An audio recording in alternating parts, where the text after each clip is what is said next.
All right, 2-minute delay being added.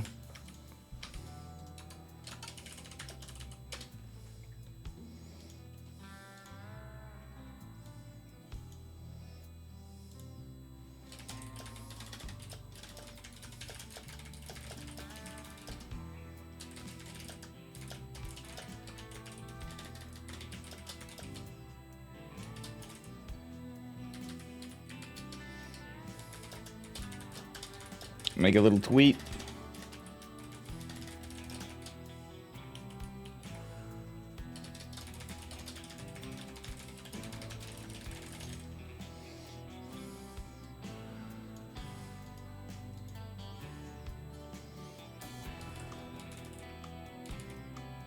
Let me go live on Team Liquid.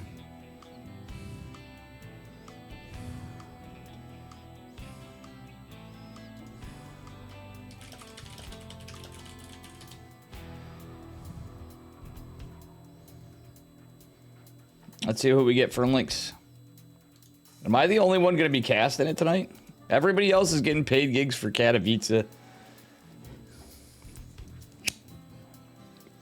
I'm sure some people are going to come on at some point. Or are they forgetting about it? Or are they all just playing Stormgate? Let's see who actually casts tonight. They might be getting into casting. If nobody casts tonight, I'm going to be very disappointed.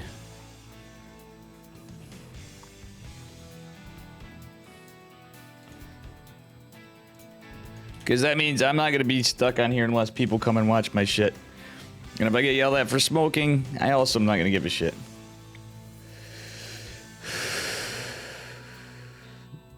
Any beverages will be had off stream.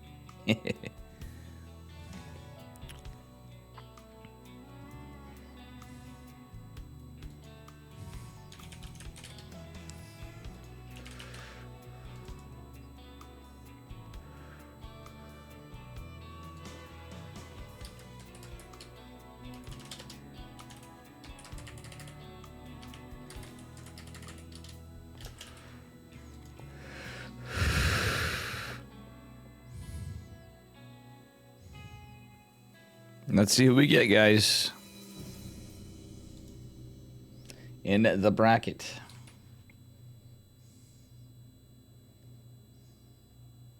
Nicarak gets a walkover. Maples gets a walkover. Not a lot of players because people are going to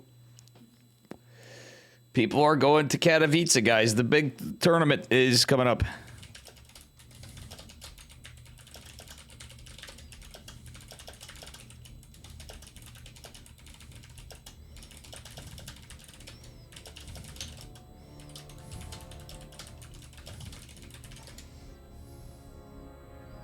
Epic Wayne. Oh, Wayne is in. Berry Crunch is playing.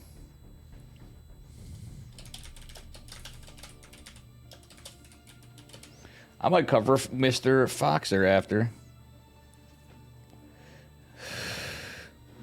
Lobby Leagues. Jingming's playing.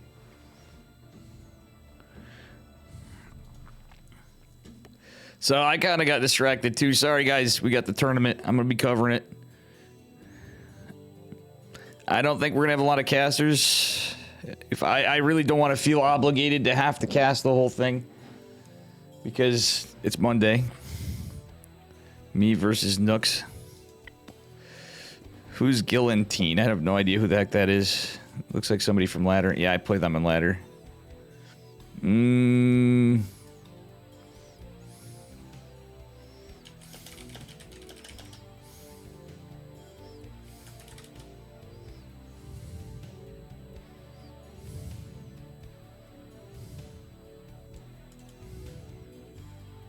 Game is no longer available.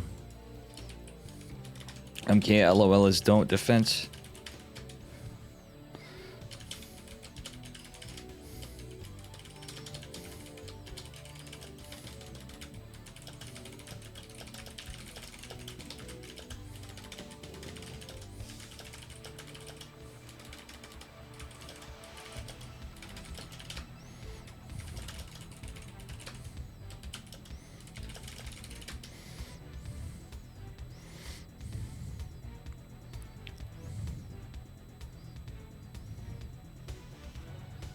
All right, we got a lot of games, and I missed the one lobby that was posted.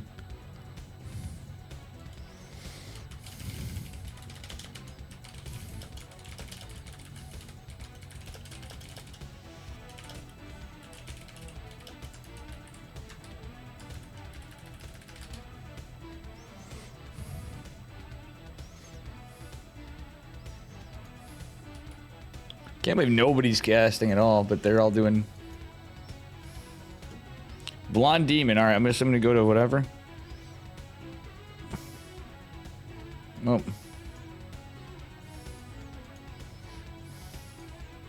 I'm going to get Jingming. I'm getting Jingming versus Baby Zin. Grandmaster, Baby Zin. I have no idea who this is. Clam sandwich sounds good, by the way, Fisherman.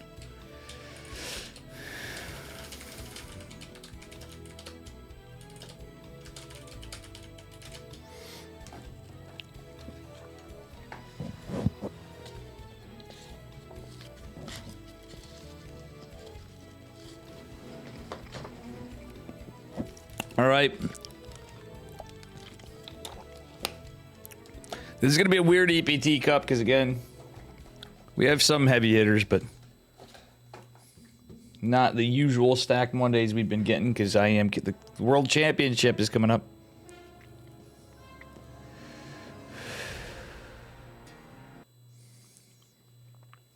I would have liked to get Shiny's game. Spacey Mazy's on their wane is going to be like a lot of the guys are just immediately going to Otavo versus Spacey Mazy's going on. Lots of stuff. Barry's playing. Well, here we go anyway. Spawning in the upper left-hand corner of Oceanborn in the red. It is Jingming. His opponent in the bottom right, he's Terran. Give it up for Baby Zin. I am not familiar with this guy. Jingming, a Chinese Protoss player. And welcome, everybody. Am I on TeamLiquid.net? Let's see. Yes, I am. We're going to try to cover what we can. You hate the delay, not as much as I do, Abel Bacon. Not as much as I do. Not as much at all. It's an unfortunate thing we have to do, but I wish it was at like 90 seconds even. I completely agree with Roddy on that. He's like the only person that says it like every week, and 90 seconds is not that bad. To prevent a lot of the bullshit and to allow fair competitive games, and yet allows a little bit more room for an easier interaction with the chat and everything else. Alrighty, just a little scout, no real harass from Jingming. Baby Zen not going for a double gas opener or anything just now. It looks like Jingming just keeping this probe here for some information. Wants to deny the CC. I feel he dove in a little earlier, and if he's patrol pathing, he's probably going to lose his probe. Yeah. Get a little bit of a delay, not much. Kind of a W. And it looks to be a pretty standard opener from our Protoss player in the upper left. It is going to be a Reaper. Wait, did he cancel? No, Reaper did finish. Never mind. Guys, excuse me. I just got the hot ramen stuff that I've been eating here, chiseling at. In my eye. It was on my hand. Jesus Murphy, does that burn? Nothing like hot and spicy ramen in your frickin' eye socket. Jesus. All right, it's going to be a Stargate opener from Jingming. He is going for another adept behind this one, but he wanted to hide it off for a second. Save the probe, and the Reaper wall is going to buy him some time. That being said, it is a 1-1-1, of course. At least a 1-1. I don't think this is going to be 3 Rocks Factory. But the Reaper is absolutely handled well as we go into Warp Gate behind it for Protoss. All right, let's see what Baby Zin has for us. He's making the bunker. Everything's looking pretty standard here to start things off. But honestly, the little stuff, I think Jingming's been handedly trading a little more favorably, to say the least. In fact, I don't think there was a scout off that this was a Stargate opener. Let's take a look. in Baby Zin's vision. See, he scouted nothing. So that Reaper literally didn't do anything. He confirmed a Nexus, and that's it. He has no idea the tech. Widowmine drop. This could be very good with these Phoenixes for Baby Zin when you have a Hellion into Widowmine drop opener. That's usually going to favor the Protoss pretty well in this case. Phoenix going to go... Why is he sending his first Phoenix? He wants to scout? He already sees the Hellion. I don't like this. Guys, if you're starting to play Protoss, or you're starting to do Stargate openers and never did, and you're more of a Blink guy, or Charge a lot, or whatever you do, I would just strongly recommend you don't just send your first Phoenix across. He's going to get confirmation, though. He's going to see it's a drop. But at the same time, you're also kind of exposing yourselves, oof, to potentially lose the Phoenix to Widowmines themselves, or not catch the drop. But he can actually zone it back, perhaps.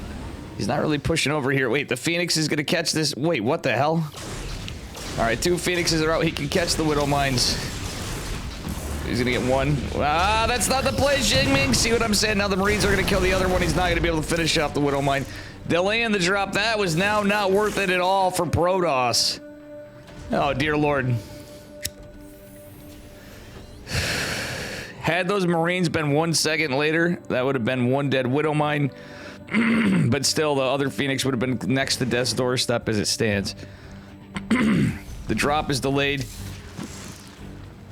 This Widowmine might actually get more damage. Xingming is super aggressive with these Phoenixes, and when you only have a few, you can't really get that much done. You need a couple workers, that's about it, and usually you want to prevent the drops and stuff, but the drop has been handed pretty well. Alright, Observer's out. Does he have the energy right here? He will with this 3rd Phoenix. I'm pretty sure. More Widow. Oh. Wait, he went right by it. What was he doing? Dude, mate, that's a free Widowmine. Is it in range? It is. He's gonna get a free Widowmine and back the hell off. Well done this time by Xingming, who's gonna have his Colossus out, extended thermal lens. This was a good read, by the way. So one thing I like about our Protoss player is he went right into a Colossi. He knew there was no need for an Immortal in this case. No really big aggressive push from Terran just yet. The army supplies obviously growing at all. There's only basically Phoenixes right now. First Colossi out, extended thermal lance at a very good timing. No Forge or anything just yet. But the 3rd base going down earlier with Phoenix Colossus is kind of based. I'm not gonna lie, I like this for Protoss even more yet. 3rd CC not on the way for Terran. He has a decent army supply, not the greatest. Still, Xingming's gonna need these Phoenixes and is gonna want to try to keep them alive if at all possible. He might be able to pick off a medevac.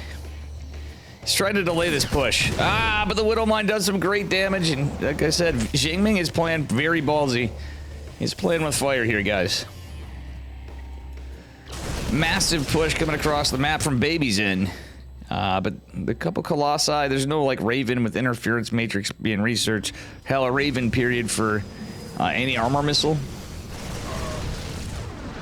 I think this is looking pretty good because this is, well, there's some Marauders. Decent number of Marauders for Baby Zin. That said, the Forge and the Twilight Council just now coming down kind of from how Xingming played this. But again, I don't hate his position. It's Phoenix control. I think could have used the little help he lost too. But overall, he's traded better, I guess. It's just hard to get the Phoenix count out. Especially when you don't have charge like already on the way and close to being done at this point. He's basically relying on 3 Colossus. Alright, it's the Marine scouting this out. I like the adept positioning. The Observer's out. Terran is going to go back and just try to defend this 3rd base being built on location, which is kind of ballsy. With that being said, we don't have concussive shell being researched. Baby Zin, where's your concussive shell? Honestly, I think that's well worth the 50 minerals and 50 gas when you're going against the Phoenix Colossus. Protoss in general, that's a big upgrade to miss. Xingming even posturing to take a 4th base eventually. Just kind of setting up here. I like the map information here. And he's going into charge lots and Templar, +1 on the way. He's going to drop that 4th base, it looks like, in a moment. Are we, sir? Or is he going for a warping? Nope, he's going for a warping. Which is actually a smarter idea in the immediate. Well, that kills an adept. Charge is a ways away from going down. Nice force fields. We're going to clean up some of the units, but I don't think he should overextend before charge is done. He still has more sentry energy. More force fields are shot. The Phoenix is doing work. I wouldn't hate a Guardian Shield, but he's going to use it all for force. Wow, look at this guy. Coming in hot. Again, he does have a Templar Archives, which I truthfully would not hate at all for him to make a couple Archons with this. There is no Ghost Academy. +1 armor has finished for our Terran player. Again, for getting concussive shells might be felt pretty hard here, especially with all these Zealots. Alright, well, the armor's finishing up just now. This must be quite the tongue twister for you. Jingming versus Baby Zen. How you doing, Disrespect? What's up, my guy? How you doing, brother? I was gonna play some Stormgate and stuff, and I'm like, well, nobody's gonna cast. I guess Dave has to do caster duty today. It's like babysitting for some pro players, you know? All right. A few Phoenixes are out the buffer. There's only a couple Archons. Not much to really take care of the Vikings. So the Viking production is going to be pretty big, but I think Jingming's got our Terran player right where he wants him. His army supply's massive. His Warp Prism's uncontested, and he's just going to charge Lighthammer Claw his way through this. With Guardian Shields, the 3 Phoenixes putting in some work, getting Medivacs, I think. That's the Archons getting the Medivacs, and the... Well, I mean, the Colossus are really important here, but at the end of the day, the Force Fields, the Guardian Shields, this Sentries... I think this is just too much Protoss. Jingming able to pull the Colossi forward for some more damage, and GG. He's going to take game number 1 pretty handedly. Welcome, everybody. Again, there's a 2-minute delay. Any delayers in chat? I'm going to write that down. There is a 2-minute delay. No, I wonder if Steadfast is going to come on here in a bit. Yeah, he's on. Okay, good. We have other casters. Is Balamov not going to come? He's still just doing Stormgate? Oh, Artos is doing StarCraft, not StarCraft 2. What? Yeah, probably because we don't have as many heavy hitters.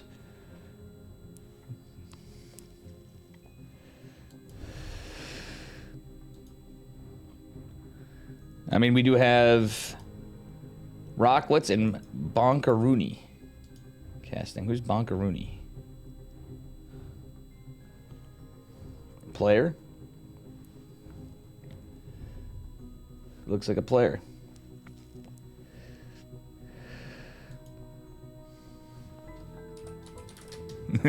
Hey. I like that disrespect. You're just like, hey. It is a bit of a tongue twister, kind of, but... You know. I'm by no means disappointed or anything. I'm just kind of tired and stuff. It's Monday. Thought about grabbing a few because of the other stuff. Thanks for the follow, Shifty Powers. Shifty Powers, I like it.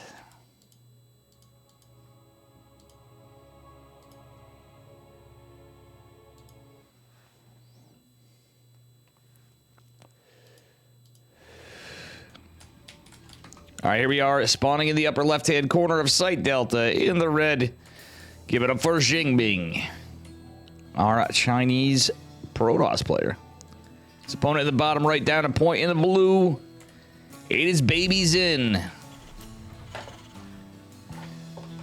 The Zen stands for his favorite kind of wine, Zinfandel. Hello, Dark Omega again. Bibislan. Brable Bacon. Reza if he's here. Alright, gonna be another Reaper wall for Jingming. I will say this, if Jingming kept those Phoenixes alive before, he probably could have edited him a little earlier. Or at least gotten more damage done. But I think obviously he did a lot of good decisions. Baby Zen made a few mistakes. He is also a Grandmaster player. Alright. Mr. McProbe. Coming across the map to get some scouting and maybe some harass this time. I feel like there isn't a 2-minute delay. There's 100% a 2-minute delay. It's more like a 2-minute and 5-second delay when you factor in the Twitch delay as it is.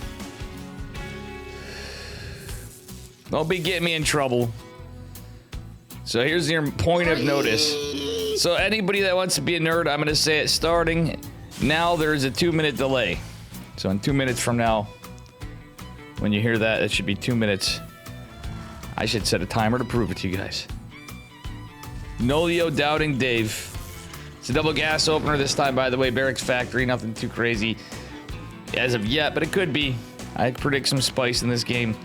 Probe is going to stay out, scout what it is, but he's not going to keep it alive. If he does, that Nexus going on to standard time. It's a Nexus after. Well, actually, the Nexus before core. There is a delay.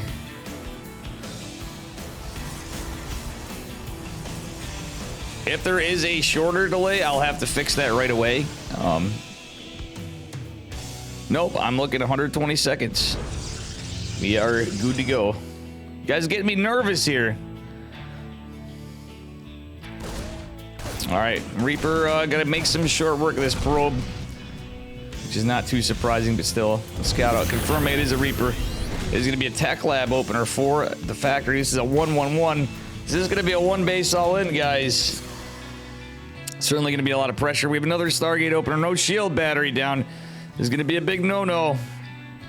Reaper wall come in handy. Will come in handy here though.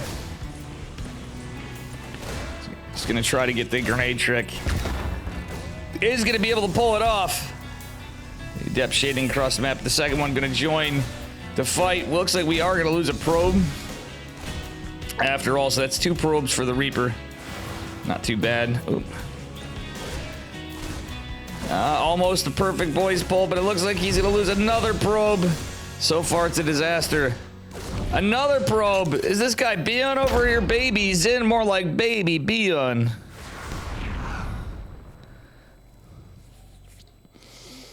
Holy smokes, that's a lot of damage.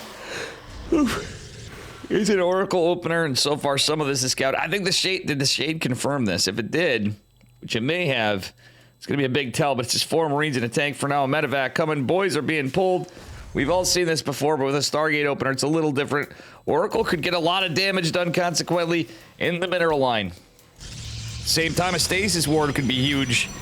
Buying him time. Warp Gate's about to finish, and the Void Array's popping. Shield Battery's right in the front, it's only at depths.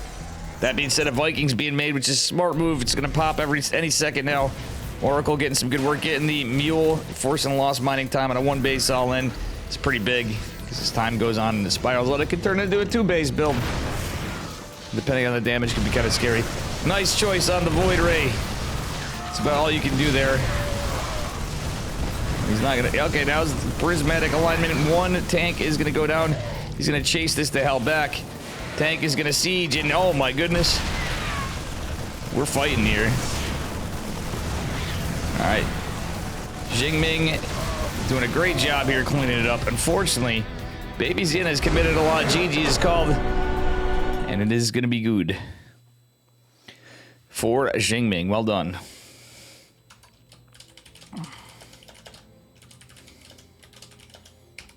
Unfortunately for our Terran player, he didn't take it. Yeah, you're fine, dude. Nolio.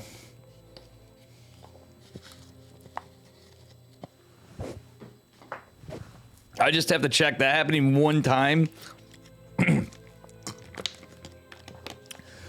And it was me casting when literally no one was casting in English. And it was a big event. Like, we had a huge turnout. And luckily I caught on really, really quick. Like, it was an honest mistake, and it was obviously something that would be huge, and it could disqualify me if I didn't, but I caught on pretty quickly. It was like I accidentally didn't have a 1 in, so it was like a 20-second delay, and I'm like, oh shit, I gotta fix this.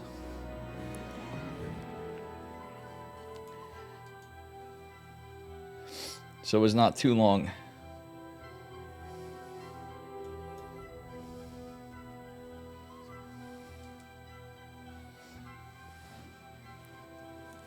You know? Ba-boom, boom.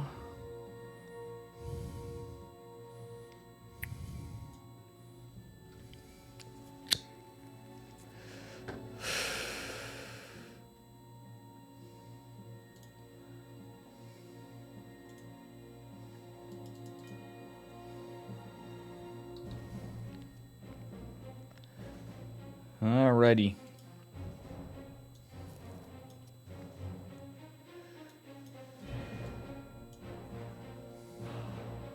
Let's see what we get.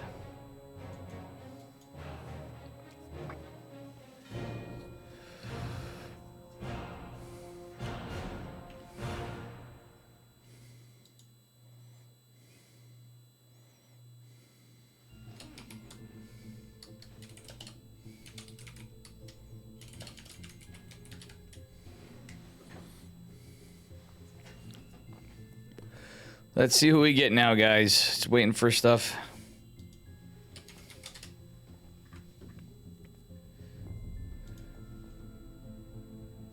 I am. I didn't even get to finish them. They're fucking spicy, dude. Still eating crap. I broke on my... It is cold now. Yeah. I broke on my sort of doing okay eating thing, and I got a Big Mac #1 special at McDonald's for lunch because it was a busy day. I need a lobby link. Let's see who remembers them. See what we got in the bracket. Jingming going on to fight Max Pax.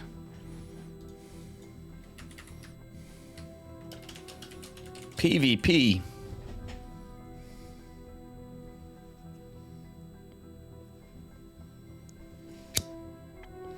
Don't Defense versus Nicaract. Ooh.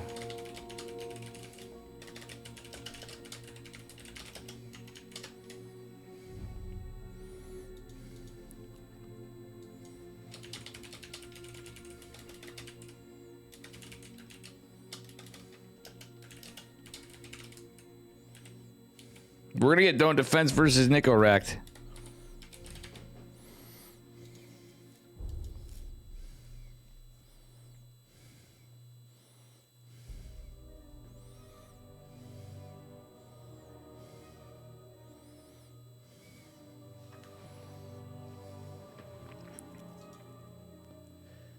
Don't Defense versus Kirktown.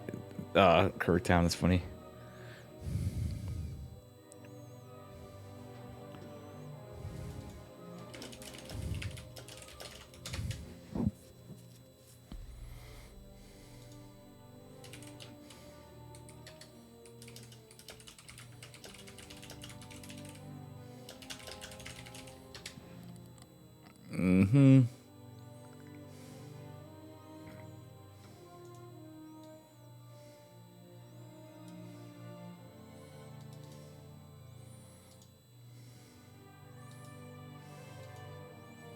I'm not getting Max Pax right now because Max Pax is more favored than ever to be in this far. But we're going to get my boy Don't Defense, who won the Diamond Tournament before. I didn't even cast the Kirktown thing. I got to get more people into that for Mobius. The Kirktown Diamond one, we got to see if it's a Diamond one. I got to talk to those guys. I forgot the guy's name even, in fact. We did have it, change it up to a 5.2K one, and I forgot about it and didn't cast. And everybody's bugging me for casting things, which is not a problem, but I might have some conflicting stuff coming up.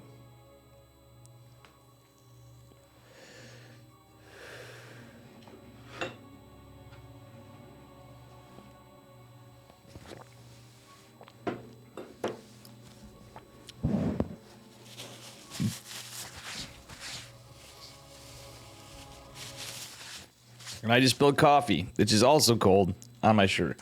What a day. This nice shirt here. Spawning the upper right-hand corner of Alcione. In the orange, give it up for Don't Defense. The guy that gave me this keyboard I'm using. And his opponent in the bottom left. Wow, what a click. In the blue, give it up for Nicaract. Our Terran player. Formerly on Psystorm Gaming. Yeah, he was on Psystorm Gaming when I was on Psystorm Gaming. In a weird... I'm going to tell Nick... Yeah, he's got a team. I'm going to tell Nicaract. Nicaract on NA, can we give you Kirktown clan tags? I'm going to ask him, guys. And Nicarac, you played in a lot of my tournaments. Would you not consider me a friend? Will you wear some Kirktown clan tags and I'll show him the Pog Squirrel?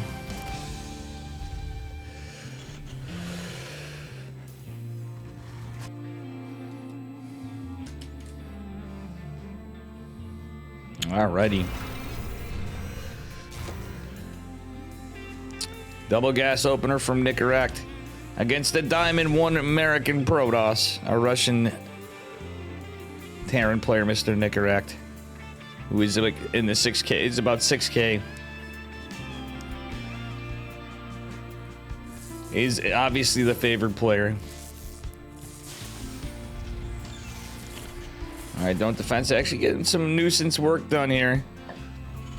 He's gonna get some scouting. Wait, don't defense. You need to scout the gas. He's not scouting the gas, guys. He should infer, but I think don't defense is nervous maybe, but he should be scouting. Don't just stay on the ramp, dude. He didn't scout, guys. That's not good. Don't defense had some really good things. You can tell he's nervous because of a tournament. Oh my god. He's double gassing it. What is this build? It's not a build. The Reaper's out and there's no adept on the way. It's a little late. Everything's kind of scuffed. Oh, defense, fix your saturation. What in God's name is going on, brother? What's going on, brother? I think we got a cheese, maybe. The probe is out on the map.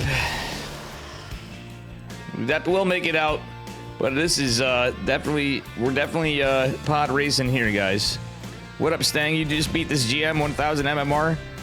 You get to face Nightmare? Damn, I would have caught that, Stang. I would have caught you in Nightmare, Stang. Shit. Congrats, though. That's awesome, man. Good shit, brother. Kirktown, Stang. Hacking Kirktown. Alright, it's Twilight Council. That probe, I think, is just a mistake that it's out on the map. But I was almost thinking he might go proxy DTs or something, which is still a possibility. There's 2 adepts. But warp gates there. It could be... I don't know if Don't Defense is going to do it. He does like DTs, I will say that. But I don't know what this probe's doing here, guys. Don't know. Reapers and Hellions for Mr. Nicarac. The Nexus is finished quite late because of the double gas beforehand. Robo's going down. Blink is getting researched. It's only 1 gate right now. He's got both adepts. But he's going to need a lot right here. There's no probes really in production for the second Nexus. The Adept's going to try to get some damage. He's target firing the Reapers. Not the Hellions. Gets one of the Reapers. A little bit of miscontrol there from Don't Defense, but he's not doing bad for the Diamond Underdog. He's going to get another Reaper, but really you want to get the Hellions. You should always prioritize the Hellions. Oh no, Don't Defense. It's a disaster. Wait, if the A moved right then, it would have been a little better. Oh god. Oh god, oh god, 12 work, ah! The humanity! 15 workers are down, GG! Nicarac takes it.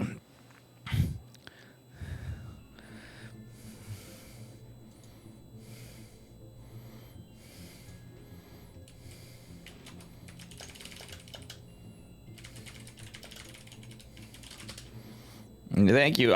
Steadfast just fired it up too. He was doing Stormgate.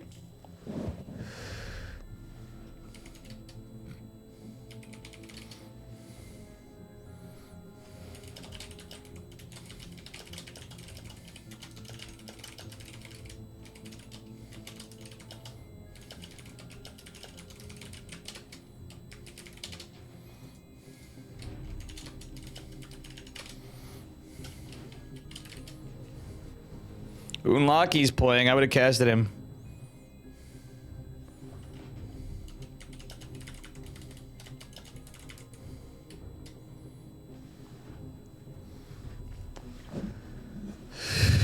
Thank you, Jeff B. Sauce. I do appreciate it, though. I am basically one of the few casting. Steadfast forgot to put it on Team Liquid. I might tell him if I see him. I see his stream up on Twitch. Unless he's waiting to get toward the end and he's playing Stormgate right now. He's playing Stormgate, really? I want to play Stormgate, but you know what?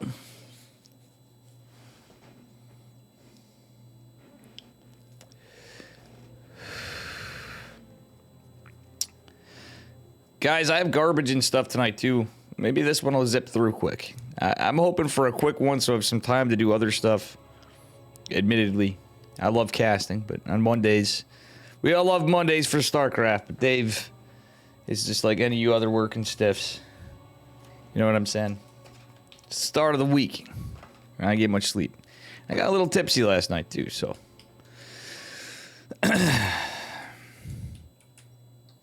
My don't heed defense. You know, I never asked him what his name is about, but you know what? I almost scuffed up the score. Here he is in the upper left-hand corner. My man, the Protoss, representing North America. It is don't defense in the orange. His opponent in the bottom right, bringing in the Hellions, killing all the workers last game. It's Nicaract from Twisted Minds. I think he's still on Twisted Minds. Forgot to mention that last time. His team. Guys, I should have done a prediction because, you know, you guys haven't been using them. I'll make them. I'll have like 1 to 2 people doing my predictions, which I think is kind of weak.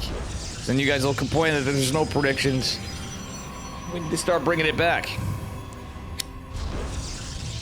That's how you get or throw channel points, guys. Predictions. All right, it's a gas first from Nicaract. Very obviously, as you can see here, not as easy to scout for the Protoss after a gate scout and your diamond 1, I'm pretty sure. In last game, he didn't scout the gas. Unfortunately. And it's not shitting on him. Don't defense is my friend.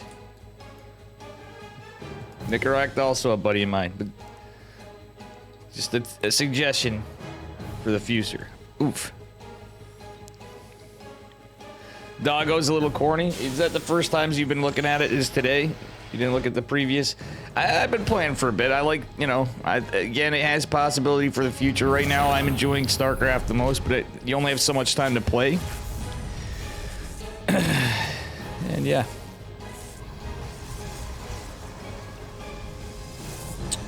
Yeah, it is funny. You guys said that. I didn't realize Steadfast was still playing Stormgate. I had to check. I was curious.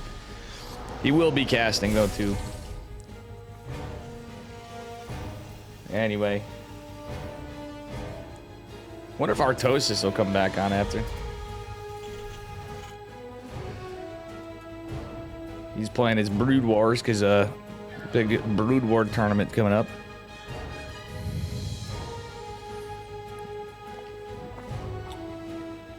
What do you mean? I am gonna play it. I don't understand why anybody would give me shit for playing it, though. That's the only thing I don't understand. Even I dabble in some other stuff. I played Zero Space a little bit.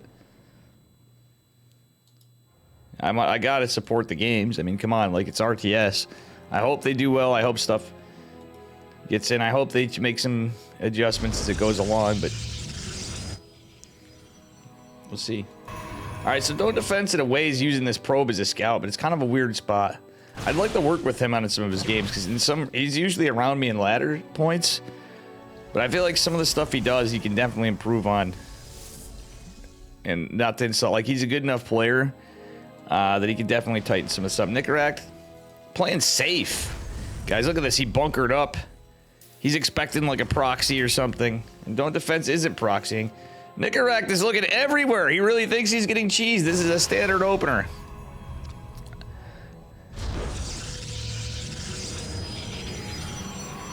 I hear that Dave tested guarantees we're going to see Max Pax games. Absolutely. I just figured we'd cover some other guys. Max Pax was posting in the lobby. He's probably shocked that I'm not covering his games. It's nothing personal. I'm just trying to cover. I'm the only caster. And we got something different than a PvP. And I got to say, it's kind of favored to probably have a PvP tonight. When you look at the roster, there's some really good players. Epic's playing. We got Barry. I don't really see too many, like, most of the heavy hitters are Protoss, Nightmare and stuff, but we got Han Mono and some other folks. Foxer playing. I should have mentioned Foxer before, my man. All right. Double Widow Mine at Draperino. Going on out. But all the pro players are getting ready for I Am Katowice.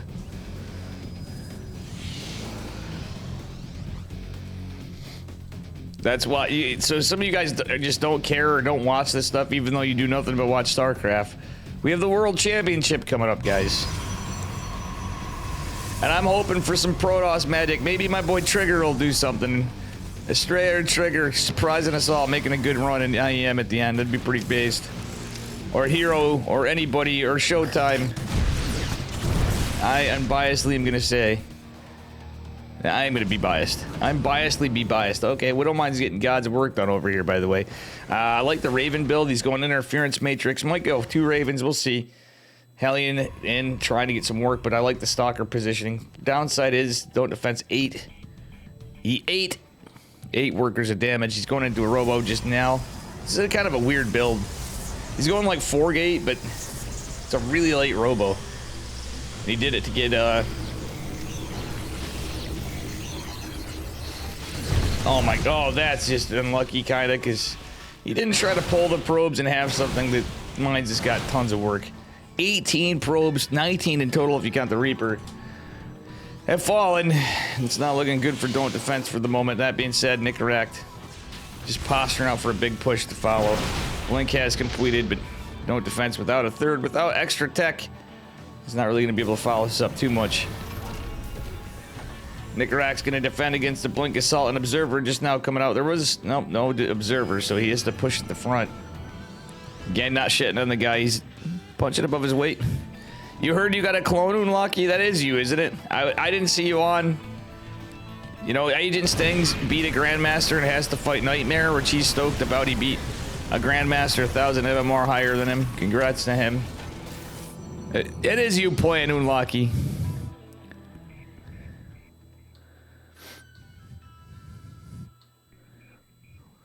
We don't want to be the brute. Exactly. I mean, that's the whole point. No, it's not the Korean. Abel Bacon is very clear. Oh, you're talking casters? No, IEM Katowice. The players are literally trapped. Like, Pig is en route to Poland right now, guys. He might be in Poland. That's why. But we don't see parting. I'm surprised. It may be in effect. I knew it was in February, but we don't see parting on. Like, I'm surprised parting didn't play today. Who else? If Twitch ban is not in effect, I'm really shocked we don't have parting on tonight. Or morning for him, I should say. Now that you guys say that. Oh, it's not. The Gamer's 8's actually bigger. Nightmare did. What was the story with that? GG's, Don't Defense knows he lost too much, and Nicarac's gonna take it. I'm sorry, guys. I'm reading chat just as much, but it's okay.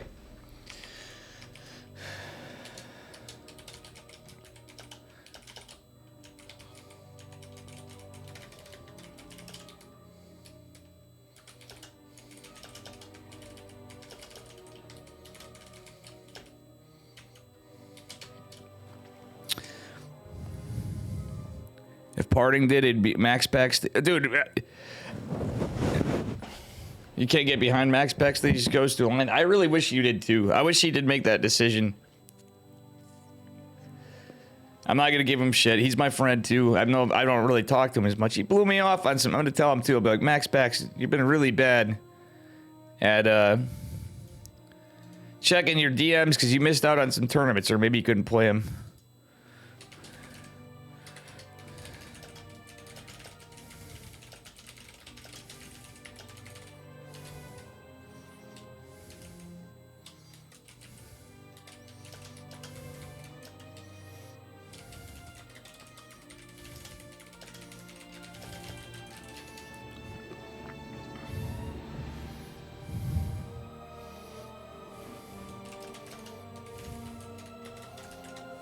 Who was it in Locky? Well played, Don't Defense. I'm gonna offer him some help sometimes. If he'll take it. I think I can help him out.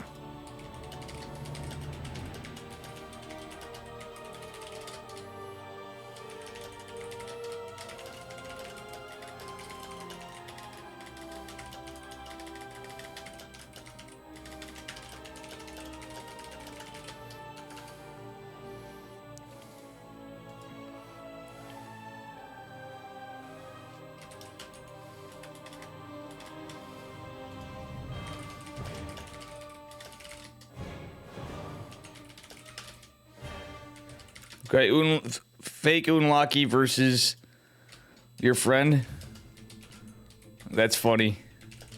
Fake Unlucky versus Legendary. AKA Apple Juice.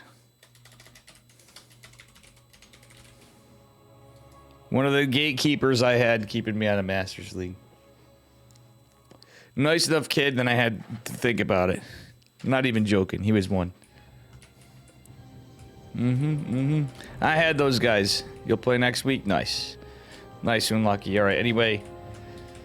Spawning in the bottom right-hand corner. In the yellow, in Oceanborn here. It is fake Unlucky for my scoot. And his opponent in the bottom, or upper left, an Oceanborn. It is Apple Juice.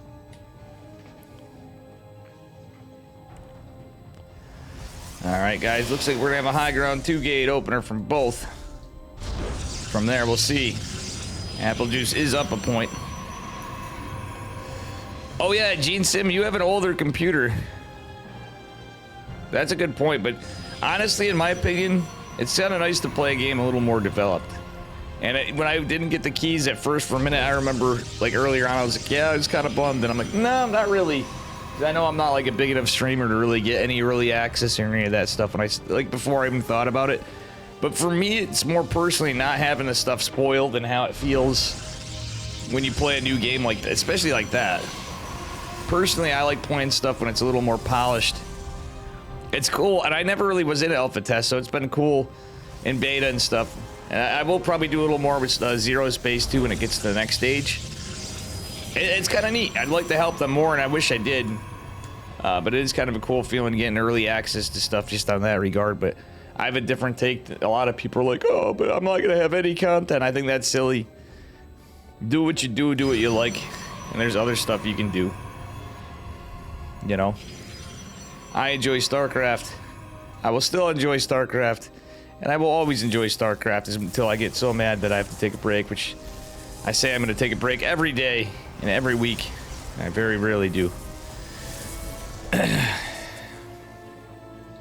So, that being said, it's a Stargate opener from Unlucky, fake Unlucky. It's a very fast cop-out, fake-out double Stargate, and it is going to be scouted, I think, by Mr. Apple Juice. We'll see. But it is a double stalker opener. So when you open like this, oh no, it is a depths. All right, that is going to tip him that it is probably a proxy Stargate now, from what he scouted. Could be 3-gate robo. That happens sometimes in these situations. If you open double adept, you can usually fake out a lot of stuff. Even a standard game could still be double adept, but without going Stargate before Nexus or something. But this is a stiff supply block for fake Unlucky. Ay. True Tater Tutor. Gene Sims' lag, guys, was from his brain being too old. Is what Tater Tutor's theory is. No shield battery, and it's Stalker Sentry openers from Mr. Fake Unlucky. And man, that was the rough supply block for our Protoss player. So the longer time goes on, the more there's going to be here to defend it. Why wouldn't you just send the one Oracle right away? It's right next to him. That's the whole point, to get early damage. And he actually could get early... Holy crap, could he get early damage? 4 Adepts. The 2 Sentries are going to be here. He catches 1 worker. I don't like this now. He's trying to get Sentries, trying to get the wall out. Now he wants to get the probes. The Oracle's coming in. The Adepts can get some of the probes. I don't know what that Oracle's doing. He's killing a couple Sentries and not all the workers. Holy crap, is the underdog gonna do it? He's got a Nexus down as well behind this, but he's done devastating damage. 12 workers have fallen. The Adept's still putting in some work.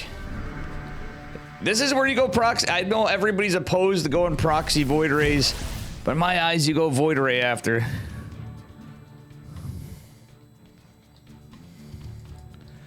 Alright, it's a proxy pylon with 2 Adepts coming in, and oh, the probe doesn't make its way in time. Apple Juice says, you know what? I ain't just gonna let you take this, boy. Alright, I'm gonna stop reading chat as much and yapping out about stuff. I know I haven't been doing as much casting lately. Monday, give me a break. Take it or leave it. This is what we get. All right, fake Unlucky with his 3 oracles, menacing apple juice, but the worker count's pretty close. The pylon's not scouted, and let's take a look at the trades. Well, fake Unlucky did lose 7 workers so far. 2 adepts still stand, though 1 is quite injured. And there's not much else other than the oracles. The oracles try to get some good damage, but it's gotten really goofy. Honestly, I don't think these trades are worth it. This man should have built a Void Ray. 2 oracles. If he went right into Void Ray, guys.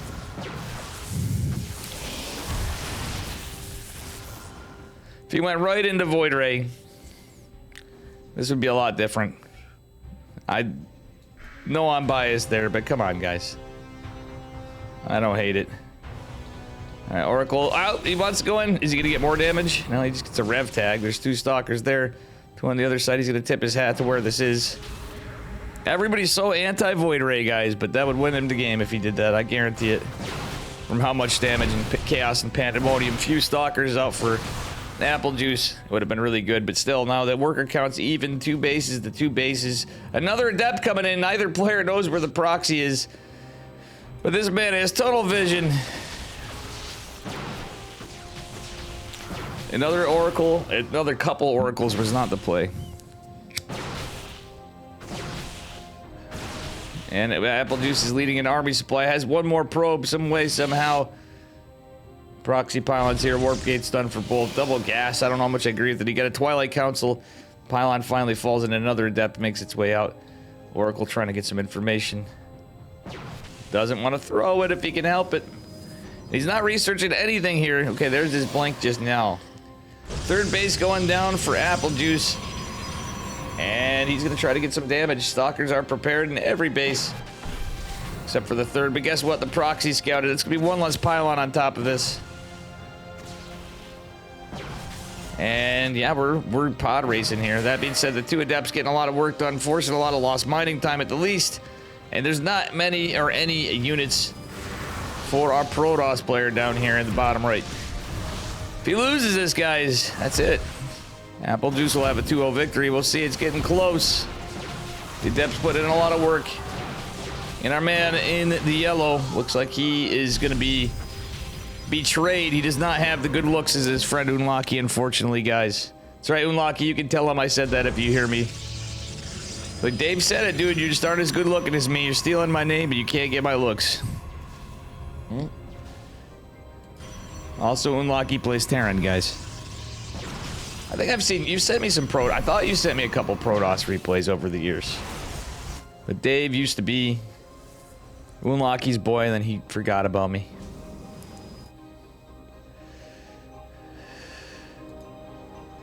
Alright, anyway. I'm only teasing. Anyway, Oracle's sitting out here. Stargate getting poked at still. This is kind of a slugfest, I'm not gonna lie. I feel like Apple Juice could have pounced on him before, but he's going for a 3rd base. Wants to stay ahead. He's gonna have delayed blink. There's not a lot of units from fake Unlucky. Getting a couple more gates. Just now he only had the 2. He had the Warp Prism, the Robo. A Warp Prism wouldn't be bad. Stasis work gonna land. Doesn't catch anything. But it forces a lot of lost mining time. One of the probes is finally forced to it. And this amount of stalkers can't do shit, guys. It cannot do a damn thing. Alright, anyway, War Prism finally coming to Big Daddy Immortal from Apple Juice. Wants to be defensive, but his army supply is just massively ahead as his 3rd base. Also is securing his way to victory, possibly right here. The army supply is just not lying. That being said, we do have more gates online. 6 gates in total, the Warp Prism going out, but guess what? These stalkers are going to have some reinforcements. I like the blank, that was kind of cute. And anyway, guys, I'm going to need a few minutes after this. I apologize. Like I said, I wasn't 100% sure I was doing this tonight. I saw there were no casters, so it's better than nothing, I guess, even though I'm not exactly in the most intense casting mood, but this game has been kind of wanky. Started out kind of intense, and then it got like... Because we lost so many workers on both sides, guys, that's the issue. Speaking of losing workers, Adept's back at it with a vengeance, getting more workers of Unlucky Jr. Unlucky Jr. over here. Oi, oi, oi, oi, oi. He's gonna trying to move out, but he's targeting the battery, but he should be targeting Big Daddy Immortal in my opinion. Actually, the battery's not a bad idea to a point. I'm trying to micro his heart here. Dark Shrine going to, oh my god, the Warp Prism goes down. And guys, look at the supply. The Warp Prism going down. GG, well played. I'm way too tired. Good luck next. Apple Juice is going to take it. And I'm guessing he's another young man.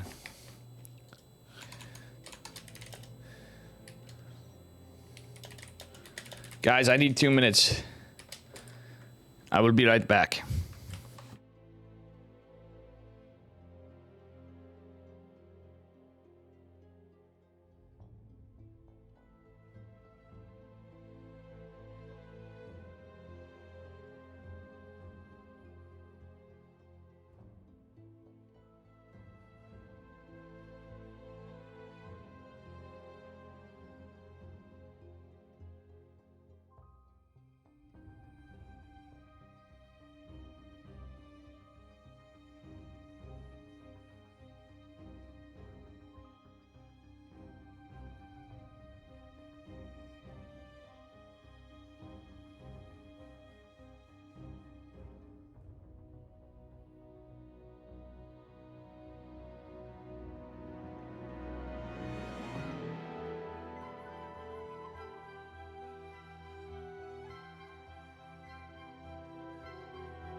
All right, let's see. Maples.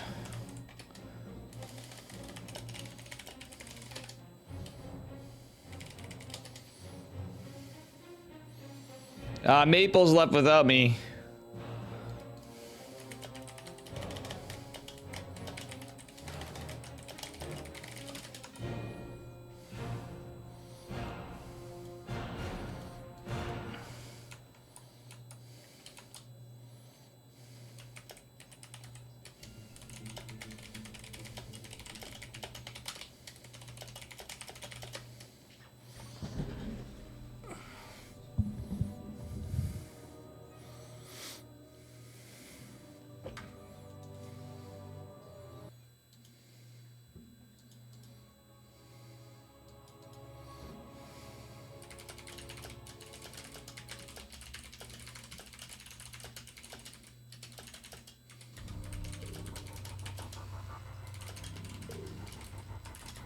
Okay, here we go, guys. Anyway, we got a TVT. This is Epic versus Nicaract.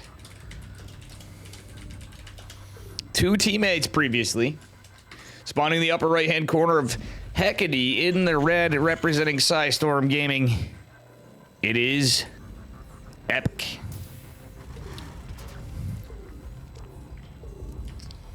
And his opponent in the bottom left. In the blue, it is Nicaract. We all are in lucky 585. That's funny. I didn't get to read Don't Defense messages. You know what, guys? I know I always cover all this stuff. I think I might start easing up on these. I noticed other casters over time have been doing more stuff with the cameras. Obviously, Roddy's big enough to do that, but everybody's basically doing it. Some days I might actually change it up just a little.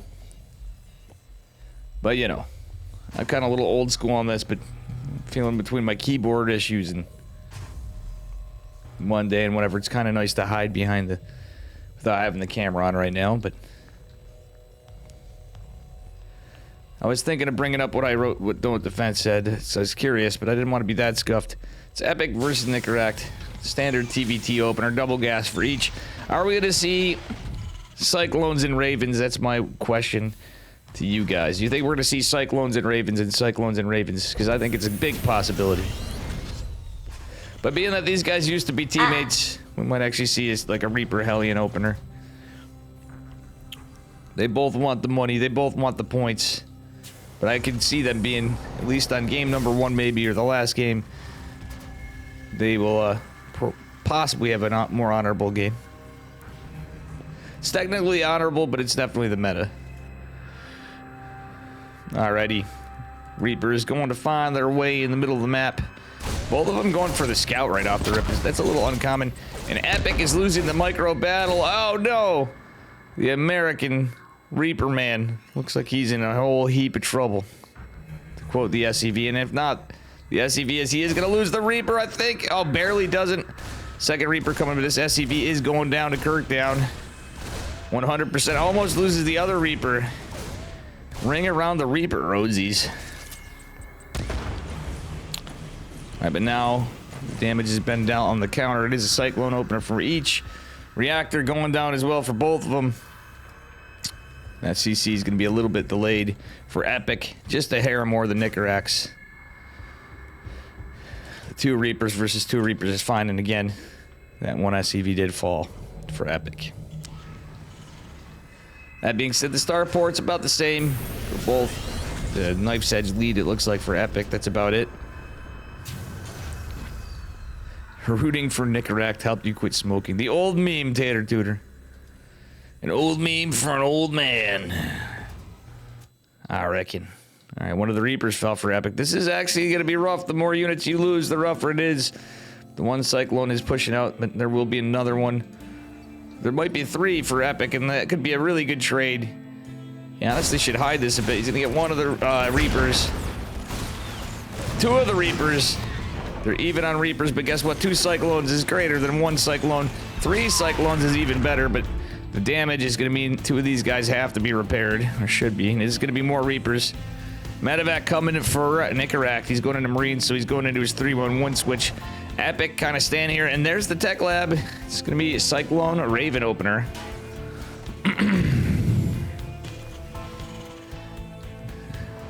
Do the Koreans done? I think some of them are going to change platforms. Parting was talking about looking to move somewhere for a couple months or something. Different things. I wanted to ask into the Inno, so he casts a lot of ESL. Usually does Asia, does the KSL. I am feeling bad for all those guys and gals, the ladies and gentlemen of Korean Twitch. Outside of just StarCraft, too, a lot of people streaming. They make a living. They're successful enough to make a living off of it, or do good enough, you know. They have quite the following and community. They have to give it all up, which is a damn shame. So they got to go grow on another platform when they're already established. Alright, well, the worker count's pretty even, but the Cyclone's getting some serious work. And do they get the CC? The tank is sieging, and the CC's going down. GG is called. Epic takes it. That is crazy with those workers trades. Or not, that's just what you get. And TVT with the Cyclone.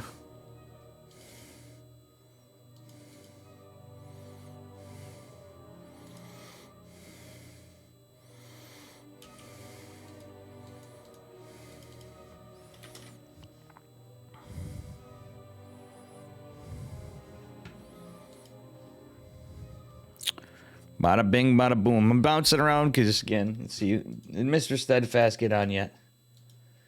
Is he blowing everybody off? He's back. He's on StarCraft now. No, he's not.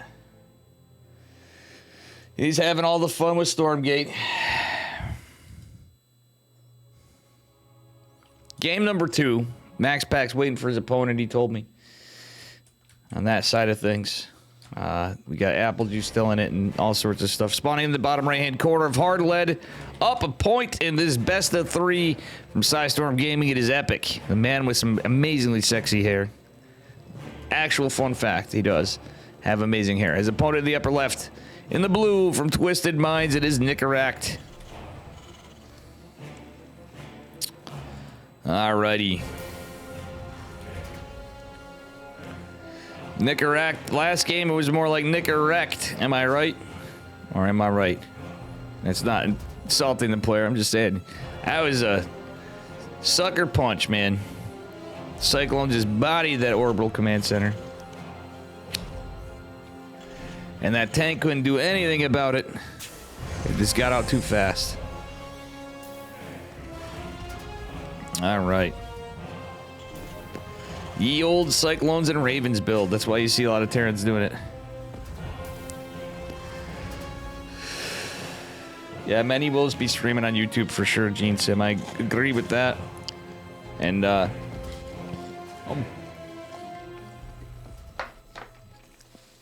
we may see Kick. We may see some Afrika. Jeff B. Sauce like that. Thank you guys for hanging out with Dave.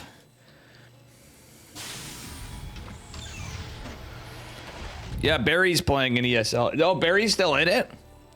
There's not like a lot of... There's some heavy hitters, but not a lot. And Barry's pretty good. I was considering covering my boy Barry Crunch. Yeah, Genesis Buddha, this absolutely is. But I'm getting who I'm getting. It is what it is. It is cool to see Barry actually playing tonight. Is Foxer still in? I want to see my boy Foxer. You guys, fun fact, I actually pay part... Well, you guys that support my stream help support a StarCraft player partially. Other than Feral, owner of Berserker, Dave pays a part of Foxer's salary. Oof. Reaper making its way over, getting some damage on both sides. Who will get the delay? Who will get the kill? The answer is both of them. Delaying the CC. It's tit for tat, but guess what? Epic decided to go right in there, trying to force some lost mining time. A little bit of miss micro. He wants to catch more SCVs, but losing lost mining time is actually big too. Reaper's gonna make its way back, but it's double Reaper. Hellion opener for Nicarac. Epic going for Cyclones again, which honestly could be a build order counter. And this could be a very swift 2. Oh! Epic loses the Reaper, but between the lost mining time and the damaged workers, or the killed workers, I think that was worth losing the Reaper. There's the pair together. Got a little spike in minerals, was well worth it this early in the game. And we are going to see Cyclone production. That being said, the Reapers and Hellions are going to go across the map. How long will it take these Cyclones to come out? Just a Reaper and a Cyclone to defend against 3 Reapers and 2 Hellions. Starport is on the way. Cyclone's trying to get out. Will they make it in time? If they don't, this could be hurting. Alright. The big thing, too, is he wants to keep this command center alive as well. Oh, the SCVs are pulled. The land, the CC is kind of nice for Nicarac, but the Cyclones are coming out in forces, or in numbers. And the Hellions are cleaned up. A Reaper chasing down the 3 Reapers, which means it's going to go down, but getting the lock-on means another Reaper's going to fall. Marine Tank is the follow-up for Nicarac, opening more standard, going Marine Tank. Raven Liberator is the choice for Epic. He wants to get some harass behind this as well, but the Siege Tank should come out a little quicker, but it's a little far back. Will he be able to get the Siege? I think he will. Siege it up. He's going to siege a little further down this time, and that might actually buy him some time. Oh, the unsiege, though. That being said, Liberator's coming out. We're going to see a little swap Reno yet again. It's going to be into Ravens. We don't see any more Cyclones in production for the moment because of the swap and where the money's going to be used, but more Cyclones going to make their way out. Tank and Marine's going to be decent for a moment. Raven being researching interference matrix for Nicarac's going to be kind of nice, but it would appear Epic's done with Cyclones. Okay. Dropping a Rax right there, getting another tech lab, probably getting stem unless he goes right into tanks. Reactor on the factory. So he wants to get a couple Ravens out, maybe get that interference matrix, and that'd be that. Probably Vikings after me, I would guess, but here comes the assault. Raven is the point of interest for old Nicarac, or for old Epic. Killing 7 SCVs in all the bio. It goes kind of nice for him. Raven, unfortunately for him, did not go down. That being said, the 3rd CC has been dropped for Epic on location. Is about to finish up. Nicarac's a hair behind and the high ground. Ampersand, what's up?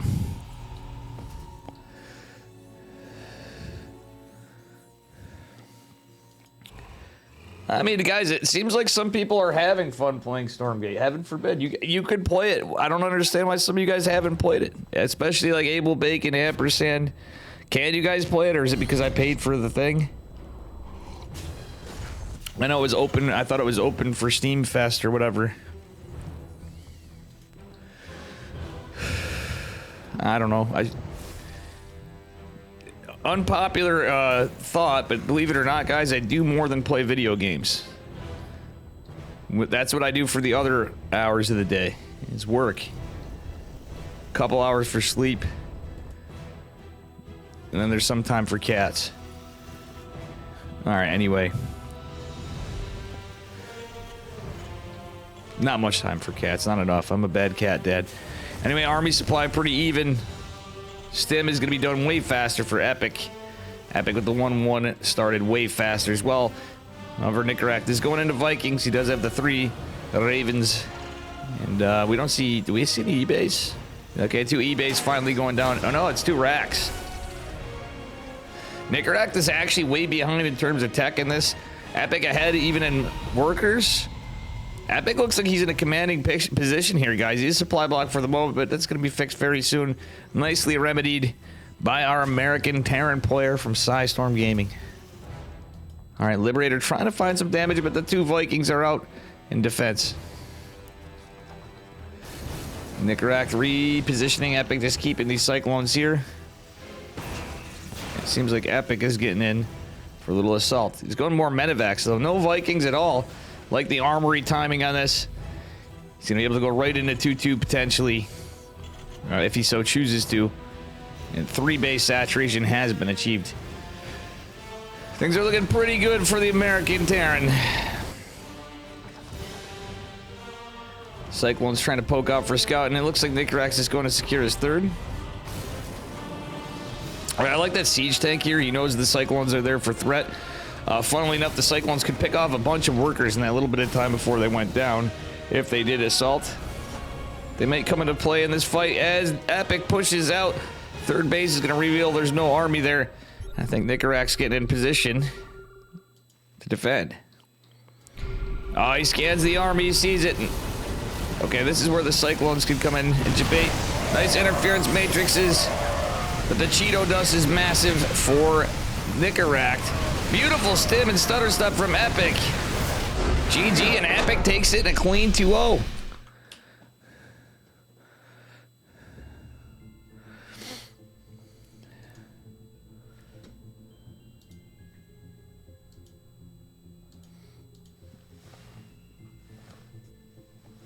GG. Guys, also, in all this time with stuff, Max Pax just finished his game. Oh, shit. All right.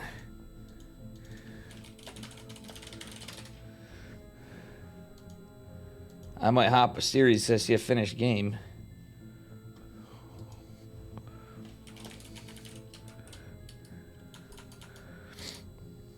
I might hop over on that side. Let's take a look at the Braccarino,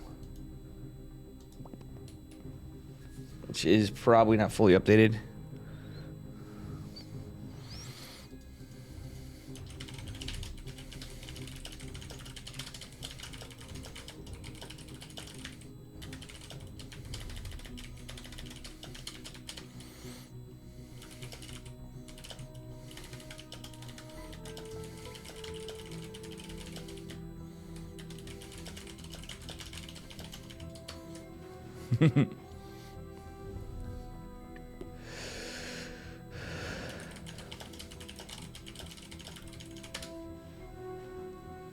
All right, I'm gonna get something here. I'm gonna look at for a lobby here, and I'm gonna run and grab something quick.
All right, guys, let's see.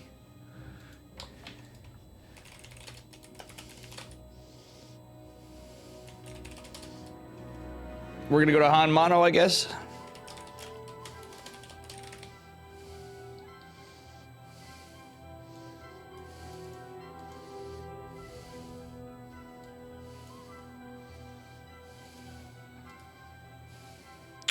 Han Mono versus Apple Juice.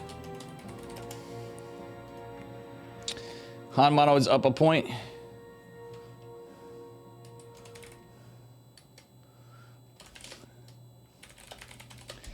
Apple Juice said 5.2K gets owned by 6K but has ping advantage.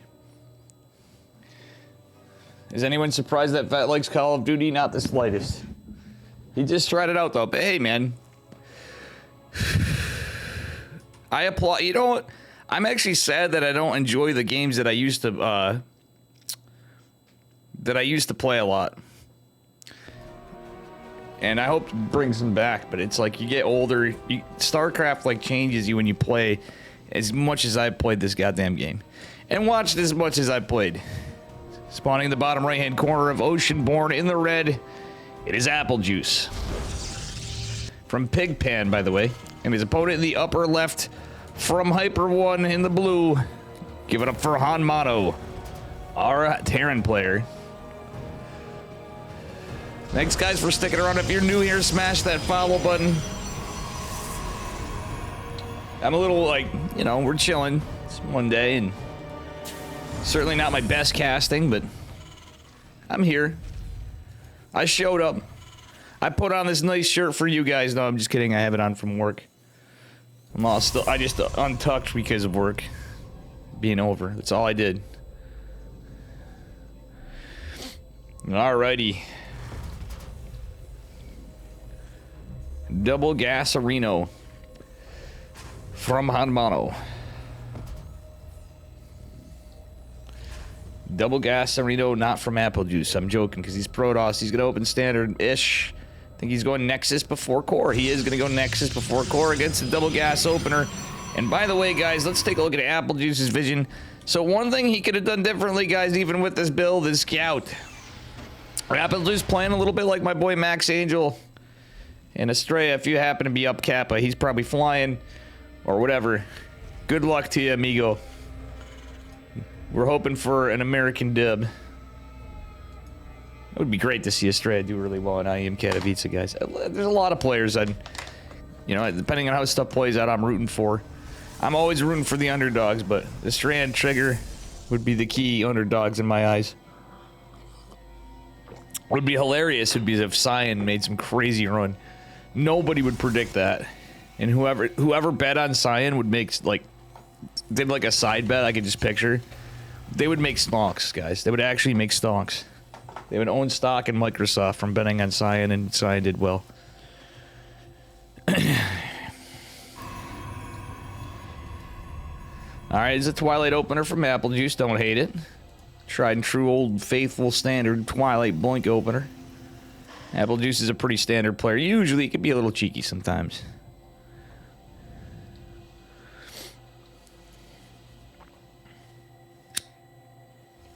And yeah, I didn't even grab the other thing I wanted to get. We're in the round of 16 at the moment. Looks like we're pretty much there all around. Foxer is playing chess. There's a guy named Chess, so Foxer is playing chess. That's funny how you say that, looking at the names. That would have been a fun one to catch it. I hope Foxer does all right. I'd love to catch Foxer. Maybe after this we'll catch Foxer versus Barry. Max Pax knows I want to catch him, but I want to catch my boy Foxer, guys. Love that kid. How you doing, Hype Time? Oh, of course, I could have been like everybody else and just played Stormgate instead. I understand why Artosis isn't. Artosis loves StarCraft Brood War. He loves StarCraft too. But they have big StarCraft tournaments coming up for Brood War as well, other than IEM Katowice. Oh my god. Oh, the probes. It's a disaster. Okay, he ultimately saves some, but the Reaper does help finish the job on a couple other of these guys. 6 probes is not fantastic, but when you look at the trades, kind of it's a bit of an investment for our Terran player. Amato going into Marine Tank after. Pretty standard opener, though. I think Amato is not being... He's probably going to go for some pretty aggressive push knowing him, but I wouldn't be surprised if he gives Apple Juice a bit of a shot, because he's like, well, this guy is 5.2k, and maybe he wants to get some practice, and I always say, wish Amato does it. And as I say that, no, it is going to be some very aggressive two-base push. We have Banshees. Yeah, I mean, he could go harass with Banshees, but knowing Hanmano, this is going to be a push.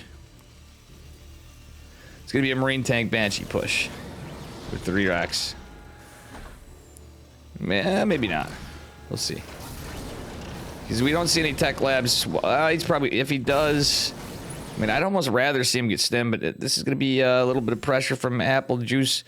We decided to go 4-gate blink, by the way. I forgot to mention that. That is a very Artosis pylon. Holy shit, somebody called Tasteless.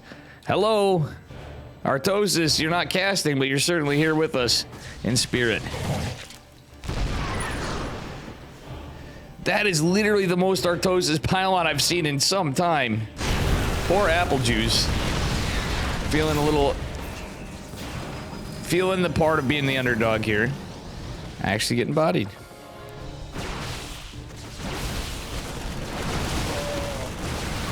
Ay. Nice blink back, though.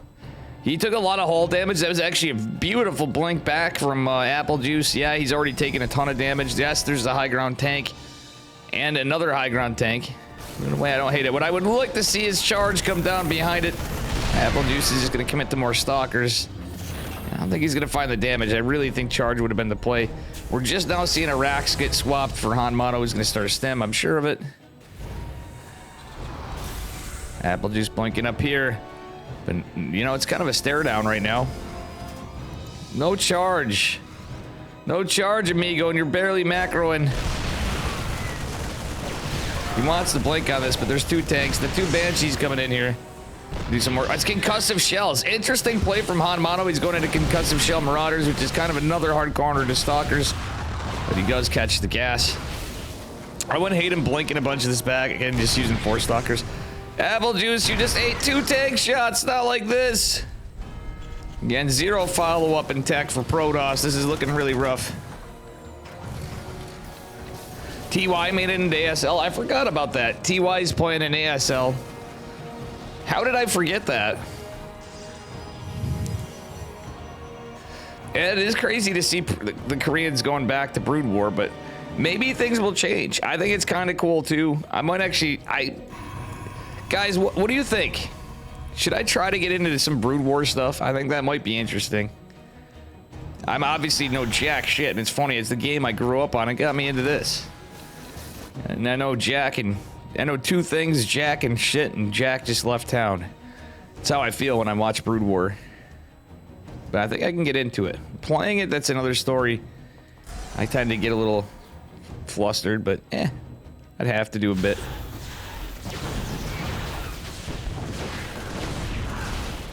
Alright, it's full send from Hanmano, and yeah, there's the boys. He's literally pulling a lot of boys. The rest of them are getting cleaned up. Apple Juice not really microing this because he sees he's just dead. Apple Juice does not have the tools. He should have got charged. I'm telling you guys, he should have got charged.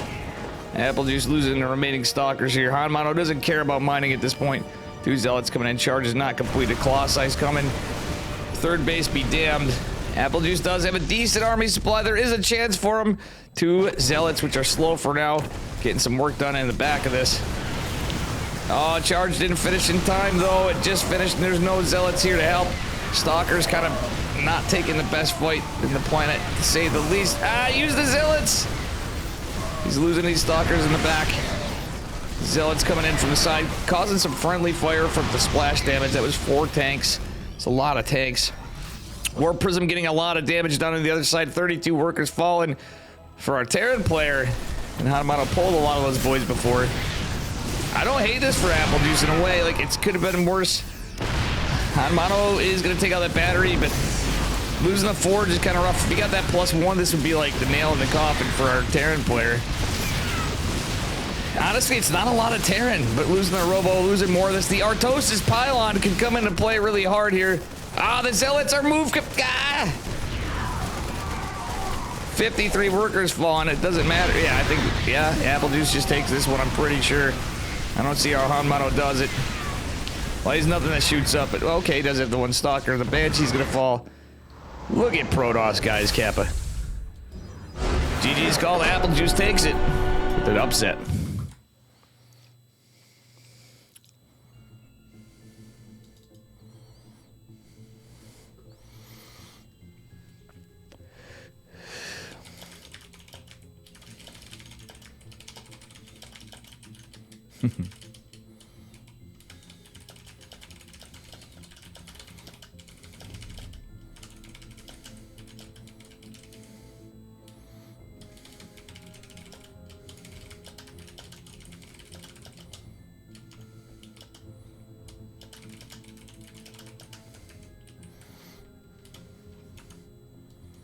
All right, here we go. Zivon Von.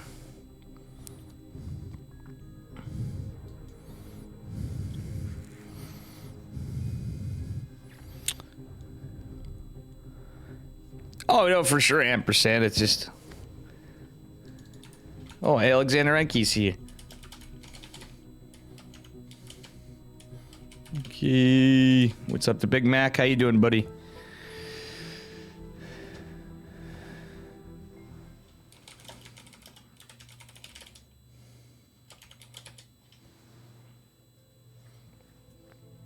Alexander Enke joined the casters. He said, you know what? Hack got new Stormgate. And Steadfast is still playing Stormgate? Where's that old Steadfast dedication, guys?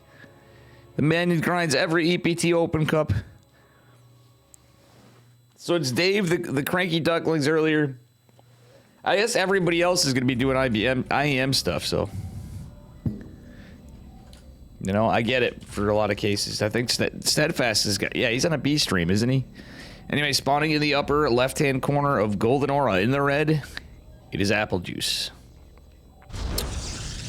And his opponent in the bottom right in the blue from Hyper 1. Give it up for Hanmato.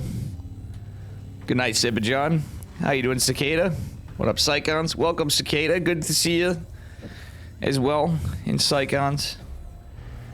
I'm actually being nice to the Big Mac, because even though you got your sharp comments, the Big Mac has actually been a little alright. Everybody's getting along. Hakuna Matata. That's all I care about. Hanmato with the Proxy Rex. He's going Proxy Marauder. I'm more than likely assuming. It's the fake out. Yes, he is. This is a Proxy Marauder. Hungmano Goat.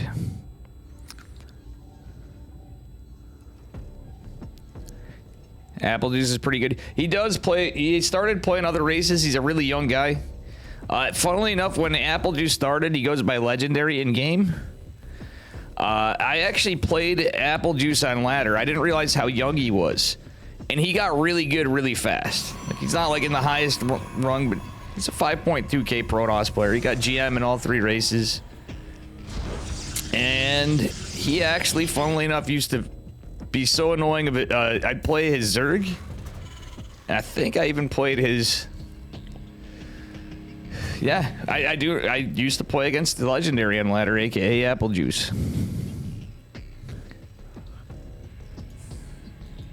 Hanmato with that Proxy Marauder building the second supply depot.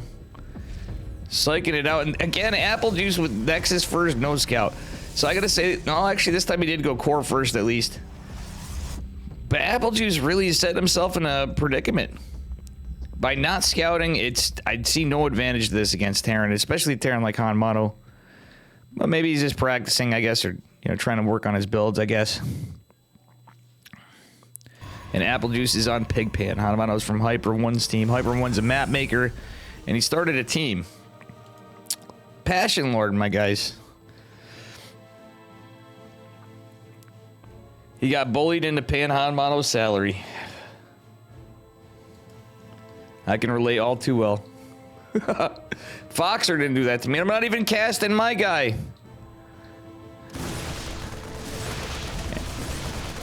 GG's called. Mono just takes it. Thanks for the follow. Crowley333. Guys, if you're new here, smash that follow button. This is the month I can feel it. We're going to probably hit 5K followers. I'm hoping.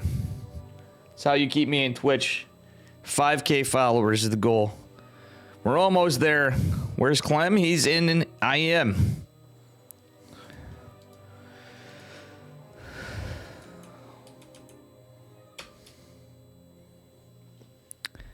Crowley333, I see the sub. Thank you so much.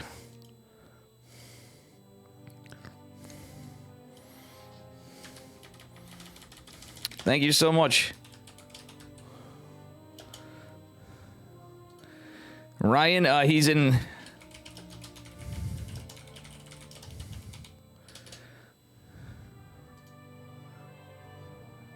We got my boy Maximus Paximus finally. And we got Han Mono to follow. This looks like a Dave tournament.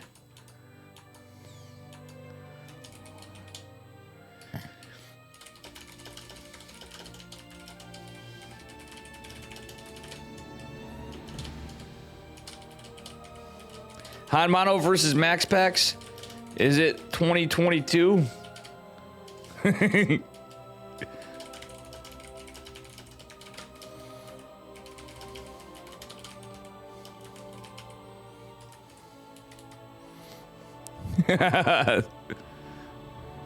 Guys, I feel like this is 2022 right now. We're in a Chicken Man Testa Open or a Dave Testa Open. We got Han Mono and Max Pax. Oh, man. And we are actually in the round of 8.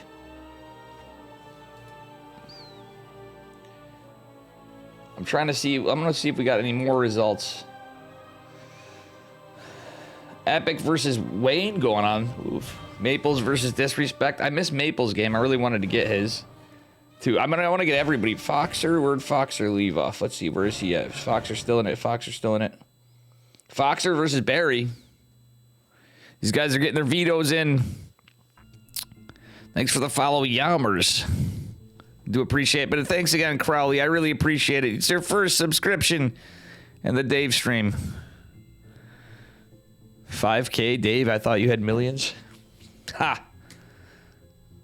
Infinite Viewers, as that Green Ultralist meme video goes.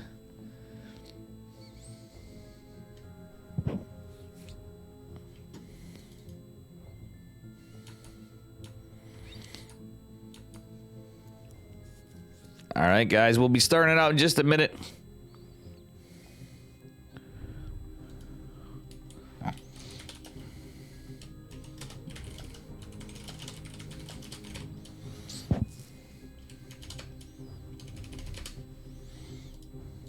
All right.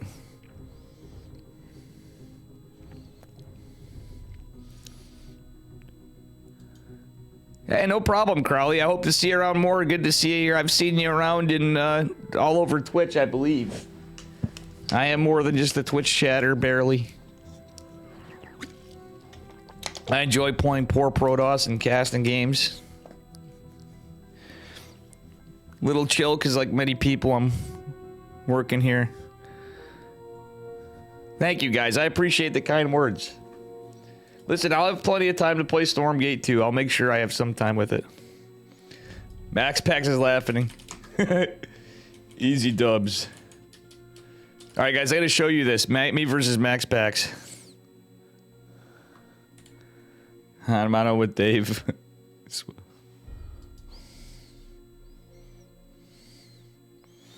Oh, we had the wrong lobby. Max Pax wouldn't have a shot.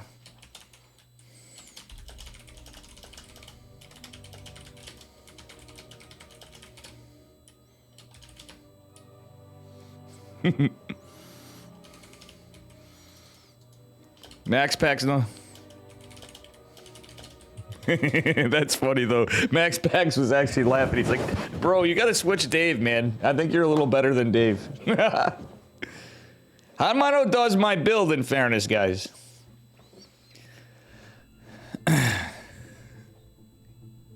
Let's watch Barry get demolished. I wish I could, but we started this. I want to catch my boy Max Pax. I want to catch my boy Han Mono, and I would love to catch Barry and stuff.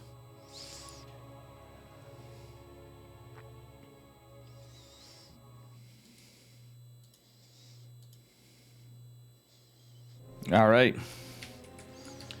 I know I'm gonna have to make a tweet about this if I have time. But the matches here, spawning in the upper left-hand corner of Oceanborn in the blue. Give it up for Hanmano from Hyper 1. His opponent in the bottom right, though not playing live in anything, which is a damn shame. This man is really good. Give it up for Max Pax from Psystorm Gaming. Instamaniac, what's up, buddy? Good luck, have fun, GG Barbecue. Giggity, giggity goo. With the GLHF GG Barbecue. Alright, anyways, let's see what kind of cheeky shit Hanmano's got in store for us, because you know damn well he's got more. I'm a tournament organizer too from time to time. Chicken Man's been hard carrying my ass. I'm not as good at that. But I've been known to host a tournament or 2 or 10 or 20 or 50 or 100 or more. Yeah. Tater Tutor, also true. Dave also has a giant dog. Kappa. And it's going to be in base 4 racks boys poll. Guys, he's doing the Dave, aka the Ghost build. Do you guys see this? He's actually doing a build I do against Protoss. Let's see if Max Pax can scout it, can react. If Max Pax goes down, it shows you how broken this shit can be. Mac Descent, what's up, brother? I intentionally avoid your streams. It triggers my smoking. Oh, I'm sorry, man. I will... Yeah, I'm supposed to ease up on that. Don't tell anybody, alright? I know it's ESL, but I don't get paid zeros of dollars for nothing, you know? Kind of like the StarCraft intern. Guys, actually, that's it. I'm like the StarCraft intern. We also have the ESL intern. It's Dave. They can't fire me if you're not paid. They can cut my coverage, but... I don't know. It's not to say I've never been paid for an event from them, but that was a dream hack. I've had 3. Let's hope I get some this year, guys. But you might actually see me cast at Home Story Cup. Crowley, I'll try. I should work on that, but that is a damn shame. I gotta work on my habits for sure. Marines are going out. Hanmano, you're not doing it right, amigo. You gotta like hide the Marines, and you just pull and go full send. This is not like, this is too obvious here. Not really. It will be now with the other 2 joining it. Dude. My guy, this is way too obvious. He does it kind of like me. I do it with 2 supply depots in the back. And you literally pull... he pulls the same amount of SCVs as me, too. And I'm not talking about me, except for this is literally a Diamond League build, guys. From a 6K Terran player. The charm of Hanmano's cheese. But you know what? He also hit with the SCVs behind it. I just talk about this because I know where to go with this. The second battery's gonna finish. You really gotta pull, you gotta like delay the SCVs a bit, in my opinion. He's trying to kill the battery, overcharged battery. The batteries are healing the batteries because Max Pax is that good. And he holds handedly, and Hanmano gets absolutely dumpstered. And game number 1, unfortunately, for a Korean in Japan.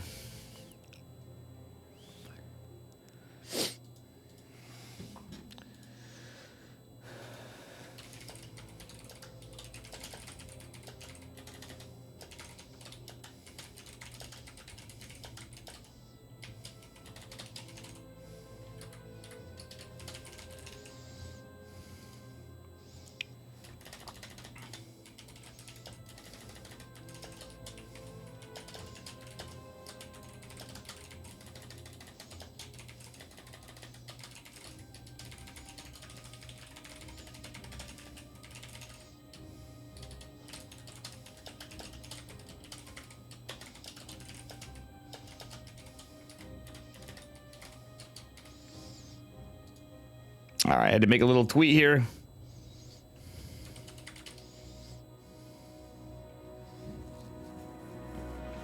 And here he goes. Besides, I'm officially insane, so I get to pull the I've been there card.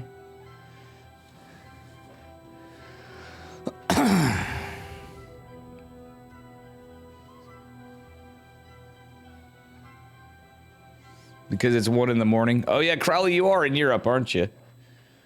No, I got you. I've been eating too. I do some of it. It's, hey, man. You know the deal, though. I work full-time. I cast full-time. I stream full-time. I don't sleep full-time. I wish that was the case. I wish I slept part of part-time, honestly. That would be an improvement. All right. And Psychons, I feel that, brother. Anyway, down a point, but not out. Here we are in the bottom left-hand corner in the pink of Hecate. Heckham. From Hyper One, it is Han Mono. Sure to bring us something spicy. His opponent in the upper right, in the red. From Psystorm Gaming, it is Maximus Paximus.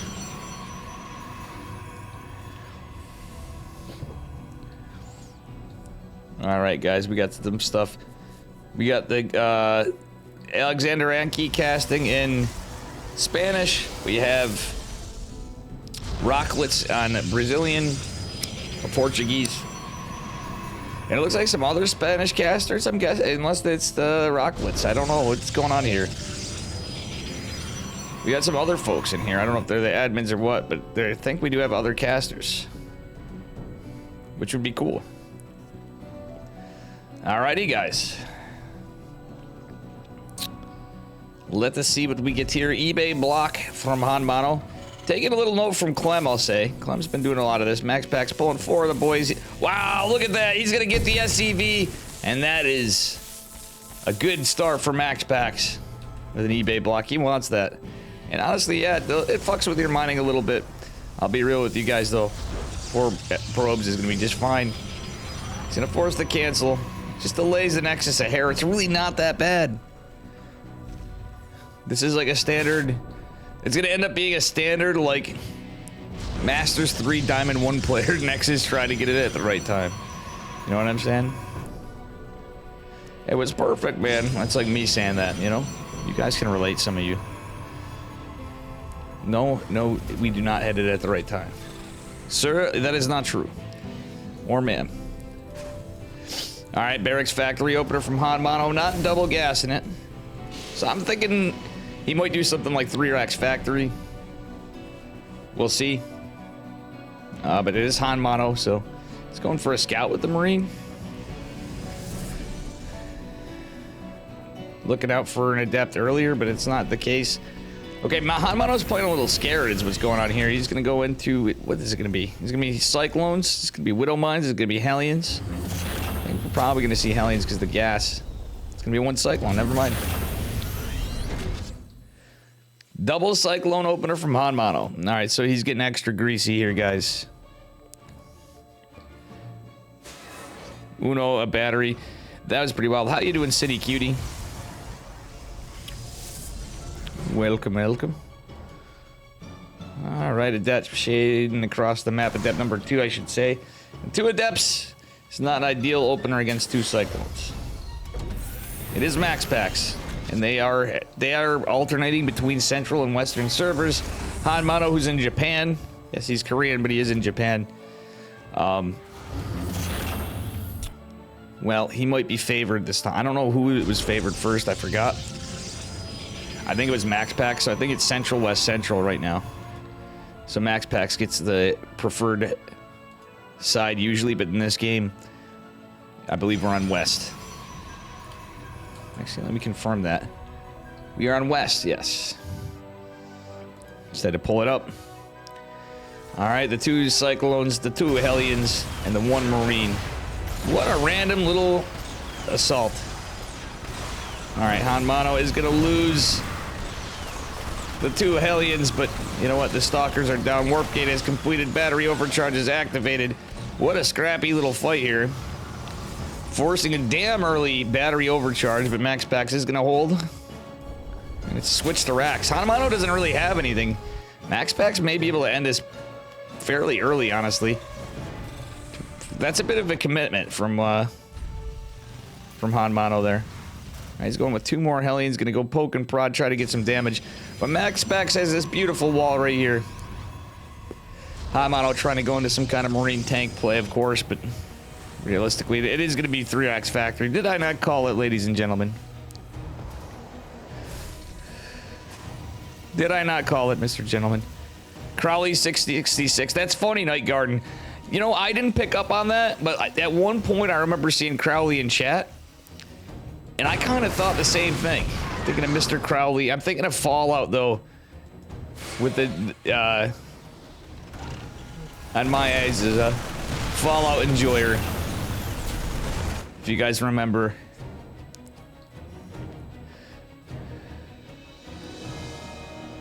It's an odd way to think about it, but Max Pack's going for a third.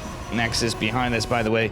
Blink has finished. He's not going into charge just yet. He's got plenty of gas. He's just got his third one taken. He's playing gateways. The starter up. Nice Blink is going to pick this up. Tanks going down. Dep's doing a great job kind of mitigating damage from the tanks. And Max Pack's with a nice micro with the Warp Prism with some nice blinks. He's going to handedly take it in this fight for a minute. This Hanamato stand. Actually, he starts losing some, but I mean, honestly, the trades, I feel like were kind of worth it. It was a little sloppy there, but realistically, he got some good work done. Hanamato is way down.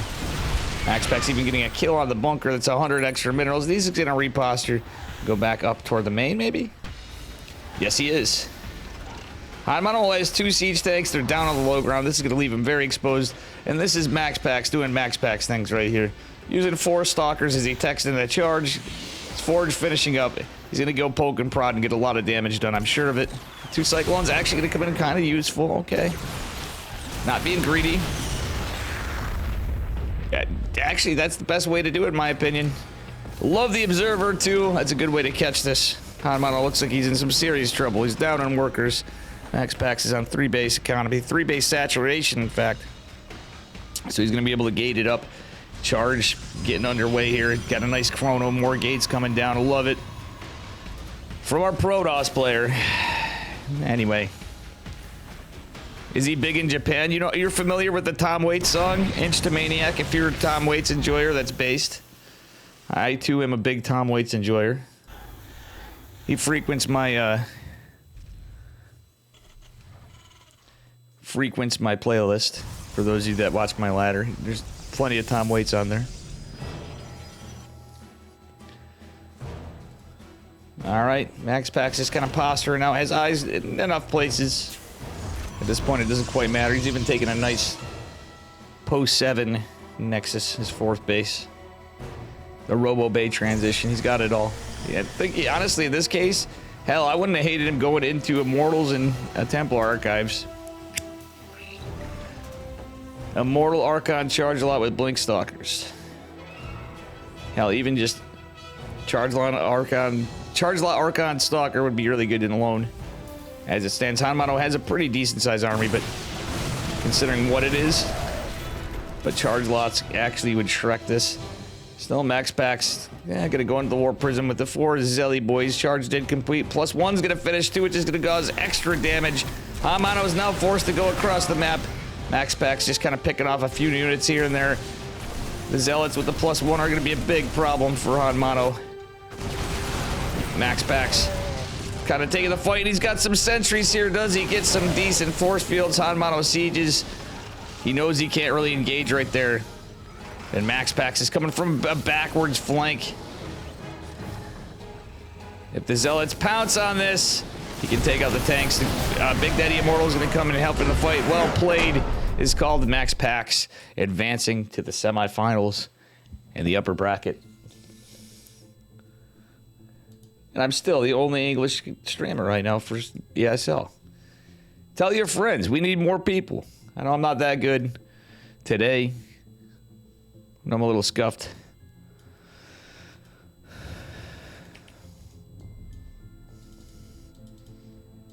Ah, I missed Nightmare. Damn, I missed Nightmare. These guys gotta wait. I wanted to see how Barry and Fox are. Let's take a look at the bracket. Or what's going on with that. Wayne is in the semifinals. Maples versus... Oh, it's Maples versus Nightmare? I missed that. Damn it. Foxer versus Barry's still going on. I missed Maples and Nightmare, guys. That would be a good one, too, but... Looks like we might catch... What are Foxer and Barry versus Nice. Max Pax is going to be sitting waiting for the winner of that. Wayne is in the semifinals waiting for the winner of Maples and Nightmare.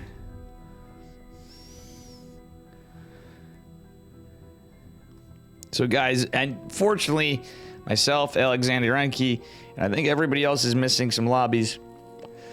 We literally just missed Nightmare's lobby by the skin of our teeth. Unfortunate.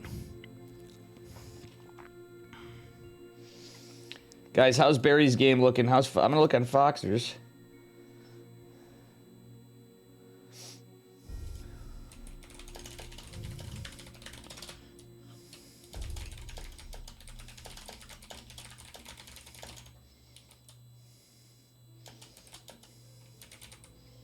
Okay, 0-0 so far in this match with Berry Crunch. And they're getting a little aggressive. Okay. We might end up getting Foxer versus Berry, guys. An Americans battle in the Americas. If not, it's going to be Nightmare and Maples. But I really kind of want to cover. And Foxer's streaming too. He's crushing it. My Berserker boy, Mr. Foxer, Kirktown. Guys, yeah, never mind. I was going to say something that's not this weekend. But we have another Pigpen Clan War. Foxers is going to be our ace. Little lopsided for Apple Juice, but it's going to be the Dave Stream team versus the Pig Stream team. Don't worry, you're the best English caster at the moment. I'm just saying, though. I think I actually do all right. Whether at the moment or not, sometimes it's subjective. Usually, if I didn't smoke and stuff, I actually would have some breath. I will say I hate my casting when I listen back on a lot of things. If you don't have any game sound and music, oh my god. There's a reason I didn't post my Masters Coliseum thing I did the other day.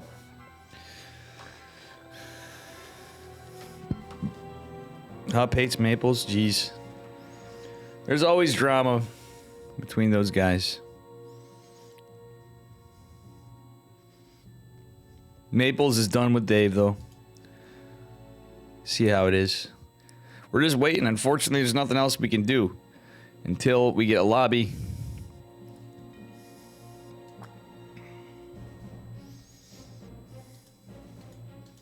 You know?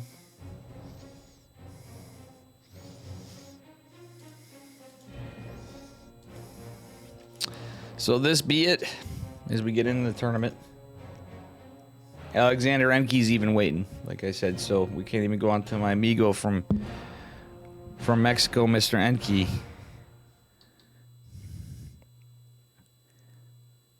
Great guy, by the way, too.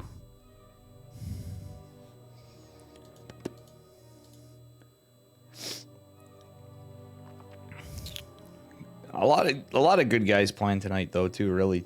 I know we don't have all the heavy hitters, so we don't have the Clem Max Packs round 2 this week.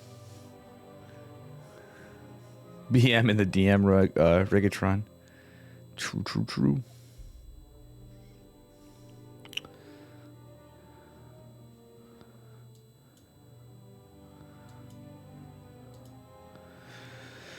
All right. So we're gonna see the results after. I'm looking at Foxer. I can look at Barry's stream too.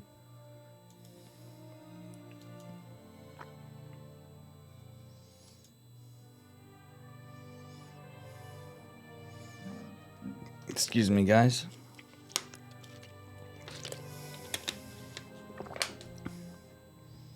I'm definitely gonna cover that one.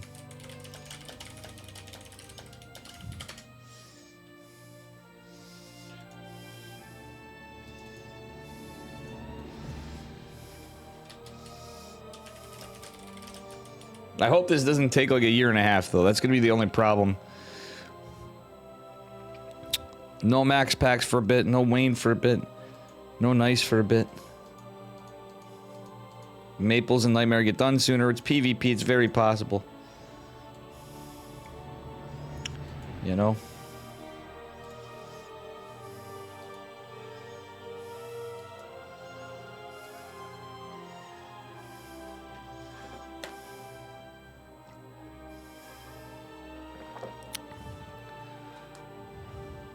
I'm gonna have to go to it because we're gonna be stuck waiting. I really want to cover these guys though. How you doing, Nick? How you doing, Iron Ringed? Genesis, what's good? We chilling. We're waiting on a lobby. I'm getting my information from Barry and Foxer streams. Looks to me like Foxer is looking like he's in a leading position in terms of supply. I don't know what the upgrades are. Yeah, Barry just lost a lot of stuff. Barry just lost a lot of stuff.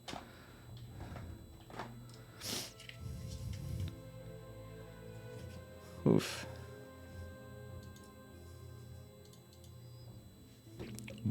Boom. It's just how it be. We gotta wait sometimes, guys. Wish I was a little more entertaining tonight, but you know what? It's Monday. Got indigestion. We got some good StarCraft. Oh, Nightmare 2-0 Naples. I guess we aren't getting this one then.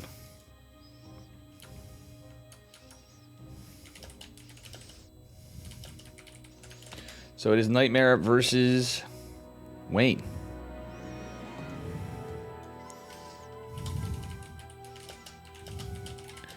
Guess we're going on the other side of it.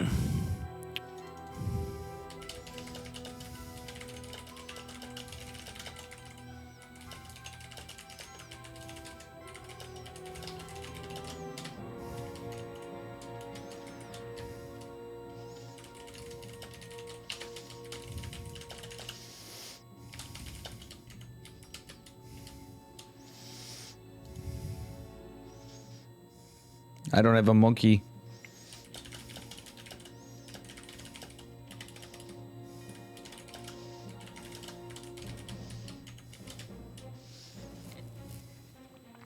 I don't have a monkey icon, so we got a lobby coming up. These guys are doing vetoes. Nightmare and Wayne. PVZ. Changing it up here.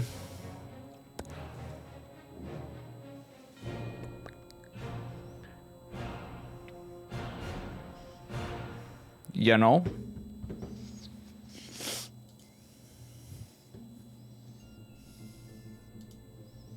Changing it up a bit.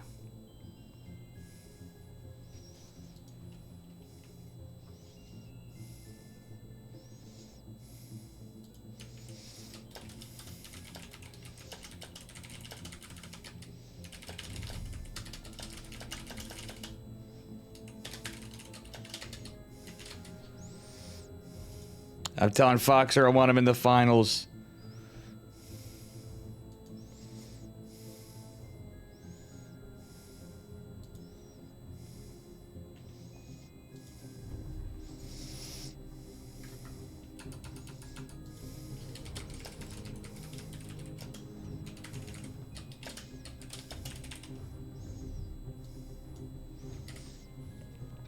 Alrighty.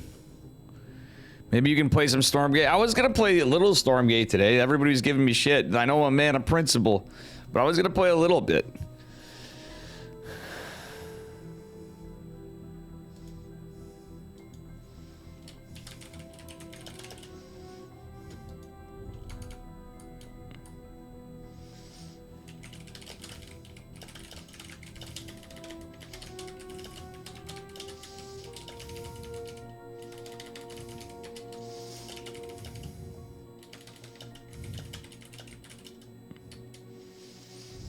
All right, Barry and Fox are two other amigos. All these guys are good.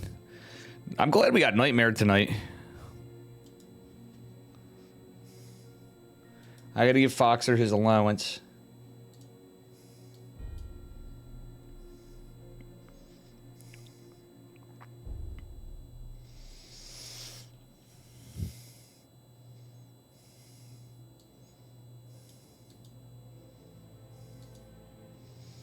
Holy smokes.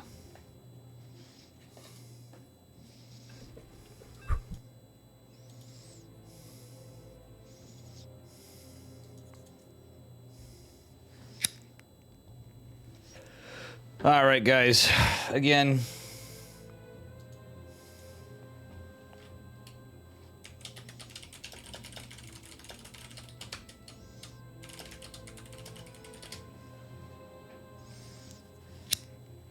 I'm gonna cast Foxer's games after. After we'll ditch the delay. I'm an ESL caster. I can cast my boy's replays. I just gave him his monthly allowance.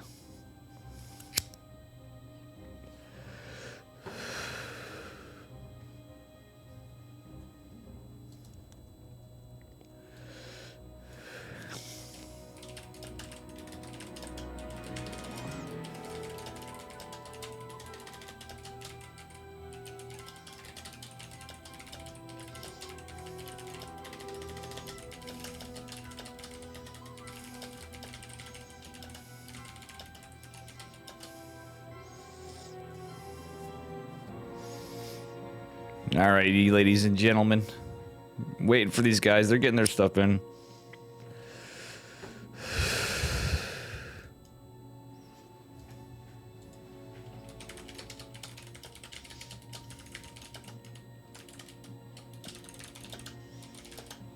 Foxer streaming his game with Barry, too. Barry's streaming. Who else is streaming StarCraft? Let's see. Steadfast is on it, but he's still playing Stormgate. Jason's streaming Stormgate still. Ray Rain, Smile, Vindicta, Beowulf, Apop. Florencio's still streaming StarCraft. Let's go, Florencio. My boy, Mr. Flow. Practice X is streaming Stormgate. Vibe streaming Stargate. Winter streaming Stormgate. Ruff is streaming StarCraft. Samadhi Man streaming StarCraft. Protech. I'll actually give Protech some credit, guys. He's not playing 2v2 on Stormgate. He's playing StarCraft. Jim Rising streaming Stormgate. Look at me. I'm making the list, guys. We got our boys Rocklets. Supernova streaming. Oh, my God. 4GG still streaming StarCraft. The StarCraft Observer, Mr. Niche, is streaming Stormgate.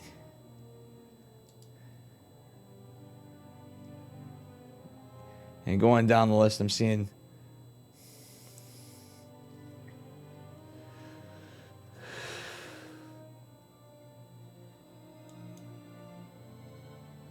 There's very few...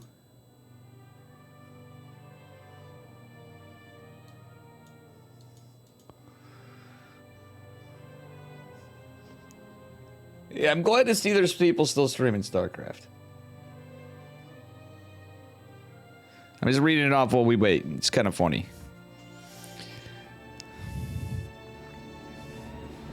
Not a problem, guys. I might play some Stormgate later, but we'll see. Just to say I did it. If not, there's always tomorrow. I will tell you I'm still planning more StarCraft as long as the ladder's not dead. James and Governor Gruff and everybody. As long as there's people to queue.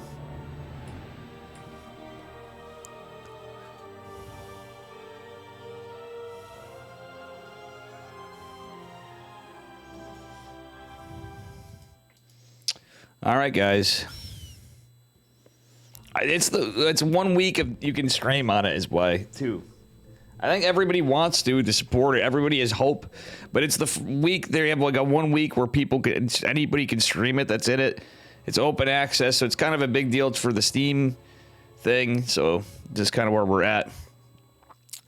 We might miss my boy Maximus Paximus but I'm gonna have to get back to him after too. We'll see how it goes because I'm gonna split it up. Spawning in the upper right-hand corner of Solaris in the blue. Give it up for Wayne. And his opponent in the bottom left in the red. Give it up for Nightmare. Alrighty. From Starlight Twinkle. And what is Nightmare's team again? Is he on Twisted Minds? No, he's on... I thought Nightmare got picked up.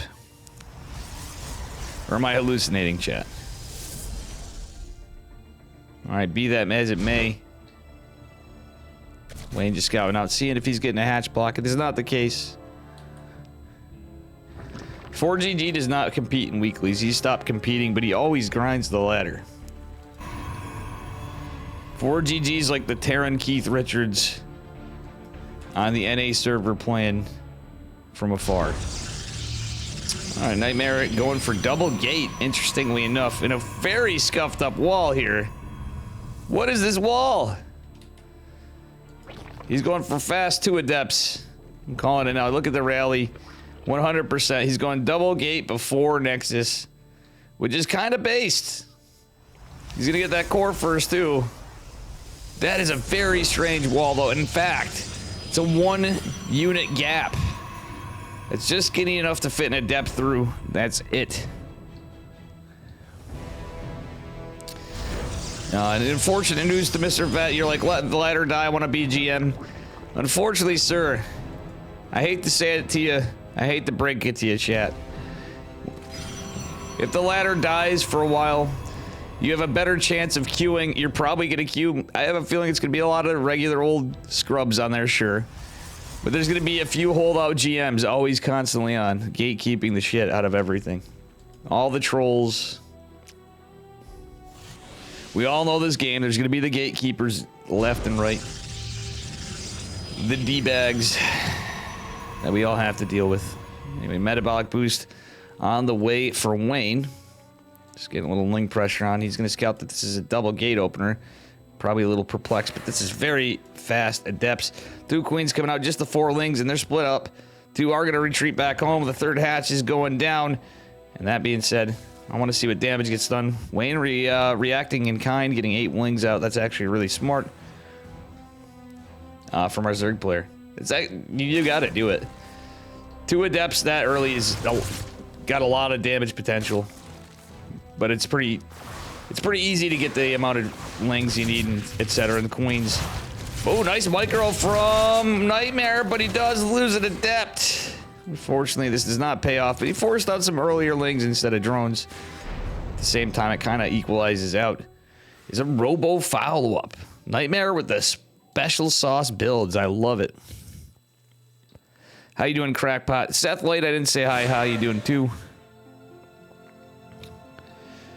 All right. 3 adepts trying to make their way in are going to finish the shade. Which I don't know if I agree with that. Metabolic boost finishing up is going to be a big problem. Where he can micro a little bit before. I think these speedlings are going to kill all the adepts. That was not the play for Mr. Nightmare. He has 2 gates and a robo. Going into a robo bay. He's going disruptor drops. But Wayne is just going to go full send on lings. The adepts I don't think are going to be able to escape, are they? Yes, they are, but they're going to go down. It's buying him some time. Warp gate just now finished, and it's a 3-hatch Zerg. This is a 2-base Protoss. Going into meme builds. Adepts finally get cleaned up. Worker count's pretty even, but obviously I'm favoring Mr. Wayne's position. Bruce Wayne, Batman himself, guys. Yeah. Well, yeah, guys, that's the thing is feel free to express your opinions. I'd say the game, again, is in early development. Everybody knows that. But I'm kind of with Mr. Crowley on the story. I really hope we get a good story. Like, that's what got me into StarCraft originally. I am a sucker for it. I will be playing the campaigns of the new games, same as Zero Space and stuff like that. I definitely want to try that stuff out. With no real full story to the Infernals and Resistance and stuff. Just yet. It's kind of wild. Okay, this is funny because with no Stalker, the very obvious disruptor, that was like the most obvious disruptor drop I've ever seen. That's pretty fucking funny, guys. Let's take a minute to laugh at the most obvious thing. He's like, no, this is not a disruptor. You were staring right at it, sir. You are hallucinating. I hallucinated it. Oh, wait, we can't hallucinate those. Disruptor gonna try to hit some queens. He's gonna find nothing. I love disruptors against Zerg, but not like this. I know it's an old build, but I'm not a big fan of this one. Personal preference. I like disruptors out, and you use them to kill the roaches. Smash the roach. How you doing, Poop Jib? What's up, buddy?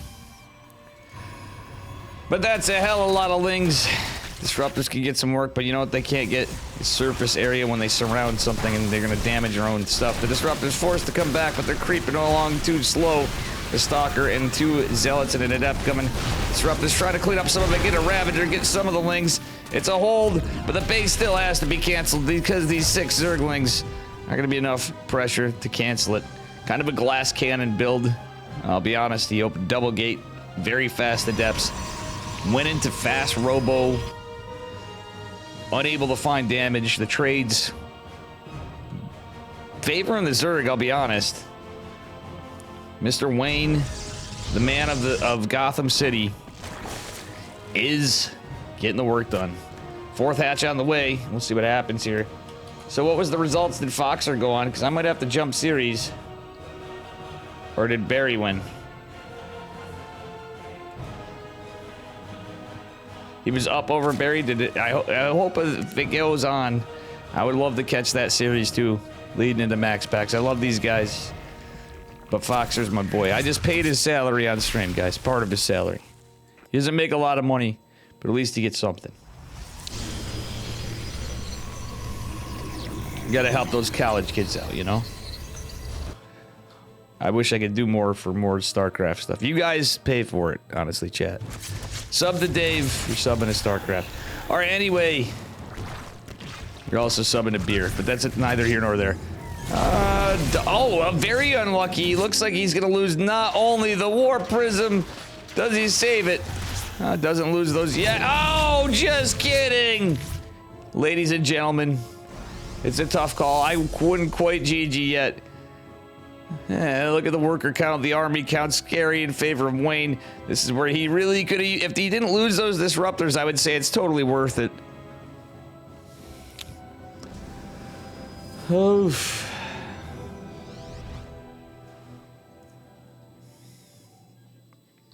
You know. All right, looks like we got a lot going on. Disruptors over here. The extended thermal lance coming in. Oh god, the disruptors getting picked off. Colossi getting taken down. Stalkers getting... Oh, sweet Jesus. We just know it's more versus less. And if he didn't lose those 2 disruptors, the man had a chance against basically Roach Ravager. He only has 1 ball left. Uniball, not the Unibomber. And unfortunately, we're going to see the end of this. GG's call. Wayne is going to take it. I want to see what's going on.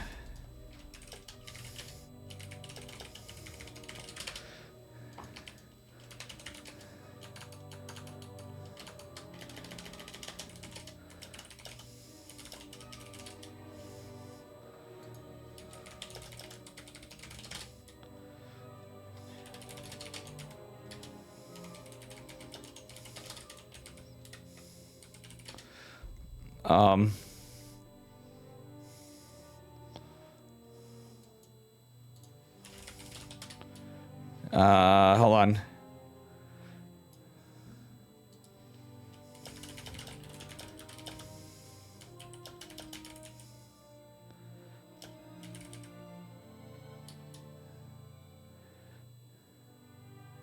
I can't hear him, but I wanted to see how Foxer was doing.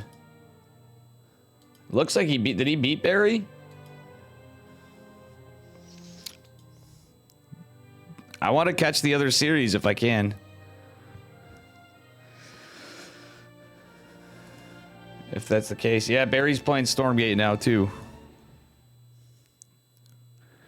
Well, I'm going to miss my boy Foxer. You guys have no idea.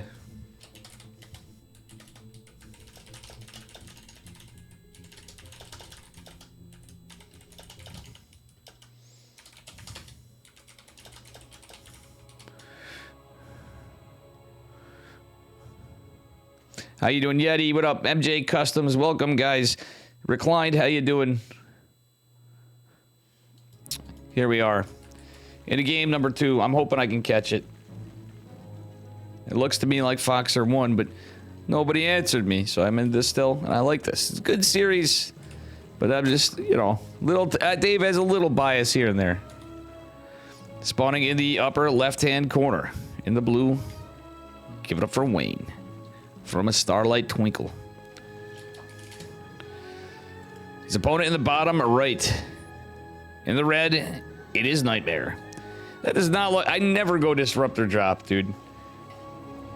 That is absolutely nothing like one of my games. The throw, yes, but he was never in a commanding position. It's no disrespect to Nightmare. Nightmare, one of my favorite Protoss players. I think Nightmare's he's been popping off overall, but I'm not a big fan of that build. The double gate, 2 adept, yeah, you could potentially get something done, but I think it's just not worth it. In a standard opener or otherwise.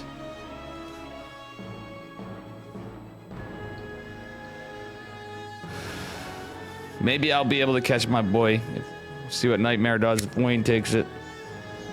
Alright, guys, I'm not gonna be honest with you. As long as we don't end up... I love Nightmare. I love Max Packs. As long as we don't end up with a PvP finals, I'll be happy today. PvP finals could be amazing. What the hell? Wayne was scouting him, and I didn't even see this because I'm too busy looking at what's going on here.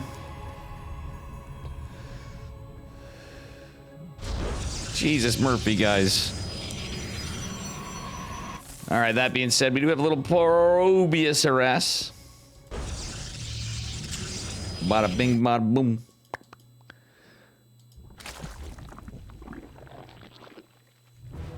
All right, I gotta get back to casting mode. Dave is just a little bummed out that I missed that. I couldn't hop in that one. The pressure. I'm more concerned about wins for Foxer right now.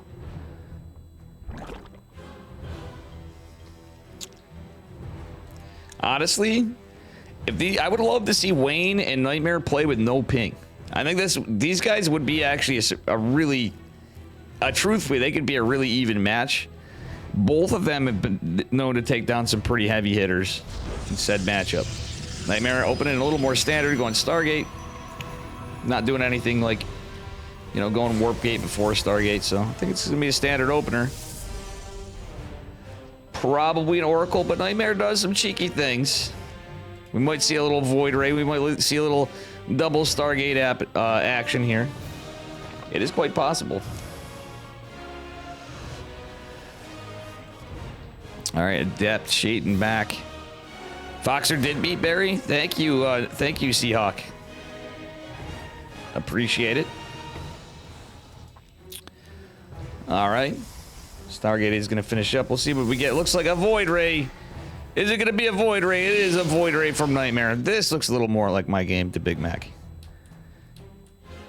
Crackpot, how you doing? And guys, that's it's no disrespect to anybody, but it's always cool to see opportunities when you have different players showing up. A lot of players going to IEM means you have different brackets. Kind of cool that we had Barry and Foxer before, but Foxer's made it to the semis. A big career dub. All right, Oracle follow-up behind it. Double gas as well for Nightmare, which might mean we see a little bit of Sky Toss. The Oracle could be a ruse. It could be for defense. Wayne going out to, you know, try to take out a third base that doesn't exist. All right, and this Void Ray is pushing across. Wayne desperately trying to save the Overlords, pulling them back to Queen. Creep protection. There's no Queen right here. One is going to have to waddle its way over. The Void Ray gaining some traction. Doesn't know where it's at yet. It is going to see it. Prismatic alignment is on cooldown for a while, so he's going to have to be careful for this Queen, but I think he can handedly take this Overlord. So does get a couple Overlords. He's going to go poke out, look around for more, try to see what damage he can get, what nuisance he can get. He's trying to debate over the Queens, and guess what? The Spore is going to finish. But I think he still could get some decent drone damage here. I don't think the main base is the play, amigo. No, he's not going for the main. Yeah, well, second Queen pops out over there. And I think this is a hold from Wayne. Nice defense from our Zerg player. That being said, it's 2 more gates. It's Blink. Just a very delayed third base, which can still work. But I think he was relying on more damage to be dealt that he's going to be able to do. It's still going to be annoying with this Void Ray trying to get a drone here or there, but doesn't want to. Still, if you can help it. Keeping the Void Ray alive could be helpful. It sounds silly, but they can actually be pretty helpful in the fights. Wayne going for the Roach Warren, still hammering down on the Lynx, and he has an Evo. The question is he going to go melee? Wayne usually goes melee openers against this. Or is he going to go into +1 ranged attacks? That is the question from our Zerg player.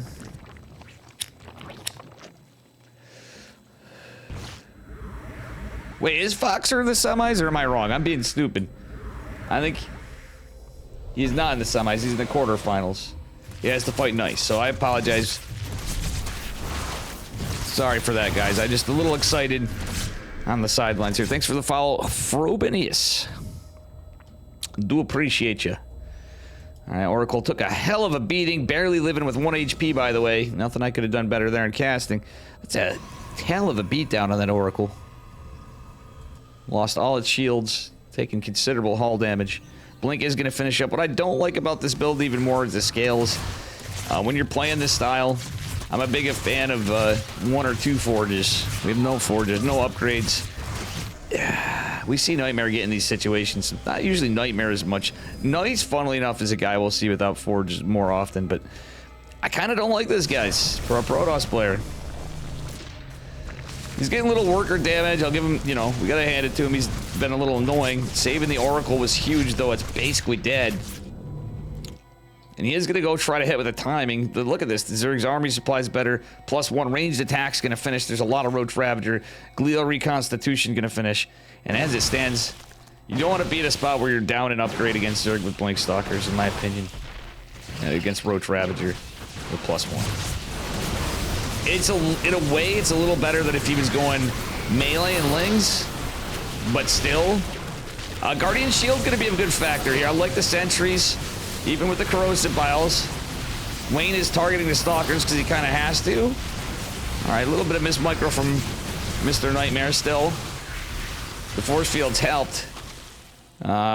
Wayne knew he had to try to damage the Stalkers and got some good damage rather than taking out the force fields from the sentries. With that said, got a little pressure going on with the Void Ray. Being annoying, catching a few little droney boys behind it. Oh no, Nightmare, don't throw that Void Ray away.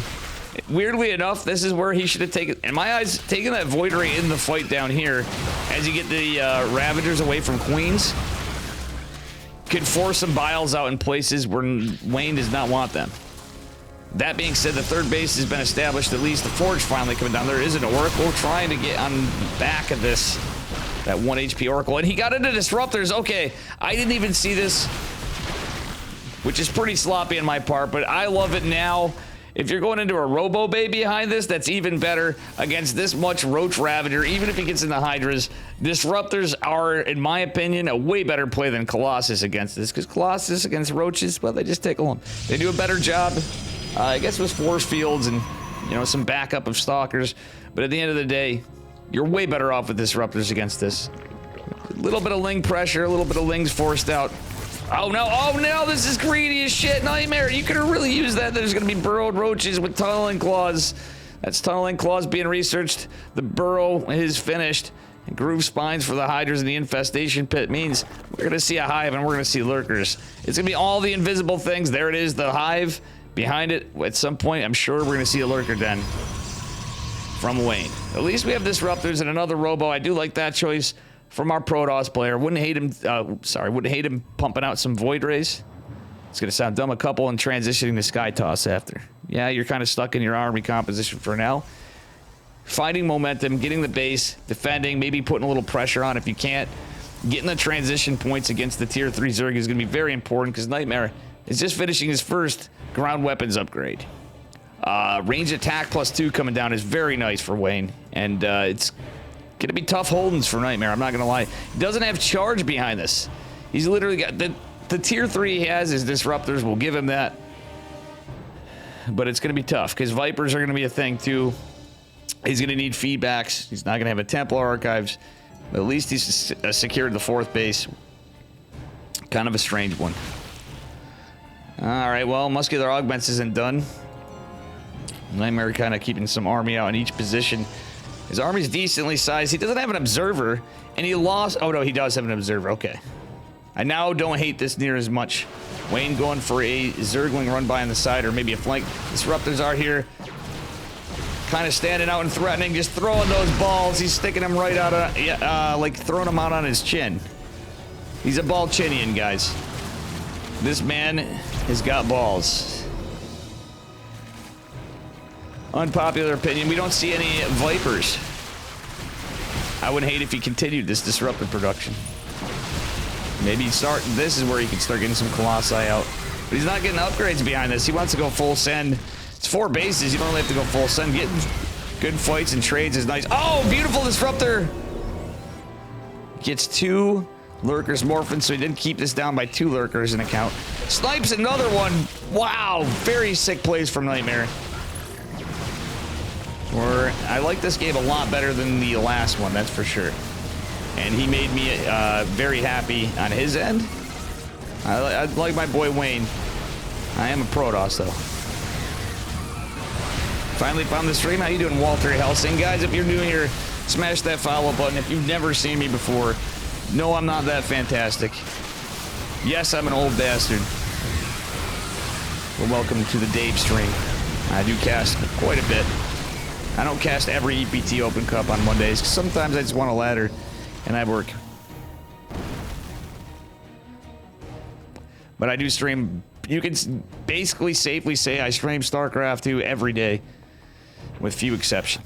And I hope to cut down a bit, but... How you doing, Senju? Not quite as bad a trade as it would be in EVE Online, but still not good. True. Alright, these disruptors are in trouble over here, and what I was giving him some praise for has now been thrown out the window. The man is playing a different game with balls. Ladies and gentlemen, we went from StarCraft to Major League Baseball, because that looked like a bit of a throw in a fight, but there's a lot going on. You can't really fault them. Nice catch on the lurkers with these stalkers, though. The lings are coming in behind it. No charge. Mothership. What the deuce? We got a mothership coming behind it. I don't think that's going to be a saving grace at all. No detection for the observer is going to be kind of helpful. Little teensy bit. And as good as it is to kill a couple lurkers, there's so many. The lings coming in are a problem. The charge is not done to help against the zerglings as well. The disruptor's getting surrounded. I don't know if Nightmare can hold, guys. It's all about holding this, and the numbers are starting to dwindle. Charge still not finished. He is not. Wow, the disruptor on the left flank even going down. Slow zealots fighting lurkers with Warp Prism Micro. Micro on 3 fronts, 4 fronts for both of them. This just got intense. But unfortunately, look at that supply. Look at the supply. And no lie, I think we're about to see a 2-0 victory. And that means I'm going to have to wait for a lobby. Unfortunately. For Mr. Fox. Now, actually, we might be right into... yeah, we will. There's no way around it. GG's called. Nightmare is conceding to Mr. Wayne. The man of Gotham City, Bruce Wayne, takes it. He is Batman.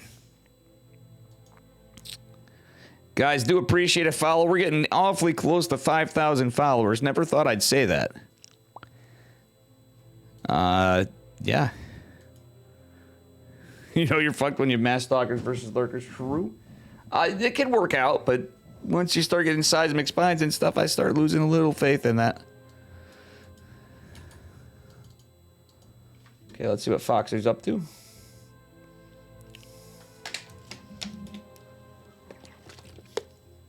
We're about 4 minutes into Foxer versus Nice. There's a Void Ray. Which is interesting because Foxer's got 3 Marauders pushing in against the Void Ray, a battery overcharge, and the Mineral Line. Kind of a strange game, it looks like. It's the only game going on yet that I know of. Keep an eye on the lobbies just in case, but I really want to cover that series. We got Maximus Paximus is definitely... I'm pretty certain we're going to see Max Pax in upcoming series. Obviously the favored player of tonight. How old am I? Too old. I'm going to be 39 very soon. Old-fashioned.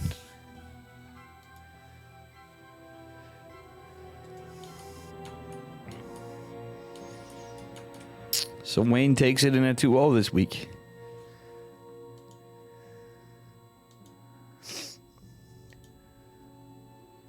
And that means he is advanced to the finals. So our first finalist, Mr. Wayne. Semifinals coming up is the winner of Foxer and Nice. I think Foxer could definitely make something happen. 2 Void Rays and an Oracle, guys. All right, I'm gonna have to pull this up. It is ESL. I could do this. Let me put this on here. I gotta make sure I close out of some other streams here.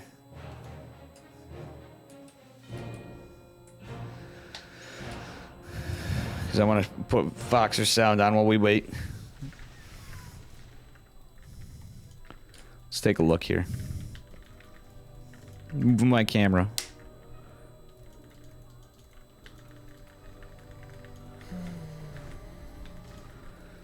We're gonna look at Foxer's game as we wait, because this is where we're going anyway. What he did was actually terrible, by the way. Like, unironically, Thanks for fellow TLN00. Because he went no scout. If I had just gone eBay block into Cyclones, he automatically lost. No matter his, like, MMR. So I don't really understand why he did this. It's not actually strong. Go, like, no Third base going down. Okay, this is a really strange game, guys. I wish I was catching this one, but we got it. We're going to go into Foxer versus Nice. Right? I don't want to do this. Is it Foxer SC or just I forgot. Foxer underscore SC2. I watch his stream enough. I'm on his stream. It's the, I mean, there's nothing anyway in the World Cup done here. Okay. It's the ultimate build order loss. Here we go, guys. Let's get into it. Build order loss. Ay, ay, ay.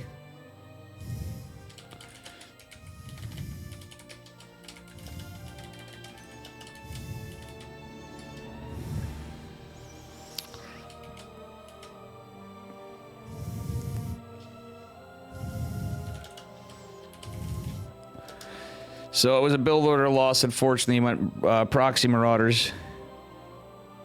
You just got the semi-finals in EU earlier. Never mind, he won it.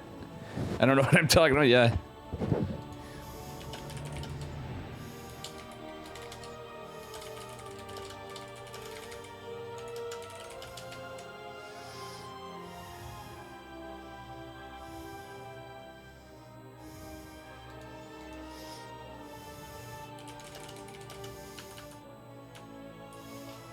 Here we are, Foxer versus Nice game, number 2.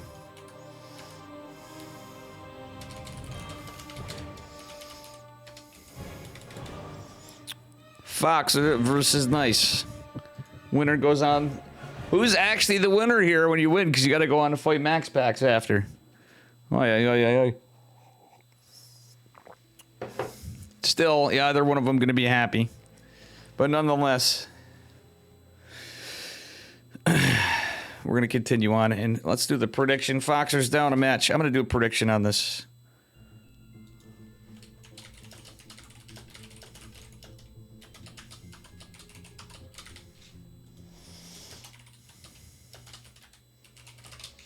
This is going to be my one. Is it going to be, does Foxer come back in a 2-1 reverse? I hope it has the time. Oh, that's too short of a time. Sorry, guys. Don't do that one. Don't do that one.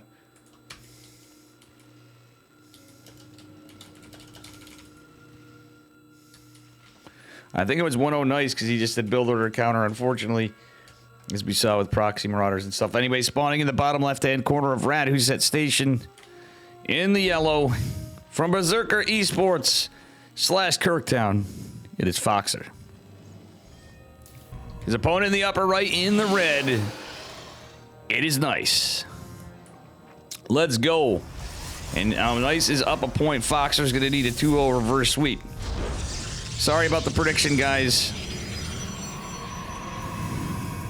We are moving along quite fast in this tournament. Lots of 2-0s. As we get toward the upper bracket semis, looks like Wayne is sitting there. He's 100% sure to be a finalist. Unless he decides to go to bed, he can concede technically.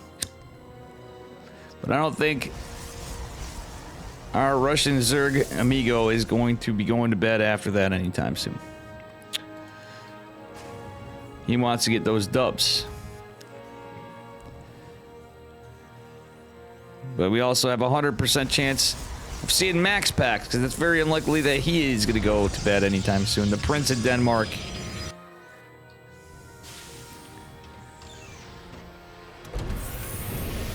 Absolutely true, bomb and marketing. There's a lot of possibilities tonight. Other than a Max Packs dub. Wayne has won and beaten Max Packs in the past in EPT Americas.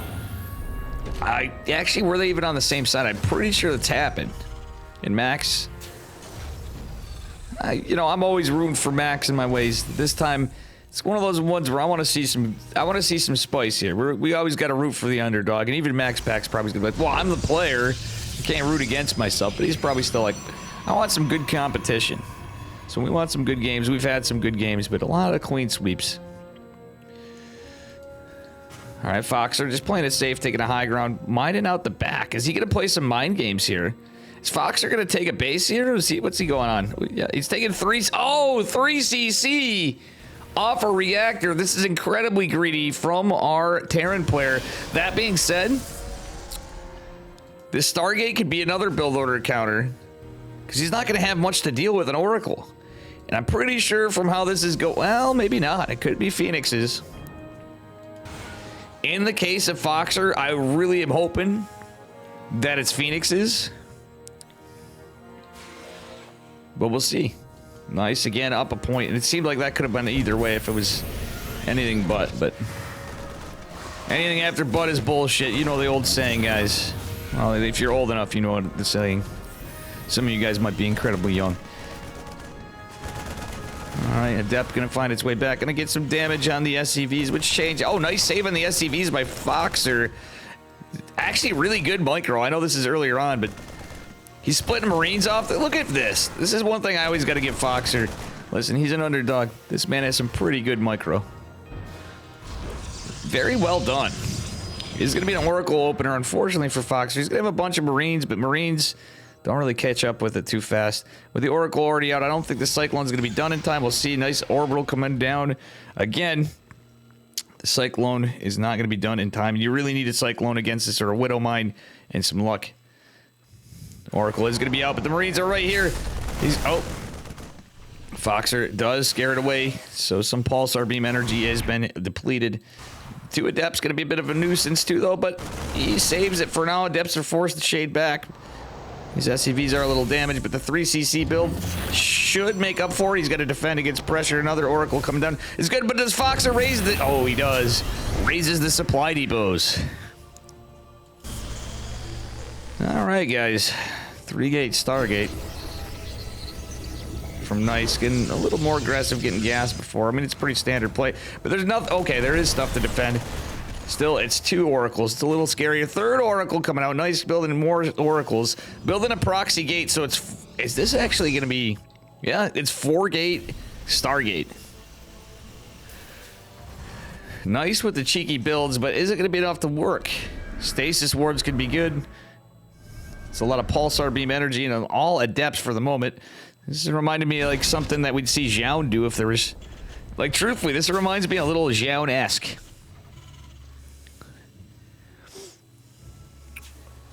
But yeah, of course, it's because the players are traveling to Poland. We got IEM tomorrow. IEM Katowice starts up this week. And Oracles, we got 4. We got a 5th Oracle in production. This is mass Oracle. We need like 1 Viking. 1 Viking just blind counters this. Proxy Franco, how you doing, Franco? And guys, again, please smash that follow button. Oh, check out. Ugh, sorry about the obs. Whoops. A little slippery. No, it's a lot of fucking Adepts though. And a lot of Oracles. And there's no stim done yet, no combat shields. The boys are forced to fight, but they can't shoot up. The Cyclone trying to make its way in. This is a meme build, but it's a 2-base all-in pretty much from Protoss, which could transition out of it. Again, 3CC is kind of nice. He needs to take care of the Oracles, I feel, more than a lot of... Well, he needs to clean up anything, but he's going to start getting... Oh, no, he needs to keep this Cyclone alive for the moment. Marauders coming in. Adepts find their way up here. Marauders versus Adepts is pretty funny. The Cyclone helping the damage point. Another Oracle makes its way in. Another Oracle behind this. Jesus. It's a ride of the Oracles, guys. 15 workers falling. Please don't GG out of this. 3rd base is just coming down for Nice. Foxer needs to hang in this one. I'm sorry, but he totally deserves to, even though he's down in his back foot. That was a big commitment from Protoss, and even though it works, hell, he's going to save more workers. He has 3 CCs, and that's the important part. With all this production, the fact that Stim finished, etc. Oh, he's gonna lose mules. He needs a pull. The hard thing, it doesn't have much army supply. But if he can somehow gain some momentum and keep this alive, this is an interesting build, to say the least, from our Taiwanese Protoss player. And, oh. Sag, I think this should be it, unfortunately, for my man, Mr. Foxer.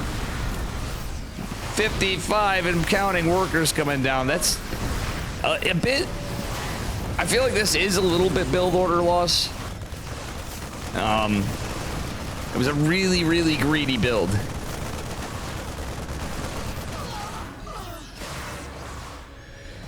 Oh, 0 workers left for Foxer. One, he's got mules trying to go down. Poor guy on medevac with just 4 or 5, 6 Marines. 8 Marines, no energy left on it, and the Oracle can make short work of this. And here come the Stalkers. The Mule trying to make its way in. GG. Very devastating for my man, Mr. Foxer. But you know what? He played he had a hell of a run.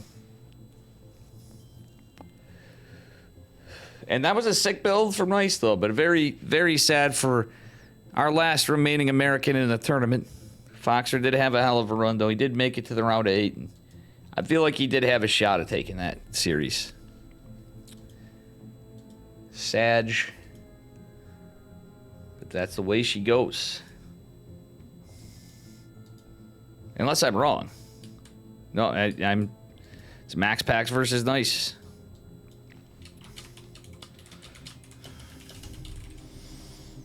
I'm still proud of Foxer for his run.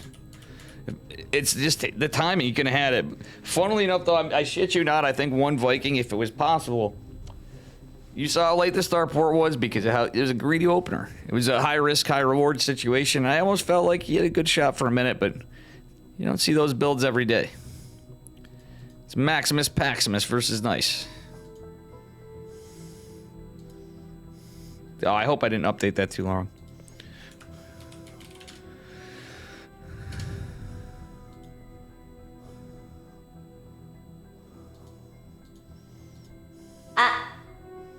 Well, there goes the bot. I keep saying it, forgetting to correct that stuff, but you know what? We always honor our friend Bang. Who the heck is Bang?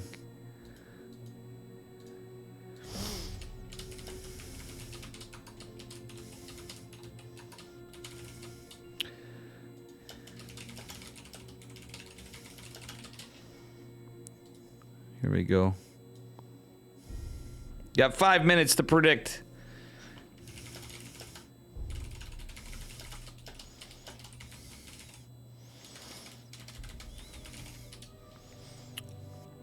We got a PvP upper bracket semis, and winner goes on to fight.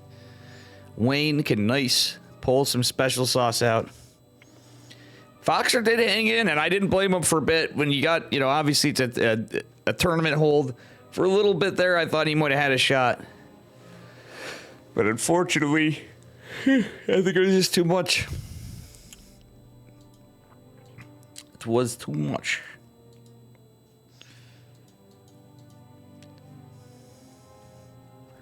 Dave tested #1 caster, StarCraft 2 caster. Huh. Only when no one else is casting? But I think Alexander Enke's even better than me. Even if he was casting English learning it, he'd still be better than me. You know?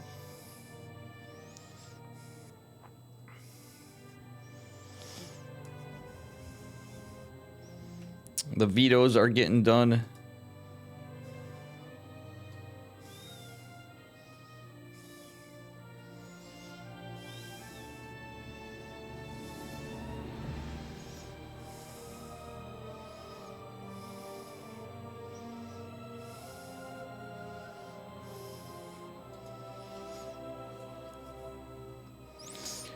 All right, we're getting into it, guys.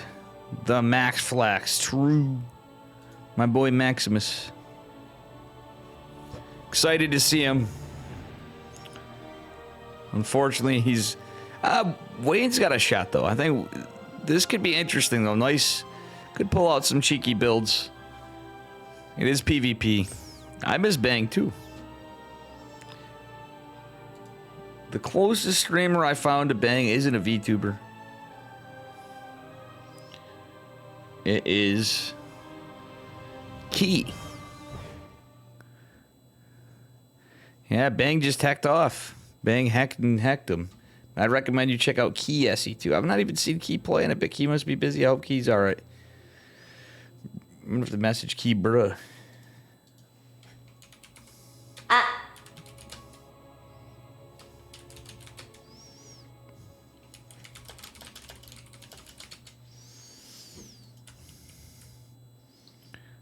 All right. Here we go. Going into game number 1 of the upper bracket semifinals of the ESL EPT Open Cup Americas number 1 or 213. I don't know why I said 113. In the red, representing Psystorm Gaming, it is arguably the Prince of Denmark. Some say he's a machine, not a man. It is Max Pax going for a low ground as he typically does. Nice. In the upper right. In the blue, doing about the same for the moment, but this could actually flip around pretty fast. Looks to be a possibility of a 1 gate versus a 1 gate. Max going for the gate scout, very standard. Mr. Knight's not scouting at all. All right, let's see what we get here, guys. And thank you guys for hanging out tonight. We need a bit more people come to my stream more often. You might get me to not blow off as many EPT Open Cups. Appreciate you guys. Help me get to 5,000 followers, by the way. We're damn close. I usually have as many, slightly more people follow than unfollow my stream. But we get an influx of both. But I appreciate you guys. Double gate opener from Nice. He's going to debate. He's looking for a 1 base all on, as we saw with the double gas. Probably 3 gate robo, or maybe even proxy 4 gate. Maybe 3 gate. So far, Max Pax has not scouted this out, but he's going to see it very soon. It's a full wall, too, so only 1 probe out in the map means this is all completely relying on the probe for the moment for Nice, or things can spiral out of control very quickly. Yeah, Brimstone Sex. Listen, I'm not going to... As long as people don't get into the insulting people, I think it's sad we don't have Mr. Max Pax there. Protoss really could use him. You know? But unfortunately, it be what it be. Max Pax probe is trapped. It's one good thing going for him. It is a proxy Twilight. Knight's going Blink. Is he going DTs? Max Pax is looking around with the Zealot everywhere. Just, wow, this probe is just out of range. Obviously, the Zealot's too slow. Max Pax is not going to scout the Twilight for now. 2 Stalkers coming out. Max Pax trying to be denied the scout of what's coming out of those gateways. Actually, Max Pax is looking everywhere. The probe is over here for another proxy. And then, well, Max is going to scout this with the Stalker. Nice is playing with fire here, guys, because this is just one... Oh, no! The probe scouted. He's running away from the Zealot. Stalker makes its way out. Proxy Blink. Only 2 gates. Nice. Trying to build another proxy pylon. Hoping to get a gate. It's just 2 gate right now. Stalker coming in from 2 flanks. But 1 fighting the Zealot, 1 fighting the Stalker. Shield battery has completed for Maximus Paximus. We'll get depleted a bit. Thanks for the follow, Walter Helsing. Oracle coming out from Max Pax. No shocker there. Shield battery going down a little later, and that won't finish in time for this Oracle, unfortunately. Thanks for the follow, Boomer Programmer. Oh, Boomer Programmer. Sorry, I don't know why I said that. Very clearly says Programmer. The one defensive, possibly accidental Stalker is all that stands in the way of these probes and allowing the shield battery to finish. But 6-7 workers falling, and 1 base all in. It's already a rough start for Mr. Nice. Really appreciate you guys. Thank you so much. All right.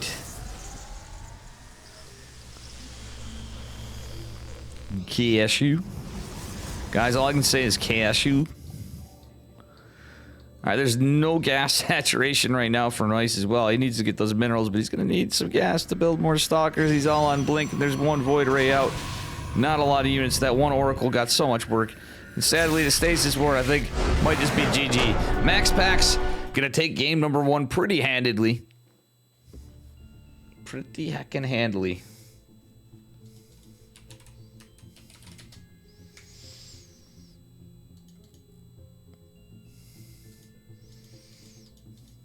I'm just laughing. I actually was messaging my buddy Key.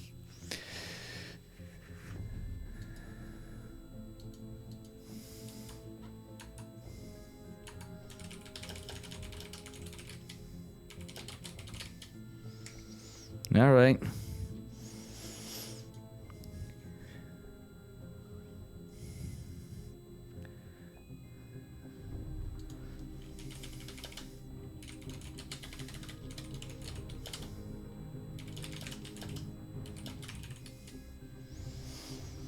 Alrighty.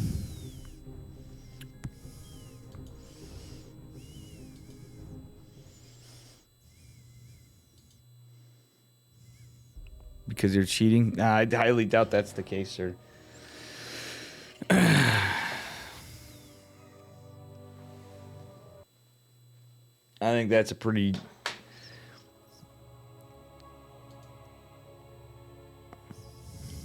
Yeah.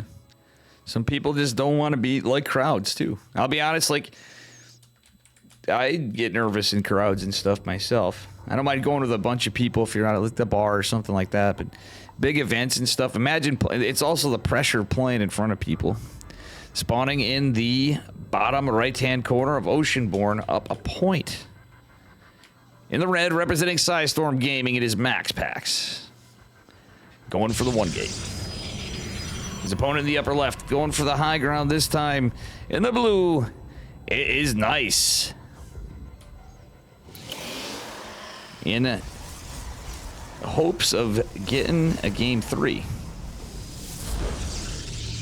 MaxPax going for the gate scout again. Nice. He's not rushing his scout. I think Nice is pretty aware how MaxPax plays. And Yeti, that's what she said. That's all I'm going to say. Alrighty. Of course, somebody's going to message me now.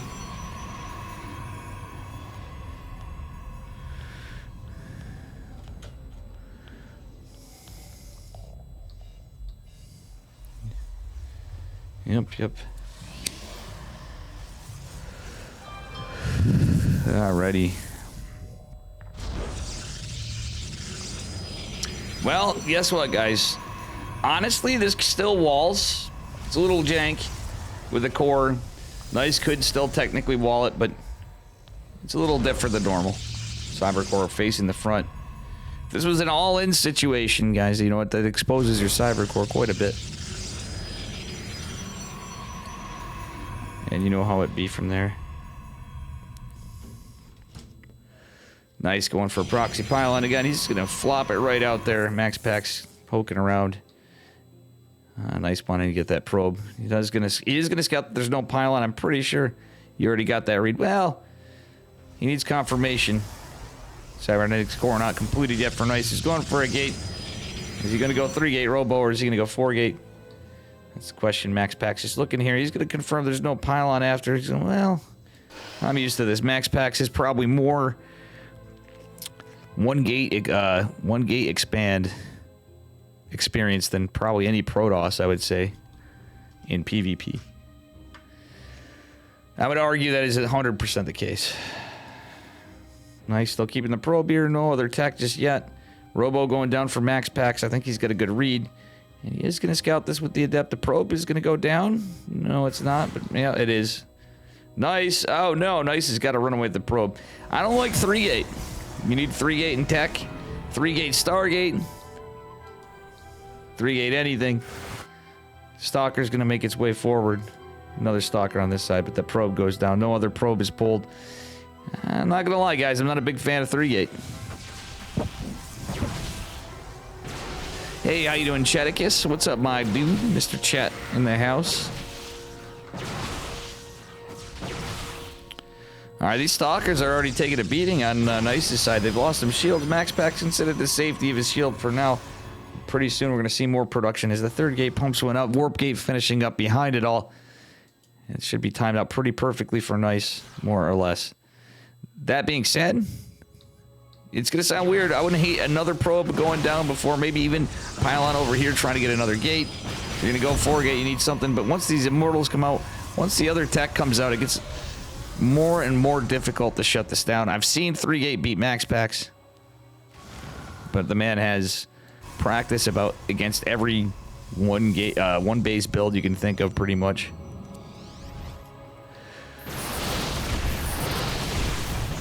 Funnily enough, I almost want to say I think I've seen fast DTs against MaxPax.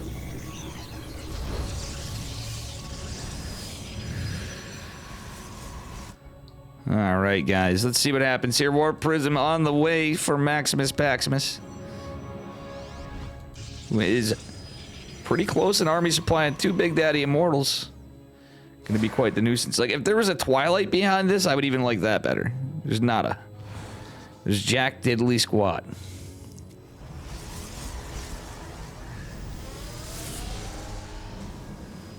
Alright.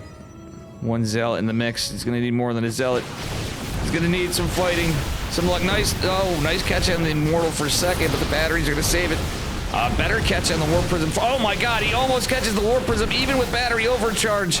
And basically what it would take for Nice to do it was a big blunder on Max Pac's part to lose that Warp Prism, and he is not able to do so. He literally would have to lose both Immortals in that Warp Prism together and keep the Stalkers alive to win that.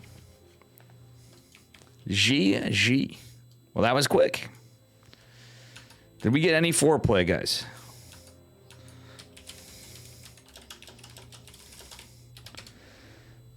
We did not. All right, we're gonna go to EU for the finals.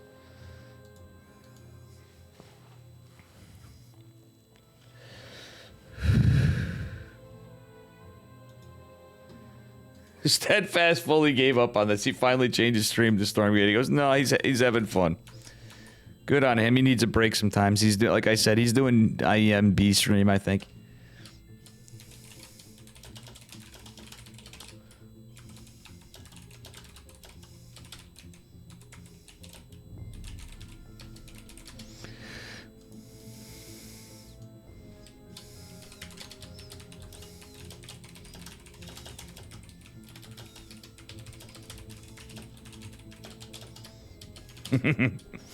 All right, guys, I might order something. Wait, it's 10 o'clock. Yeah. See, only one still has the dedication to be here. Dave motherfucking Testa. Anki's doing it too. And Rocklets. Look at us. The only casters. I'll be right back.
Oh, here we are, guys. The finals. We're waiting for them.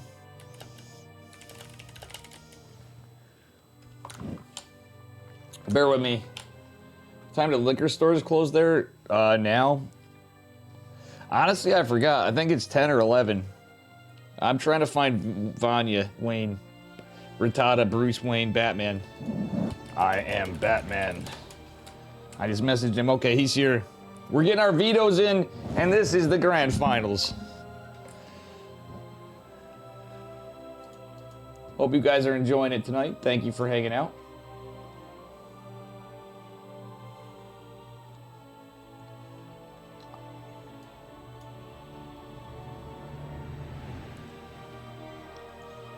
You know what I say to that?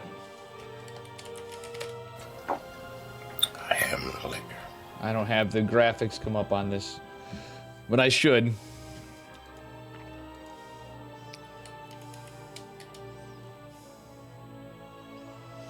Alright guys, we're making our memes. I need another minute. They're getting the vetoes in. We're in a best of 5.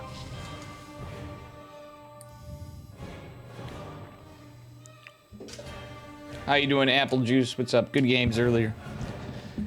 Unfortunate you died to the cheese.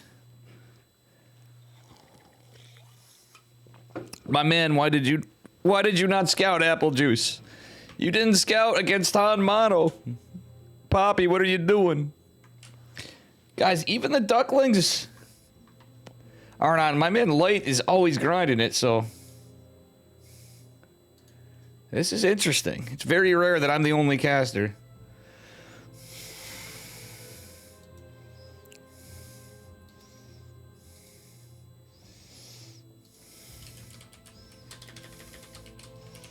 It is very rare.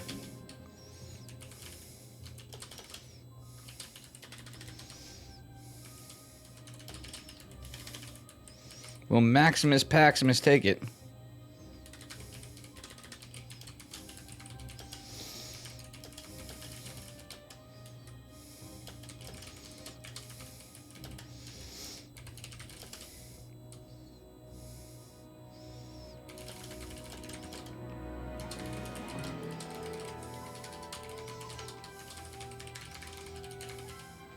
Alrighty.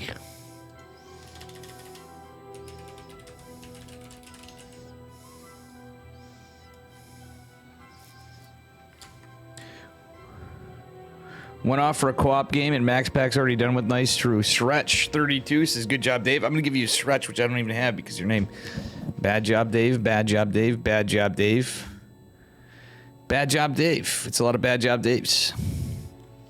Well, thank you, Stretch. Thank you, thank you, thank you.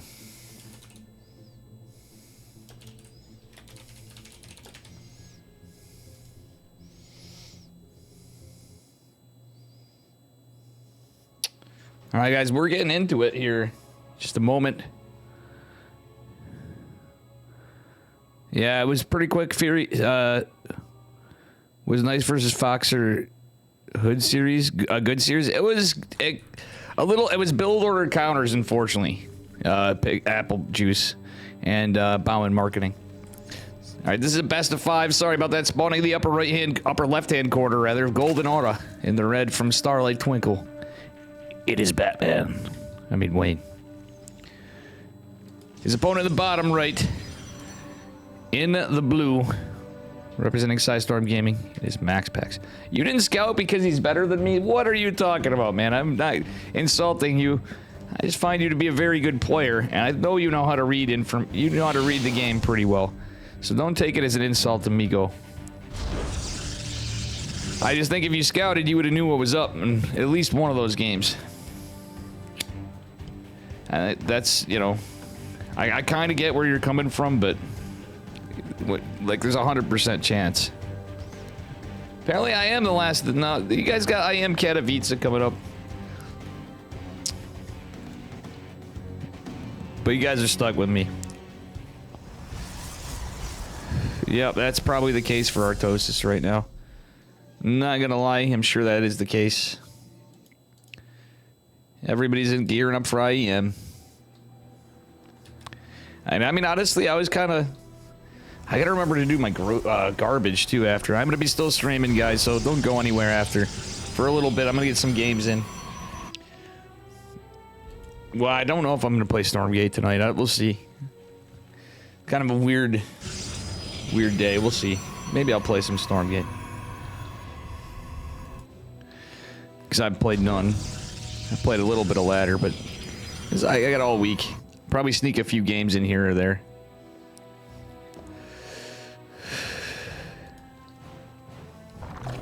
But you know, like I said, I'm still in my StarCraft. I'm looking forward to it. I'm an older guy. It's not like I pay the bills with it. You guys pay some of my bills with this, so I do appreciate you. So thanks for all the support. Hey, what's up, Mike? Welcome to the only English ESL stream tonight. Mr. Stalzy, how you doing, sir? Had a good time last night on Whiskey Livewire. Guys, see the Mexter in chat. Check out Whiskey Livewire.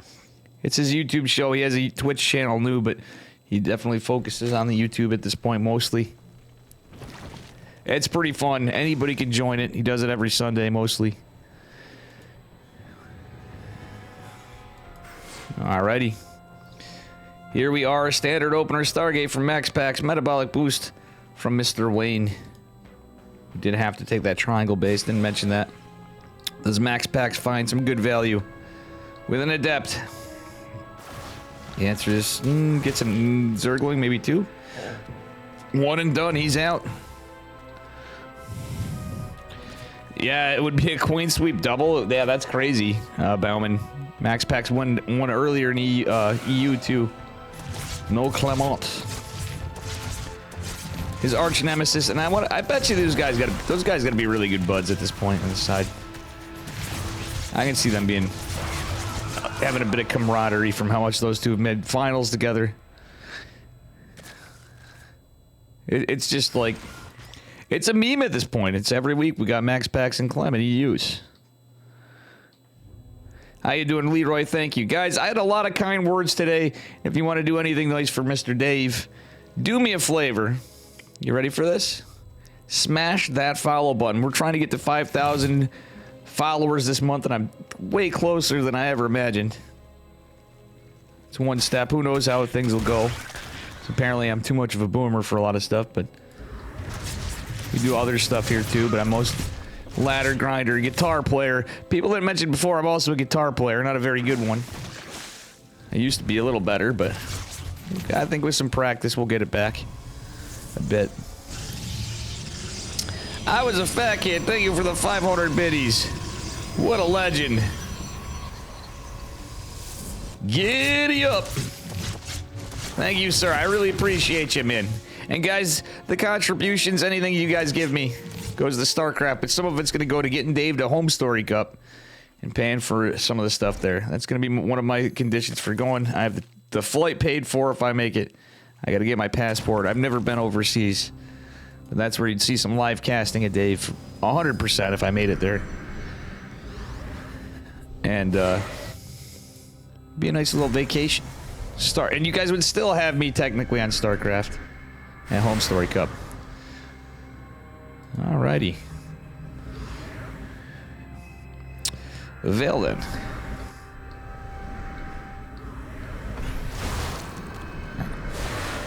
Alrighty. Oatmeal is delicious. Nice name. Go Batman. Alright, 4 Adepts and 2 Oracles from Mr. Max Packs. Max Packs is quite good, but I feel like he's cosplaying his hero right here. Does he do a hero job? This is the stuff I feel like Hero is the specialist in a little more. Max Packs also quite good with Micro, but in these kind of situations, it always seems like Hero gets the most damage. Every player has their strengths and weaknesses. Yeah, actually, Max Packs is doing a great job keeping these Oracles alive. Did he lose the other one? I want to say he did. No, he didn't. Alright, so nice save on all the Oracles from Max Packs. Going into his Blinking +1.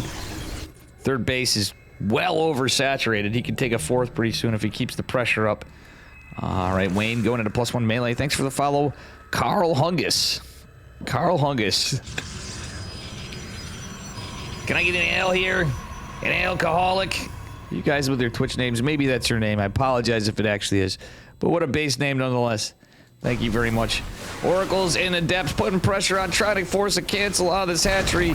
We'll get a kill on the drone, and that is Cancellus Maximus by Paximus of Maximus.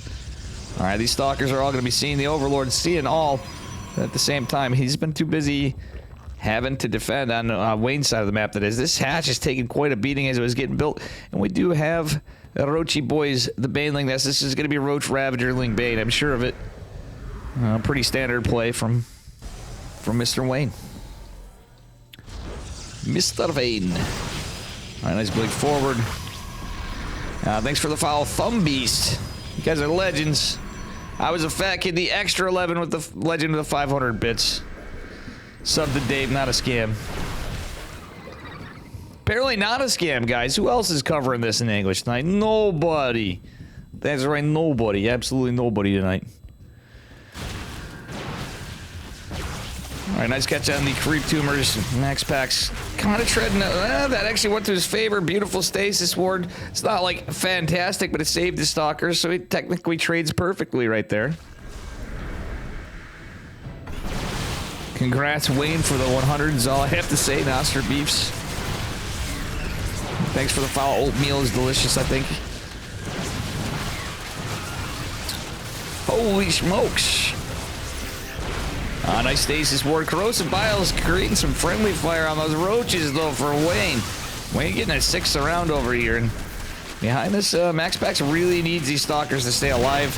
He's kind of surrounded on 2 fronts. That's actually pretty good micro, but I think that was a bit of a blunder. He was kind of between a rock and a hard place still. Saves a good amount of the stalkers, and he's going to need it to hold the next fight. It's 80 to 58 army supply. It's actually going to be a retreat. The Oracle's out of energy. Double Colossi into charge with +2 and extended thermal blast in the way for Max Packs as centrifugal hooks and ranged attacks come back for the Roach Ravager reinforcements of Wayne. It's gonna, for the moment, it's just roaches. We don't really see any. We don't see any Ravs yet.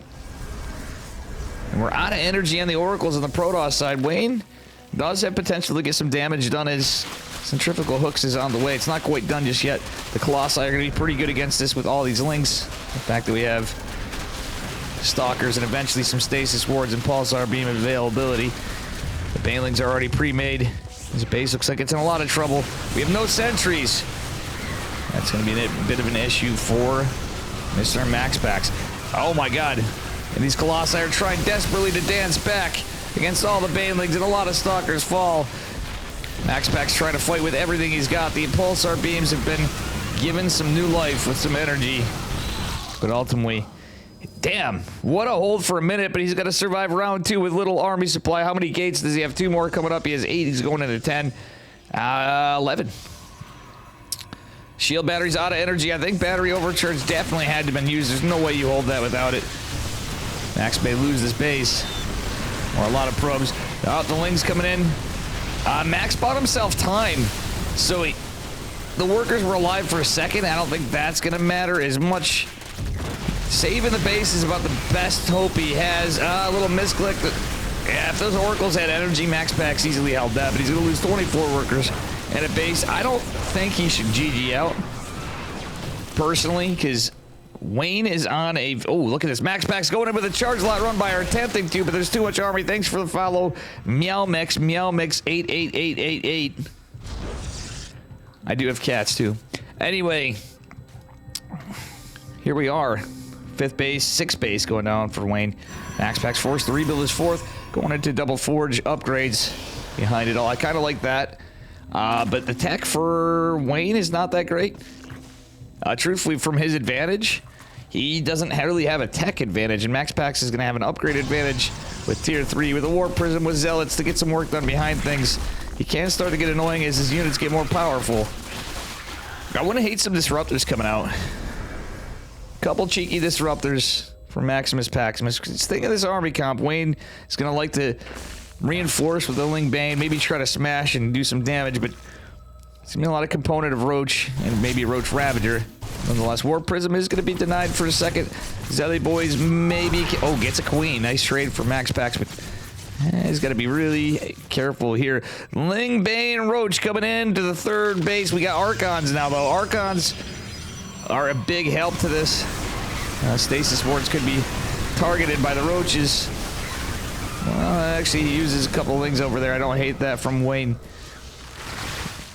And as good as Colossi are. In a weird way, with the HP nerf to Banes, I think it should be okay for Max Packs. His army supply is decent, but not that great. Oh, Stasis Ward's going to help us a little bit, but the Banelings, oh my god, 6 Stasis Wards. Absolutely saving Max Packs. Wayne, unfortunately, couldn't get on top of them with a split or an attack move from the Roaches. There's just too much going on. Carl Hungus, why did I forget that, dude? You know how many times I've seen that movie, and I now have to watch The Big Lebowski for like the freaking 20th time.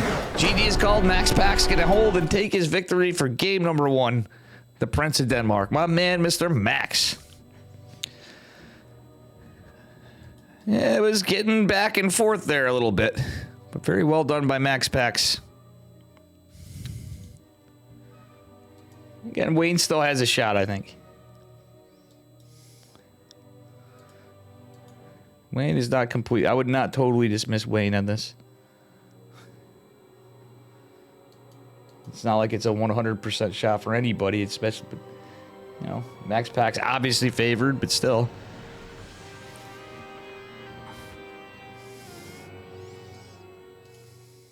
All right, guys. Here we are getting into it. Game numero dos. Number 2.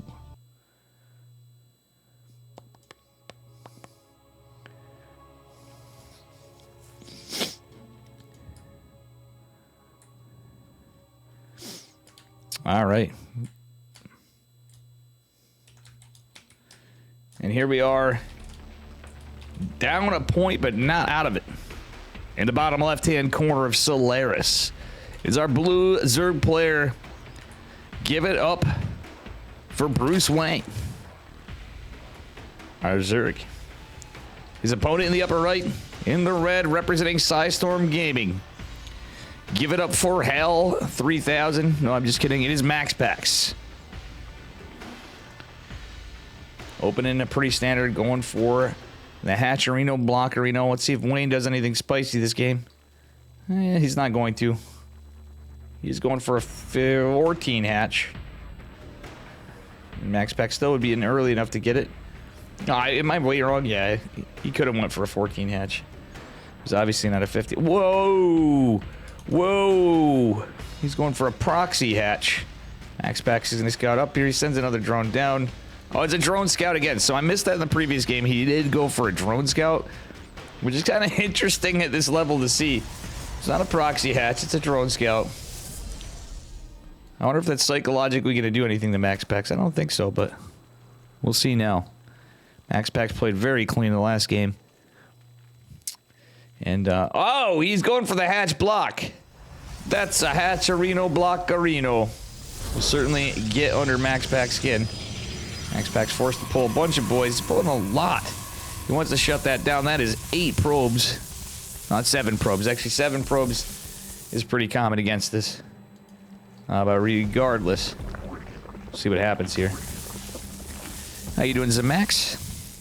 Welcome, welcome. Entei. All the new people. Thank you guys for hanging out. We appreciate you. I'm sure ESL appreciates you too. Oh, well, nice cancel by Max. It's still going to delay him. It's a lot of lost mining time. So if we look at the graph, it's a pretty tremendous spike that early. It's a little more than a probe in knowing your mineral patches. Max Packs handles it. Oh, and does he? Guess what? Max Packs is getting that adept out. He really wants this drone to die. Pulling the boys. He wants to get that Nexus. He does get it. Had to pull some units back. Ah, Max Packs missed microing a little bit. Oh, gets the drone. I figured he'd get it. It did cost Wayne 125 minerals, so. Lingrain, Bane, Roach is a very standard comp, honestly, but I do think you need a tech behind it. The least getting an infestation pit and getting into hive tech is probably the play. Not disagreeing there, but also double Evo is another thing. You'll see it not right immediately, but you'll see some Zergs going to double Evo. We see Dark do that. It's kind of like the bread and butter for ZVP build for Zerg side. At least it always used to be. Cyril still does it. It's a good build. It's about what you can do with it, though. And I think the tech is the important component, the upgrades, etc., etc. Wayne getting some decent surrounds in the depths, but I think they are going to survive for now. Max Packs micro him decently. Does he keep them alive? I don't think he's going to keep them all. Only one survives with just 7 HP. That be it. Hell, 9,000, 3,000, whatever. Dave's not here, man. That's or you know, I didn't even saying anything, right? Dave's done lost his mind, man. Max Pack's going for a Void Ray. Ooh, spicing it up. All right, for me, I kind of like this because you don't usually see Max Packs do this stuff that often. He's gonna deny some scouting. probably just, yep, Oracle follow-up. I don't think we're going to see anything too crazy, guys. Sorry. Losing my steam a little bit. Long day. But we'll see what happens.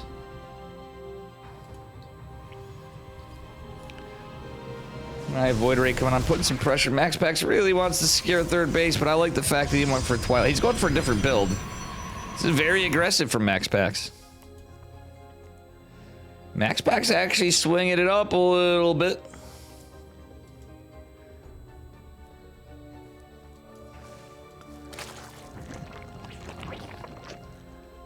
Max Pax switching it up a little bit. Oracle trying to get some damage. Gets a drone, forces a spore. Spore is still going to be useful, obviously, anyway, so that's pretty good for Wayne in a way. Max Pack's going to be annoying with the Void Ray. Just trying to get some drones if he can. He's going to target fire. He's going to target fire. Gets a drone. He's going to start taking some hull damage in this Void Ray, though.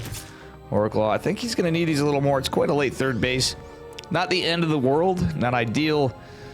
But it's still pretty good for Mr. Max. Resonating Glaives follow-up. All right, here's the cheekiness. It is going to be a Baneling Nest in melee for Wayne. Wayne got to be pretty happy, though. Either way, either player walks away with some stonks for EPT points. I believe they still got them. And they also get... If you lose, you still get $100. Not too bad. Considering these guys played in both cups. And it's later than hell for them. They really want that first place prize of $200 and all the points. And Max has a reputation to hold. That is one almost dead heckin' Void Ray. That being said, melee is about halfway done for a Zerg player. Forge coming down from Max Packs at 606. See what happens here as we get gaming on. That's a good amount of adepts. He's going to send over 14 across. With Resonating Glaives finishing up here. No upgrades just yet. The +1 melee is not going to be done just yet. Forward-facing base is the decision for Wayne. Front-facing baby base. For you TTS enjoyers. And that is not the shade we're looking for. That's a decent surround from the Lings. The Banelings might be able to get some damage here. They're going to clean this all up. 7 workers for 14, 8 workers for 14 adepts. Yeah, there was some other damage. Max Pack's trying to get... Oh, he's getting some more behind it. Get a few more off of it. Getting some serious damage to the hatchery, but not enough to be totally threatening it. Isn't he a problem for Max Pack's? Blanking +1 on the way. It's a fallback from Max. Has some stalkers, that's about it. And the Oracle, Void Ray, and everything else forced to go back home. Alright, Max Pack's getting an observer out with this robo he got. So he's playing very, very tech heavy this game. All off the back of a standard Stargate opener.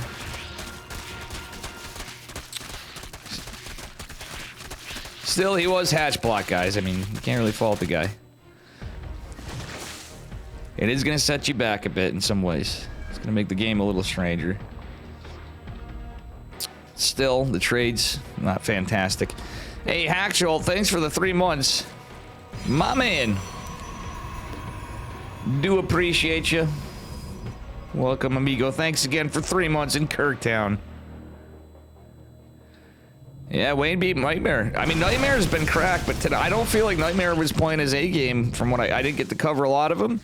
I don't feel like Nightmare's been covering his A-game, or playing his A-game, I should say. Alrighty, guys. As we get into it.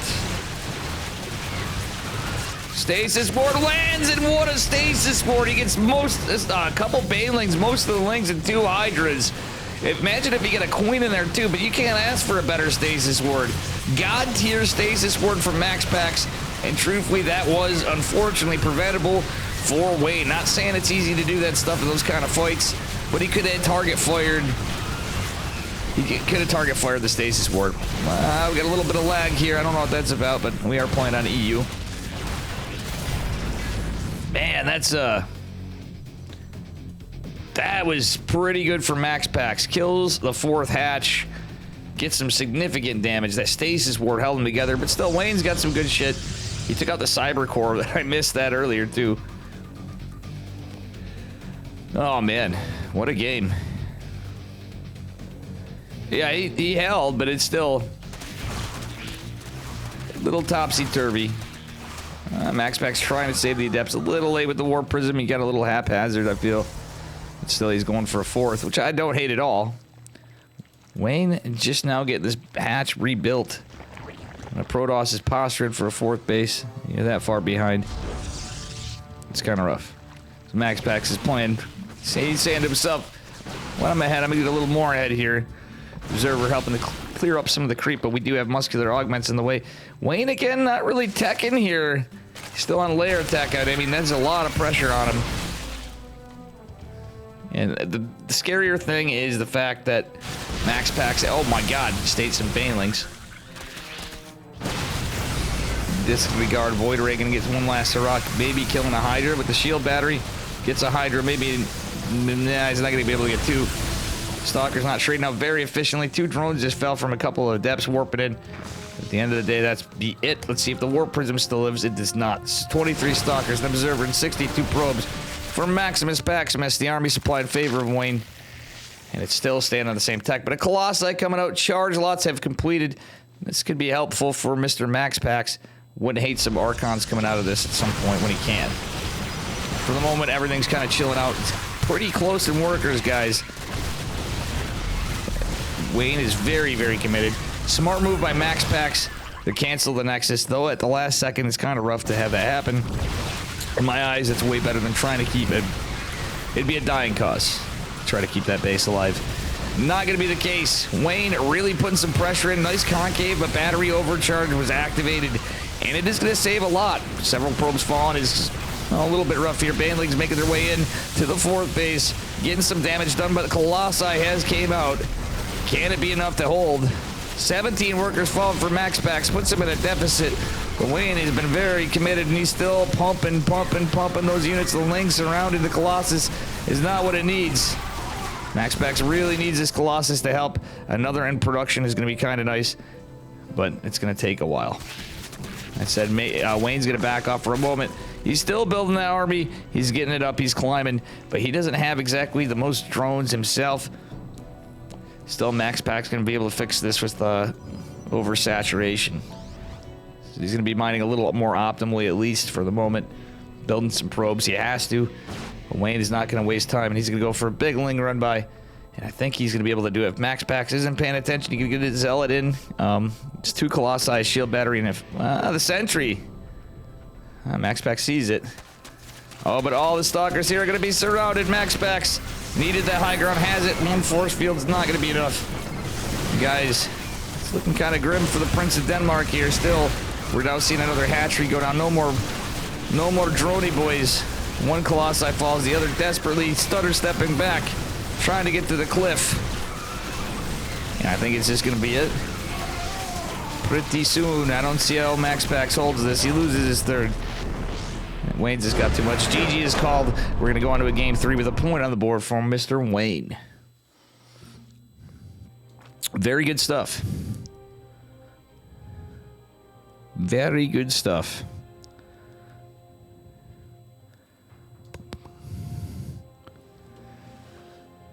All right.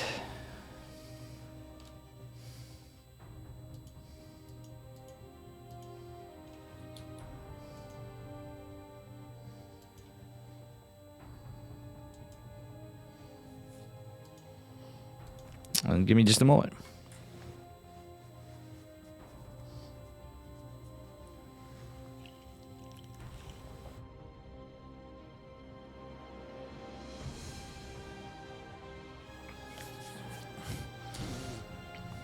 It was only 1 Colossus.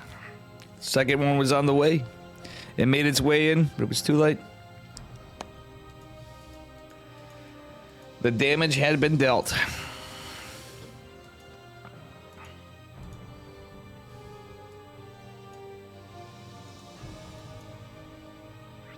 Appreciate you guys hanging out. I sincerely mean that.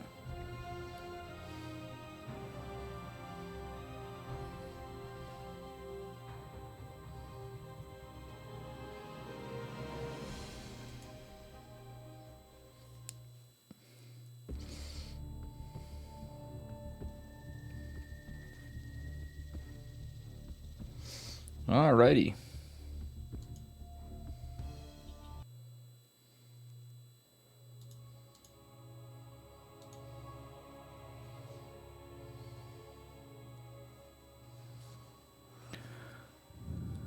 That fourth of Max Packs needed more defense? Yeah, exactly. Well, he had to cancel it at the last second. He would need that static before. If you remember, the game was at a wick. Max Packs was hatch blocked earlier, set him back from the start a little bit. And that, amongst other little things, did create that situation. I agree he needed more static, but to get to that point was kind of rough. He got very aggressive. Anyway, let's see who gets more aggressive here in the bottom right-hand corner of Hard Lead. Map number 3, it is Wayne from Starlight Twinkle in the blue, and his opponent in the upper left in the red from Psystorm Gaming. Give it up for Max Packs. Listen up, Pilgrim. Another Wayne nobody really talks about. He's like, you ain't taking this here, or you'll be whistling Dixie. We have John Wayne now coming in for map 3. Getting the hatch down to the natural for the first time. And in the meantime, watching some Westerns while he plays. All right, it's going to be a 15-15 from Wayne. 15 hatch, 15 pool. Pretty in the meta build. Changing it up a little bit. Was able to secure his hatcherino that way. Max Packs knows the build. Let's see what we get out of this game. It's basically to secure the hatch. Sets you up for some other stuff, but ultimately it's a little... It's pretty on par for a standard macro game. Metabolic boost gets a little delayed generally. Depending on how you do it, but... in my eyes, it's a little inconsequential most of the time. Depending on what the Zerg player is doing. Max Pack's gonna certainly get under Wayne's skin. Behind all this. GG Machine 2-0'd Hearthstone today. I didn't actually see that game. Fascinating. Kid's 14 years old. That's wild. A 14-year-old kid 2-0 the captain. That's what crazy sauce.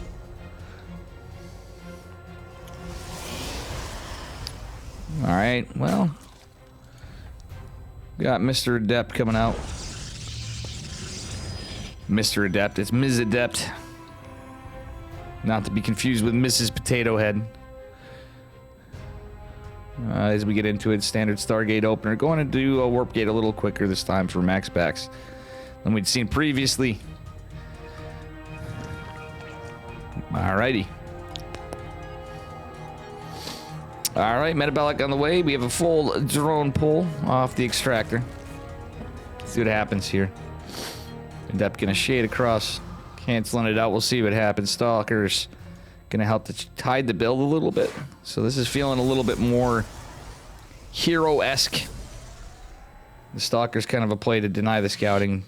Max Packs has been known to go Twilight from time to time, so that can actually play it out like a Stargate.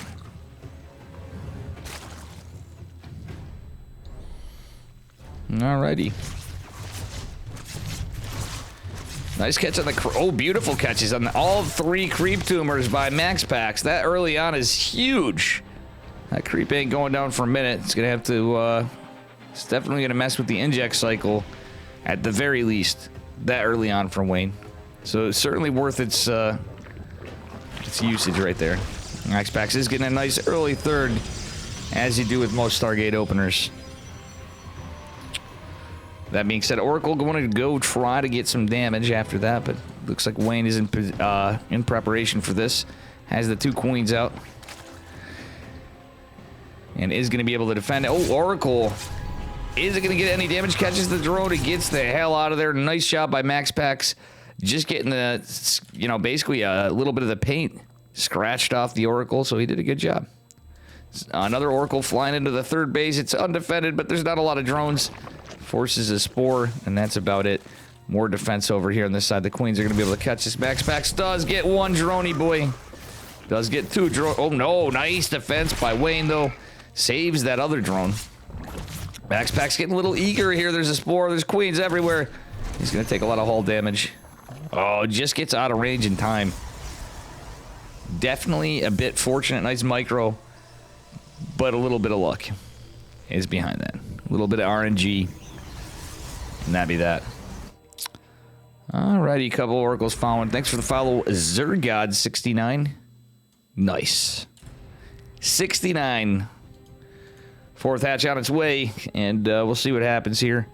I reckon we're going to have ourselves some Blink Stalkers, but it's max packs. Dropping a bunch of gates. Alright.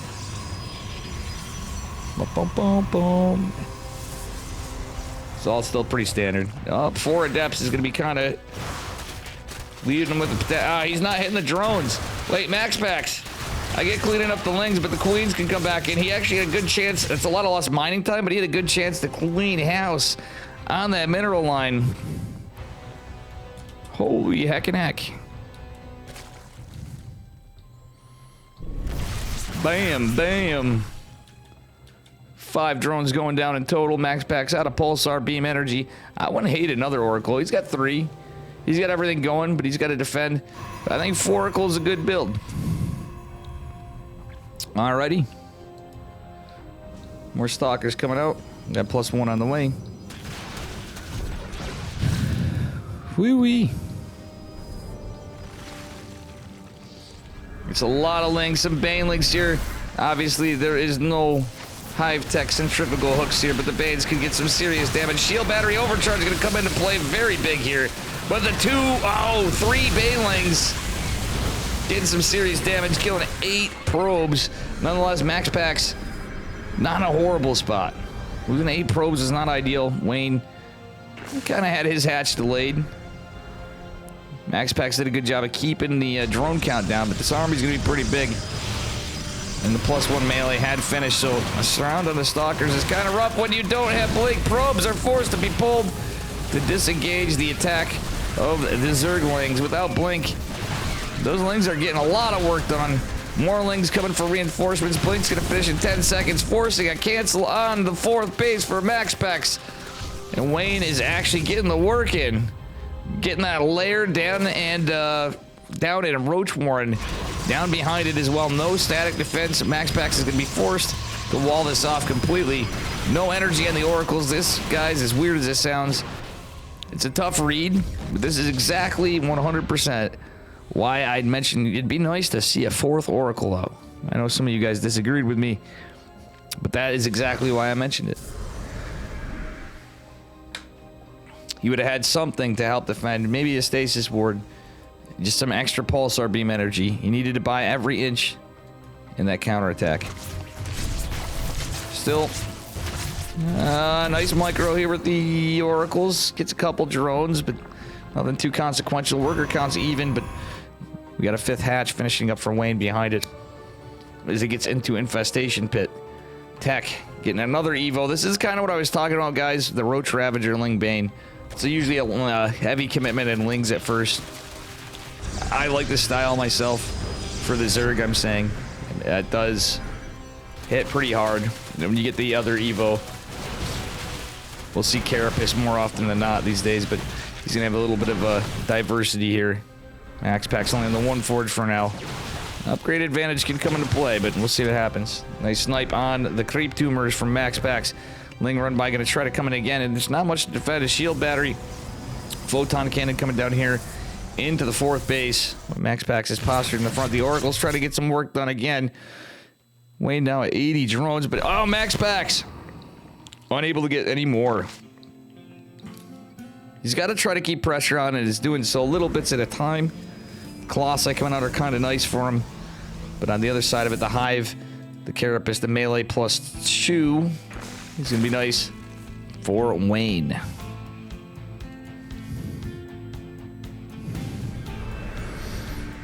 Well, damn. All right, Colossi is away from the overcharged battery, but the Lings on hold position are going to catch a couple probes, but that's about it. Kills the shield battery. And not again. Thank you so much for the 2 years, 24 months with Prime. Oh, thank you so much, not again. Love you, buddy. And guess who's the only English caster for StarCraft 2 tonight? We got IEM. Everybody's playing Stormgate. Your boy Dave holding down the fort. Holy banelings. Holy lings. And holy shit. Colossi over here. Thank you so much. Not again. Ah, damn it. Colossi getting absolutely bodied here. It's not looking good for Max Packs, guys. His army started to dwindle. These upgrades for Zerg about to kick in, at least the Carapace. Max Packs holds for now, but losing 3 Colossus is not cheap. He's done some pretty good damage, but he did secure the, as long as he secures the 4th, gets his army count up. Double Robo, I like it. I hope he doesn't stay on just Colossus. Did he get a Templar Archives behind this? He did not. I like the wall off at the end of it, but I was gonna say charge lot run by, guys, but those ain't any fast zealots. Those ain't fast zelly boys. They're slow zelly boys. Charge is a ways away. Adrenal glands on the way is kind of terrifying for Max Packs. His +2 Carapace is as well.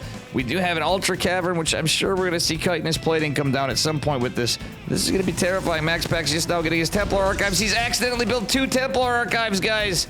Max Packs, even pros can make mistakes. That's a double Templar Archives or a double Oofer. I like the Immortals with this, though. I really wouldn't hate Disruptors. Immortal's a good unit, but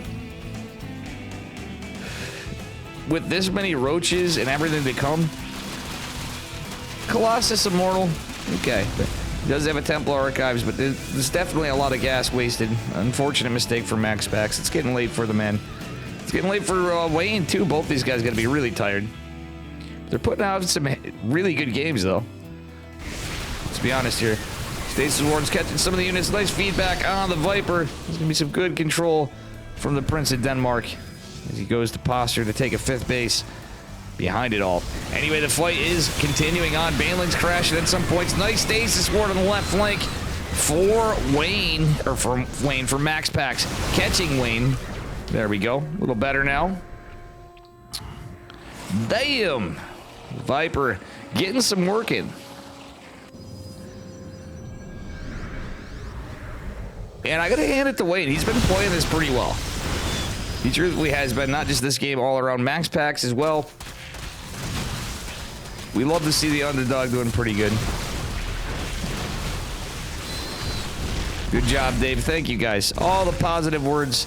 Listen, guys, when I have less people here, if you're liking my stream, that's when I want you to come in. When you see me raging at ladder, when I'm casting viewer replays, when I'm playing guitar, when I'm doing stuff, or when I'm casting and everybody's casting. It's good to see you guys here. We appreciate it. Holy smokes. That is a nice round on the units coming out of stasis for of Wayne. Chitinous plating was done. We do have chitinous plating, and we have anabolic synthesis finishing up. Anabolic synthesis is the ultraless speed upgrade. Chitinous, the armor. It's an additional armor for the tanky boys. Sorry, guys, a little tasteless moment there for anybody that doesn't know. All right, well, nice round on that ultra. Now these boys are in some trouble. I think Max Packs has found his pace, found his position in this game. Going into ground armor, he's got a lot of Immortals and Stalkers. Body blocking and surrounding this. Oracle's even coming into play to kill the Ultralisks. Max Packs is just pumping here, getting the trying to get some damage with the Warp Prism. There's a lot of Ultras out. Warp Prism finally dies, but that's just going to mean more Immortals, I think. And that's the case for Max Packs. You can get some more Archons too if he wanted, but as long as he keeps the Colossi alive, he's fine. For the Ling Bane, mostly the Ling. A Zealot fighting an Ultralist. Most one-sided battles, volume 69, 420. Oh man, this is crazy. Beautiful storms. Oh, almost hit the Oracles, but fortunately for Max Packs, don't quite do so. He is in the commanding position, I feel like, even with all of these Ultralists. The army supplies looking very much in favor of the Prince of Denmark as his units posture in some good positions. More Immortals. This is the Immortal machine gun, guys. We are looking at 8 Immortals here. Stasis Ward's coming into play. Obviously, our Ultras don't give a damn about that. Barriers activated on Ultralisk. On the Immortals from the damage of the Ultralisk. My mistake. Just a little mistake. I think Max Pax has cleaned it up right here as much as Wayne is doing a good job at defense. It's not enough. He just takes it. Game number 3. How you doing, Thorn? How you doing, Flopper Dog? Hack Schultz still in the house. Not again. TBD forever. Mr. Yeti Spaghetti. Dial up. You don't have to tell me twice, gamers. Remember playing the Warcraft 2 shareware on dial up. Let alone StarCraft. My boys used to play StarCraft with me after school. Damn. It's a rough day for StarCraft, guys. Jesus. Looking, nobody's even liking the tweets. Holy heck, are we at the... I give everybody about 2 weeks. And we'll have more... Actually, the time of everybody's going to be enjoying it. I wanted to play some Stormgate today. I played some, but not enough, because I can't stream it normally. But now that everybody can stream it, it's worth a shot. It's even if you're a diehard, you know I'm not going anywhere from StarCraft 2. I like trying stuff out from time to time, and I admittedly need some breaks because I stream all the damn time, but you know what? I'm not going anywhere. So no worry not. Clearly, if I'm the only English caster today, it makes sense though. Just odd to see every streamer and casters. Artosis, I get it. He's had stuff. Is he back to Stormgate again? What the hell? Not enough heavy hitters today. All right, anyway, here we are. On to game number 3. Spawning in the bottom right-hand corner of Oceanborn from Starlight Twinkle in the red. Give it up for Mr. Bruce Wayne. His opponent in the upper left. In the blue from Storm Gaming. Give it up for Max Pax. All right, he's up a point. If he takes this game, he wins it all. We don't have a 3-0, guys. We might get a game 5 tonight. Maybe over right now. Exactly, Ryan. Welcome, XX Ryan. Guys, do me a favor, smash that follow button. We're getting damn close to my goal of 5,000 followers. It's been a long haul streaming. I'm surprised people still even follow my channel at all. Never thought we'd get here, to be honest with you. The earlier days, I would have never thought this. It's not like I've been out forever, but do appreciate it. Raz55, thank you so much, sir. Or ma'am. Whomever, whatever. Holy smokes. Crowley, 333, thanks for the 5 gifted subs. To Larissadone, Pilly, Cicada, Gian Wolf, and Oberoth, based Oberoth, but the Lord of Protoss everywhere in the NA, Mr. Pilly. Thank you so much, sir. I really appreciate you. Too fucking kind. You guys are base. My man, coming in hot.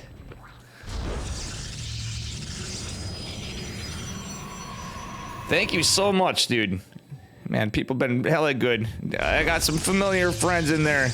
Other than Pilly, we got Cicada. We got Gian Wolf, Oberoth, and Laracidone. I know all them. Cicada used to be streaming quite a bit, too. But you better be following Mr. Pilly. Oberoth is base too. Good to see it. Thanks for the follow, Ryan. XX Ryan. Do appreciate you as well. Doesn't cost money to smash that follow button. Alrighty. Probe making its way out. Got queens and lings, the normal stuff. Wayne does not have... He's not researching metabolic. He has the gas pulled and just didn't have the minerals. Something is amiss here out of Wayne's build, I feel. As he's totally forgotten to get it. Yeah, okay, he just remembered now. I think that was just a mistake. I could be wrong. This could be just how he's playing his build out. That's pretty delayed metabolic. And it could be consequential to how this plays out. Max Pax is playing tried and true Stargate. I would have liked to see him do DT Archon or something. Max will do that sometimes. 4-gate glaive. Change it up a little bit. It is a tournament. It is the finals. So you could potentially end it earlier. But Max has usually got the control to take care of it. Wayne, still a respectable player. Can catch this. Welcome, Tech Jess. How you doing, amigo? All right, let's see here. Adept's getting some work done. Question mark? Not really. Kind of, sort of. Kind of, sort of, maybe. And the Shade is gonna he's just kind of poking and prodding, not really getting any damage, but Only a little bit of Miss Micro. Nothing too crazy. I'm not insulting. Just saying it as I sees it. Oh yeah, people do send faxes. We still do at work. They use e-fax, but people I know plenty of businesses. Shit, there's some I've had to send faxes for personal stuff, or like I forgot what it was last I've had to on my own, but it's pretty wild to think that you still have faxes this day and age. Reading chat. How many people here print your emails? I once had someone that was so old when I worked for the schools, and I work in IT, guys, that actually asked, I shit you not, I've never heard about this. Little Dave story time for a second. They asked me to print the website. I kid you not. They asked me to print the website, ladies and gentlemen. This was about 2008, 2009, but still, that was a shocker. So, all of you here, let's laugh together at that one, because that's pretty fucking funny. Yes, they were elderly, and yes, they're still alive, amazingly, but their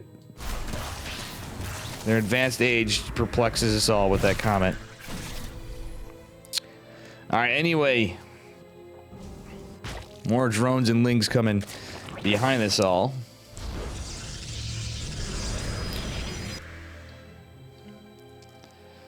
And I hope you guys got a laugh out of that. I try to keep it a straight face through all that, but it's actually a true story. So if anybody says to people fax, you can go, well, I know something, even though it was a while back. I've actually heard of someone faxing an entire website because it was told it had to from management. Alrighty, guys. I'm reading chat, seeing all this stuff. You guys are making me all nostalgic. I'm supposed to cast, but I should be talking to you guys.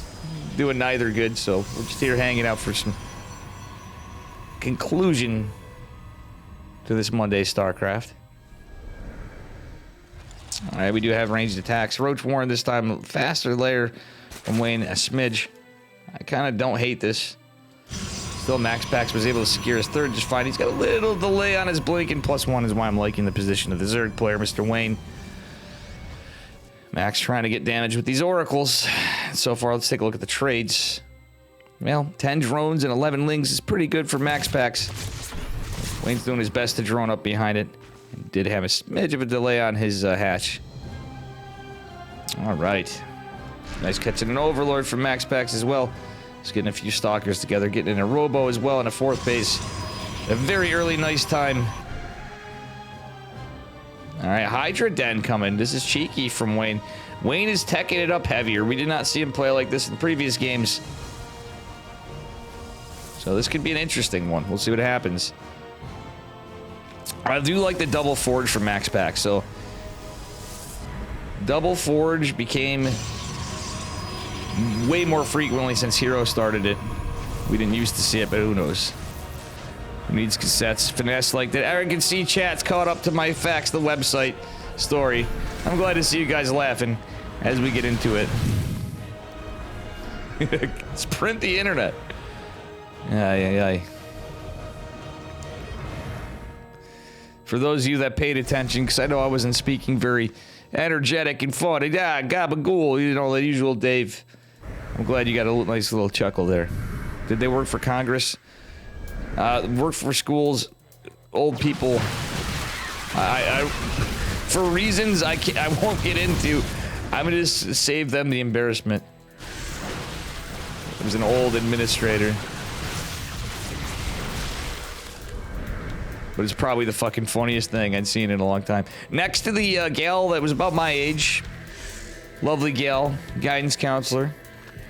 Comes back from a school break. As we see this fight get cornered up, a bunch of Hydras, some Ravagers. Nice pickoffs from Max Pax, and some of this... the Stasis Ward could... in a weird way, if Max Pax just baited the Lings away, that would have helped him, because that Stasis Ward would have been massive. But anyway, as the fight goes on, I'll tell you guys the story. Not gonna be over just yet. I have to take out my garbage after. Take a little break, but we're gonna do some gaming still, I think, for a little bit. What time is it anyway? Let me check. Almost 11. Local time on the East Coast, New York, not New York City. Anyway, some workers look like they fell from... No, they didn't fall for Max Pax yet. Some will. Eventually, the shield battery's gonna buy him some time to zeal it. is pouncing at that. Wayne, I almost said Rattata. I'm thinking of every one of his names. This kid has had different names forever. Is getting some good pressure in, but Max Pax is holding. Wayne, with a superior army count, is going to keep pushing in, but Max Pax starting to take a better and better fight. The upgrades kicked in somewhere in this. You can see that advantage for a bit as we continue on. This is kind of like full send from Wayne because Max Pax is over here trying to get a warp in. He sieges, he puts the warp prism in warping mode. Queen's not going to attack at 3. Slow Zealot's coming charge. Going to finish up here in a second. Wayne forced the retreat. He does have 4 hatches, but Max has 4 Nexi, and he has more workers. It's looking pretty good for Max as well in the 2-2. Getting a Robo Bay behind this. I'm loving it for Max. The pressure earlier, those 10 drones going down with the oracles, the continuous pressure, the hold was sick. I loved it. Great harass from Max Pax. Great value done in some of this. Not like game ending, but obviously it certainly forced a lot out of Mr. Wayne. Delayed his economy quite a bit. Max Pax clearing up some creep, but this is going to be a big surround from Wayne, who's setting up for it from behind. The Immortal's trapped. There's a lot of lings there. He's going to scout it, but that is one dead Immortal. Warp Prism going into the main base with 2 Zealots, but Max Pax needs to try to save this. The Spore is going to be annoying. Max Pax starting to take the worst side of the fight, but he's going for a 5th base at 83 workers. A little more than optimal. It's just going to continue on. He's producing. Did he build anything out of his Robo? He built 2 Warp Prisms, but I think he forgot he had a Robo Bay. Max Pax still with this Warp Prism over here on Death's doorstep. I think that's why he's built it. Okay, now he's getting into Colossi. I don't hate it at all. He's done a lot of damage and he's getting more. He's got a Warp Prism over here for more pressure. He's hoping for a multi-prong and a kind of a good fight going his way with the Stalkers. And that is his hopes that end it all. Wayne, on the other hand, really just hoping to overwhelm Max Pax and get something done. The hard thing's going to be defending these warpins of the Zealots, but Lings are coming up behind it. Ravagers being morphed, and it's nothing but Zerglings behind this all. Zealots coming from different flanks, killing in all different bases. It's a 3-prong attack as the fight goes on. Big Daddy Colossi, not Immortal, coming in trying to save this. There's accidentally drones in here. I think that was a misclick. There was a drone that fell, if anybody saw that. Colossi coming in good on the Lings and the Hydras. The Stalkers desperately trying to hold this. This is getting scrappy, guys. The army supply in favor of Wayne still. Max Pax leading on workers, but needs time to get units out. Another Colossi in the way. Thanks for the follow. Parting Mom. And Max Pax behind us all getting serious worker damage done. Chiseling into the lair. Well, he was. There's 1 Zealot stop there. It doesn't matter that he lost that base. Max Pax, this is a full-on base race right here. I think no matter what, it basically favors Max Pax at this point. It's an equal army supply. Some of this going down. Max Pax, if he has 2 seconds to look, he's hitting all the random stuff he doesn't want to. He can kill this Hydra then. He can kill this Hive, but GG's call. Max Pax is victorious. He's going to take it into 3-1. Very well played by both of them. Damn. And thank you guys for hanging out to the only English stream tonight, which is a rarity that it's just Dave Testa. And Max Pax almost had a perfect run. He would have had 2 3-0s back-to-back. Guys, I'm going to shake the delay, put on some tunes. Thank you all for hanging out. I'm not done. And I'm going to end the prediction. Really appreciate you guys. Don't worry, I'm not done. I am going to go to here.